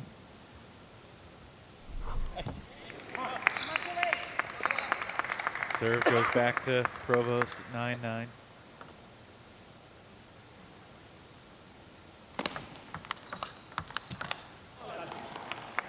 And Kohle taking the offensive opportunity directly on the serve.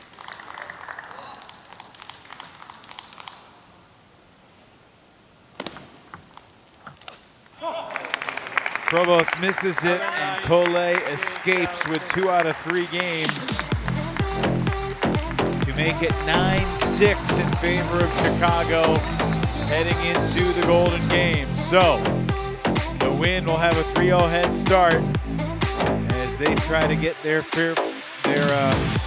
second win of the weekend here in Pomona.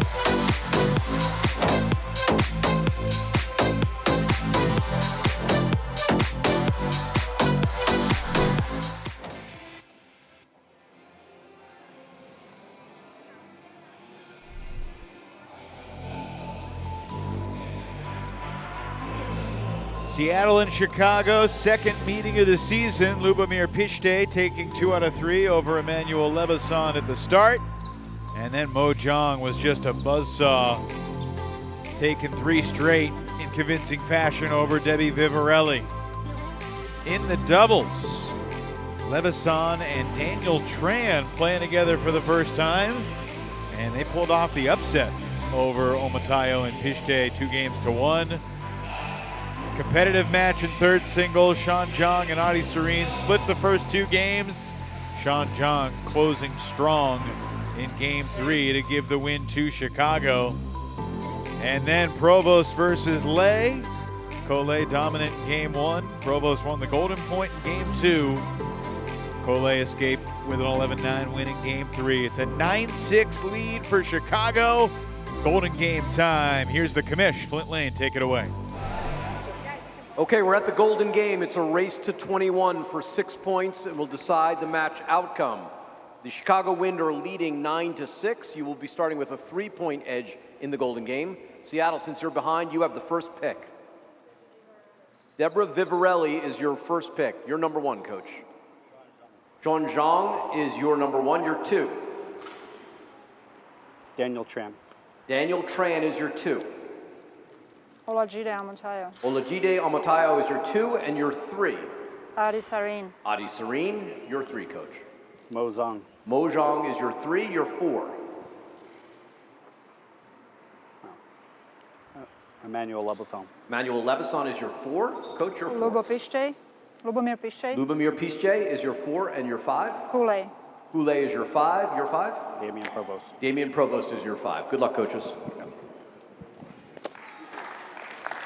Eric, Zach Owens, as he is wont to do, mixes it up. Vivarelli and Sean John will start off by playing 1 point. Let's go, okay? And then we'll see Mo John against Adi Serene. Who's got the edge, do you think? Yeah, but I like Mo in that matchup just because of her style. I think that 6 points Last is better. 3.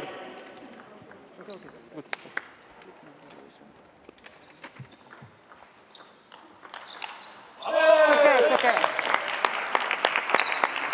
Let's go, Gida, let's go.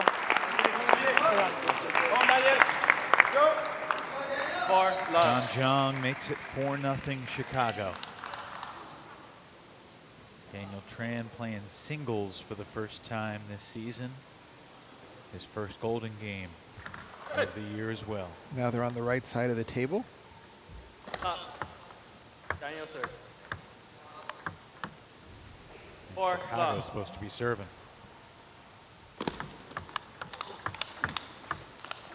And Tayo gets the Spinners on the board.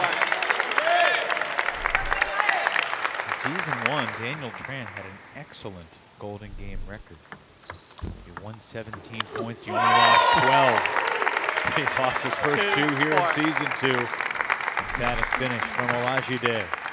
Omatayo has also one speed of loop, and that's finishing.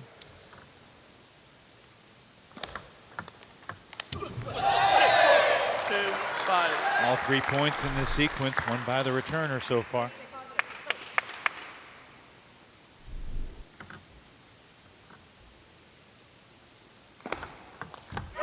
And Jide makes it 3 out of 4 to bring the Spinners within 2. And now Mojang, who was dominant against Vivarelli earlier in the match. Serene has to get into a backhand-to-backhand exchange. If Mojang gets her forehand, she will smack it past the Aussie.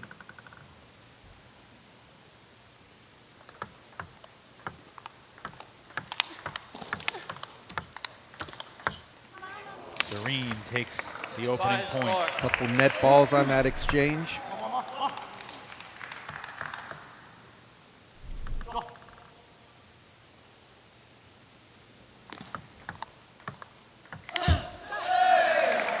Chance for Ida to tie the game, but he errs with a backhand. This is a race to 21. Oh, a nice deep serve by Adi Serene, challenging Mo right down the middle.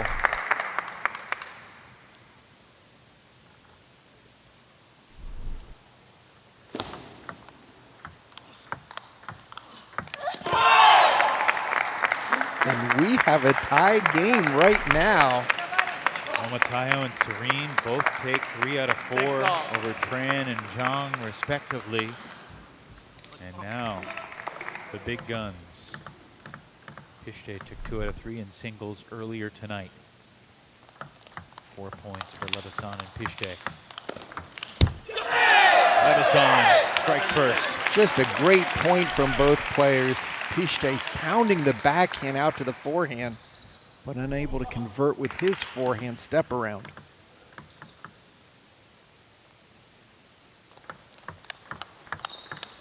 Levisan again outlast Pishte with a good rally. Pishte did a nice job with the serve return, got into his offensive stance. Levisan just bringing everything back.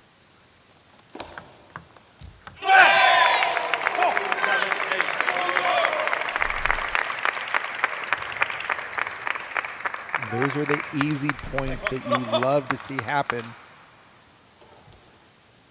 3 out of 4 for Emmanuel Levisan. Nice deep push into the backhand. Pishte tried to open up soft. Just too much spin on the ball. 9-7. Provo serving to Cole with a 2-point lead.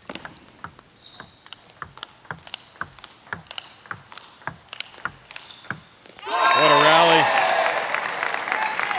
Spinners back within 1. Cole saying, I'm going to just keep playing forehands regardless of where you place the ball.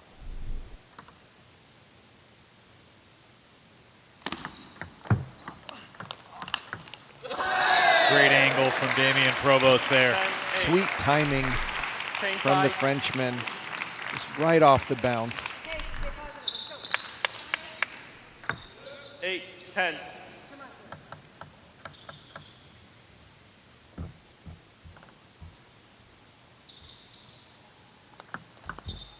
Once again, there's the heavy side spin, top spin serve by Cole.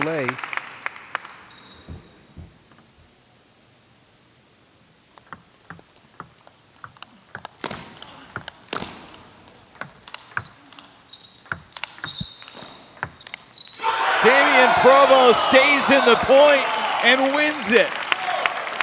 What a fight by Provost. Cole had him exactly where he wanted them. Just powerful forehand somehow. Provost keeps the ball on the table for one more return. Seattle with a chance to tie, but Cole can't find the table with that last forehand. Now back to Sean Jong and Debbie Vivarelli. 12-9. With 1 point earlier, won by Jong.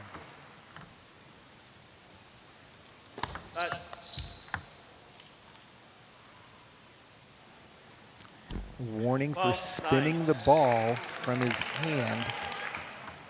Must throw the ball up without any spin. It's hard to do. Actually, great for Sean. Actually looked like that ball had the same amount of spin. Yes, it did. Debbie Vivarelli gets on the board in the golden game for Seattle. And those deep serves have worked wonders for Vivarelli. Just gets her game into the point very quickly. Will she do it again? Changes it up. Into the net. Such small margins in the golden game. That one swing, the difference between a 2-2 split or only winning 25% of the points. 14, Sean John playing safe, not going for any crazy shots. Daniel Tran strikes against Gomatayo. The Chicago lead is back to 5. 15-10.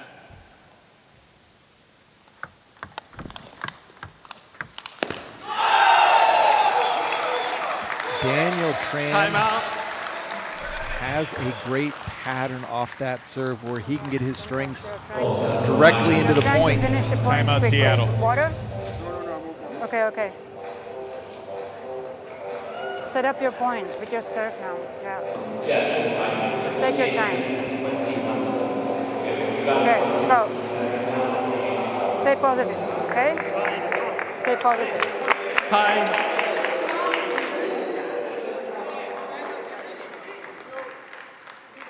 Ten, 16.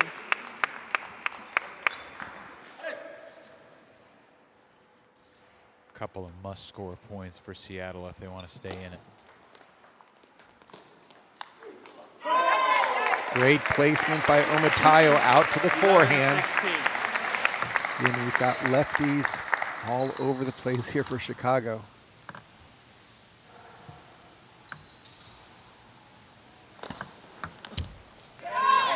Omatayo gets it done on his serve. The margin is 4. 16, Mo Jong 12. and Adi Serene. Adi won 3 of 4 last time. Probably need 3 out of 4 again.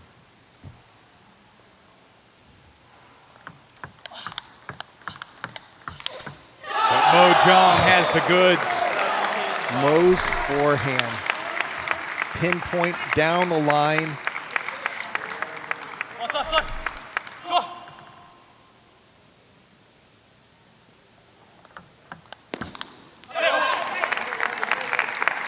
Audi does a nice job of getting his topspin into play quickly off the serve.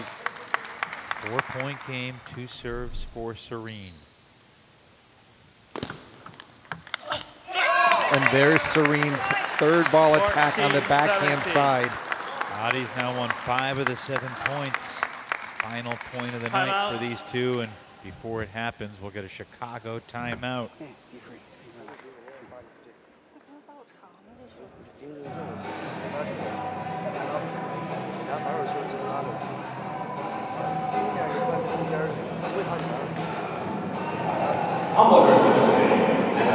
It's okay. Relax, relax.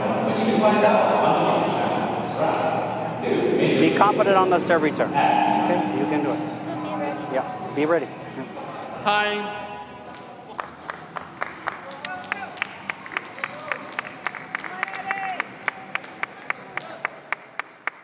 14-17.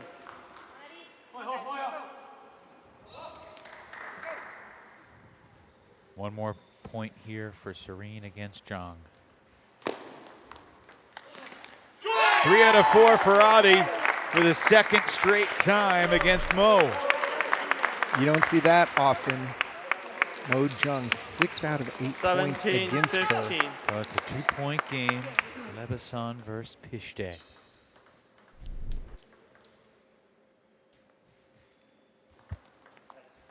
That's 17-15.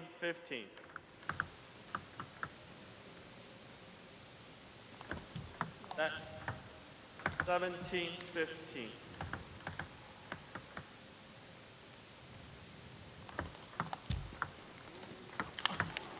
Pitchford with an apology, but it does bring Seattle within 1. And that was not an easy finishing shot after Lebasan got the net ball back. 17-16. Mentioned it earlier, Chicago, the only team in the league that hasn't given up a lead in the Golden Game this year. Is that about to change? Beautifully done by Pitchford. What a play out to the wide forehand. Pitchford continues where he had success in singles here in the Golden Game.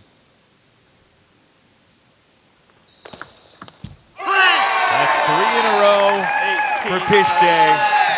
6 straight points for Seattle.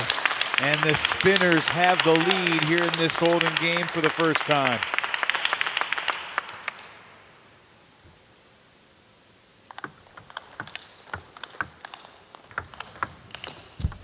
Lebasan staves off the potential golden sweep. It's 18 all. We got Cole and Damian Provost. If we get to 20 all, it'll be Sean Zhang versus Debbie Vivarelli for the ultimate golden point. Think about Provost's last point that he won on the defense. They split the 4 points 2-2 earlier. Provost puts Chicago up by 1.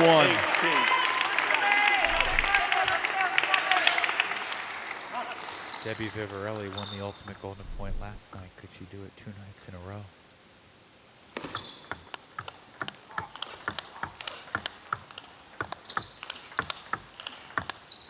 Oh, Damian Provost, ladies and gentlemen.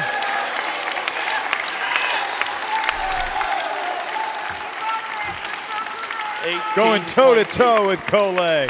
Provost bringing every ball back. Match point, Chicago. It's all over. The Chicago win, get the job done again in the Golden Game. And Damian Provost with strong work to close it out, 21-18.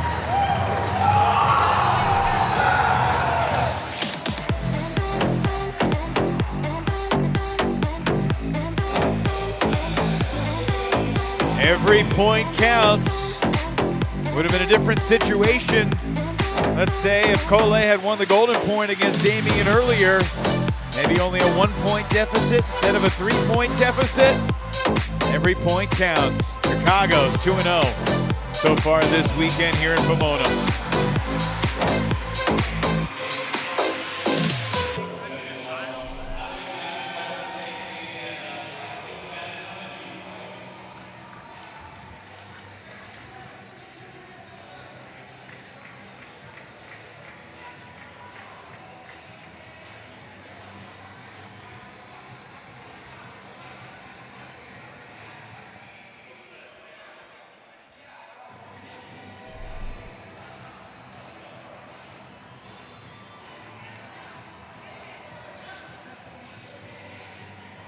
The Seattle Spinners certainly made it interesting late, but the Chicago Wind were the better team tonight. The better team.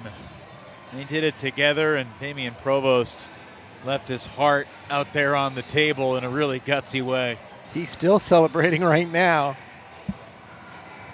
It almost looks like he surprised himself.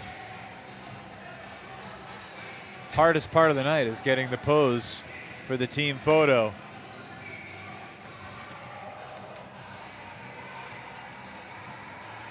Lebason and Tran getting the 2-1 upset in the doubles.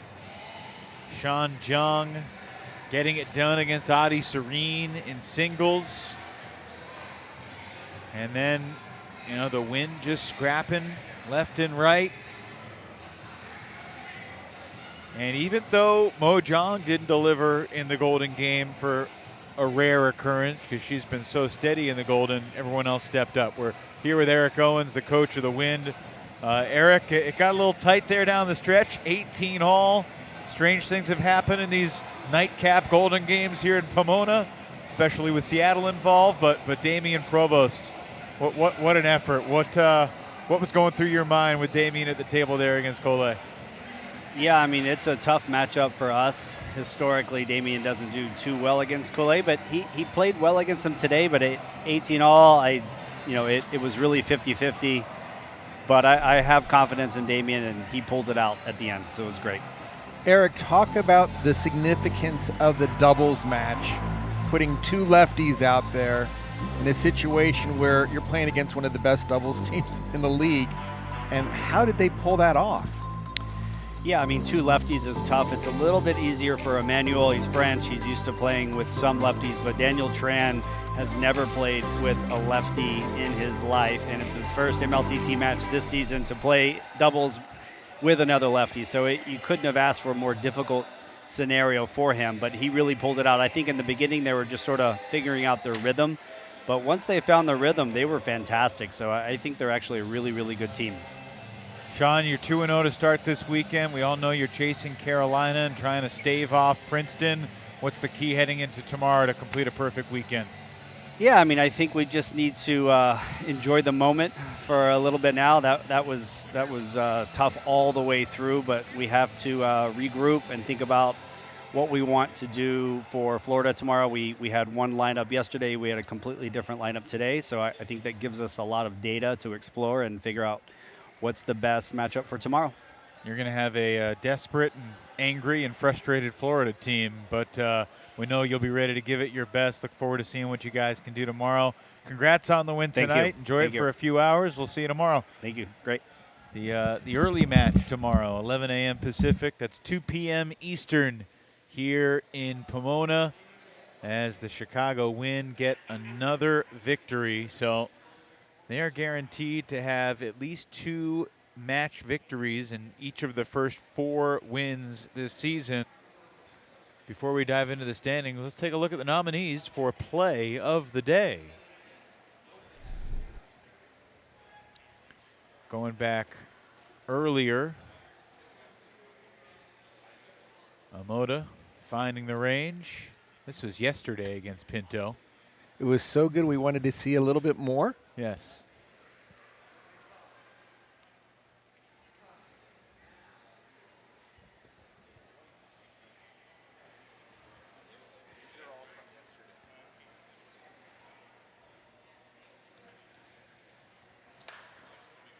There were so many great points yesterday. We wanted to show you some of them again.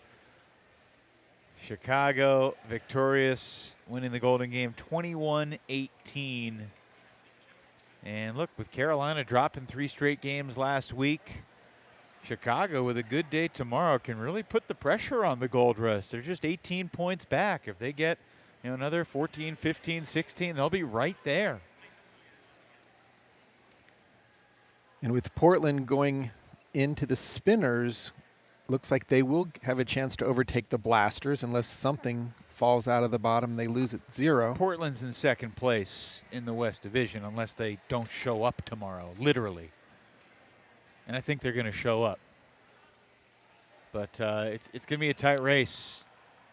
really the top 3 teams in each of these divisions feel like it's kind of anybody's game, especially with some variability in attendance. You know, expect the Carolina Gold Rush to bounce back from their disappointing start to the second half of the season. But, I mean, you look at the breakdown, you know, in the West Division, the Blasters are the only team that have an above 500 record in singles. But the Blasters in doubles, it's been a struggle. And they've lost, I think, 3 ultimate golden points. So you think about that, and just the number of points that could go either way. So anyway, it's going to be an interesting final day of this Pomona weekend here tomorrow. We'll be with you at 2 p.m. Eastern Time. It's 11 a.m. local. Florida and Chicago, the East Division battle. And then at 5 p.m. Eastern, 2 p.m. Pacific here in Pomona, it's the Pacific Northwest tussle between the paddlers and the spinners. Portland and Seattle will fight again here on the table at the Fairplex in Eastern LA. We thank you for spending some of your Saturday with us. Happy Sunday to those on the East Coast or in Europe or wherever you may be. We got one more day of competition here in January 2025, and we look forward to bringing it to you starting tomorrow morning at 11 a.m. local. But for now, we say so long. For my partner Sean O'Neill and the entire Ultimate Production team, I'm Evan Lepler saying good night from California. Damian Provost closed it out. Chicago win tonight over Seattle 15-6. Good night, everybody.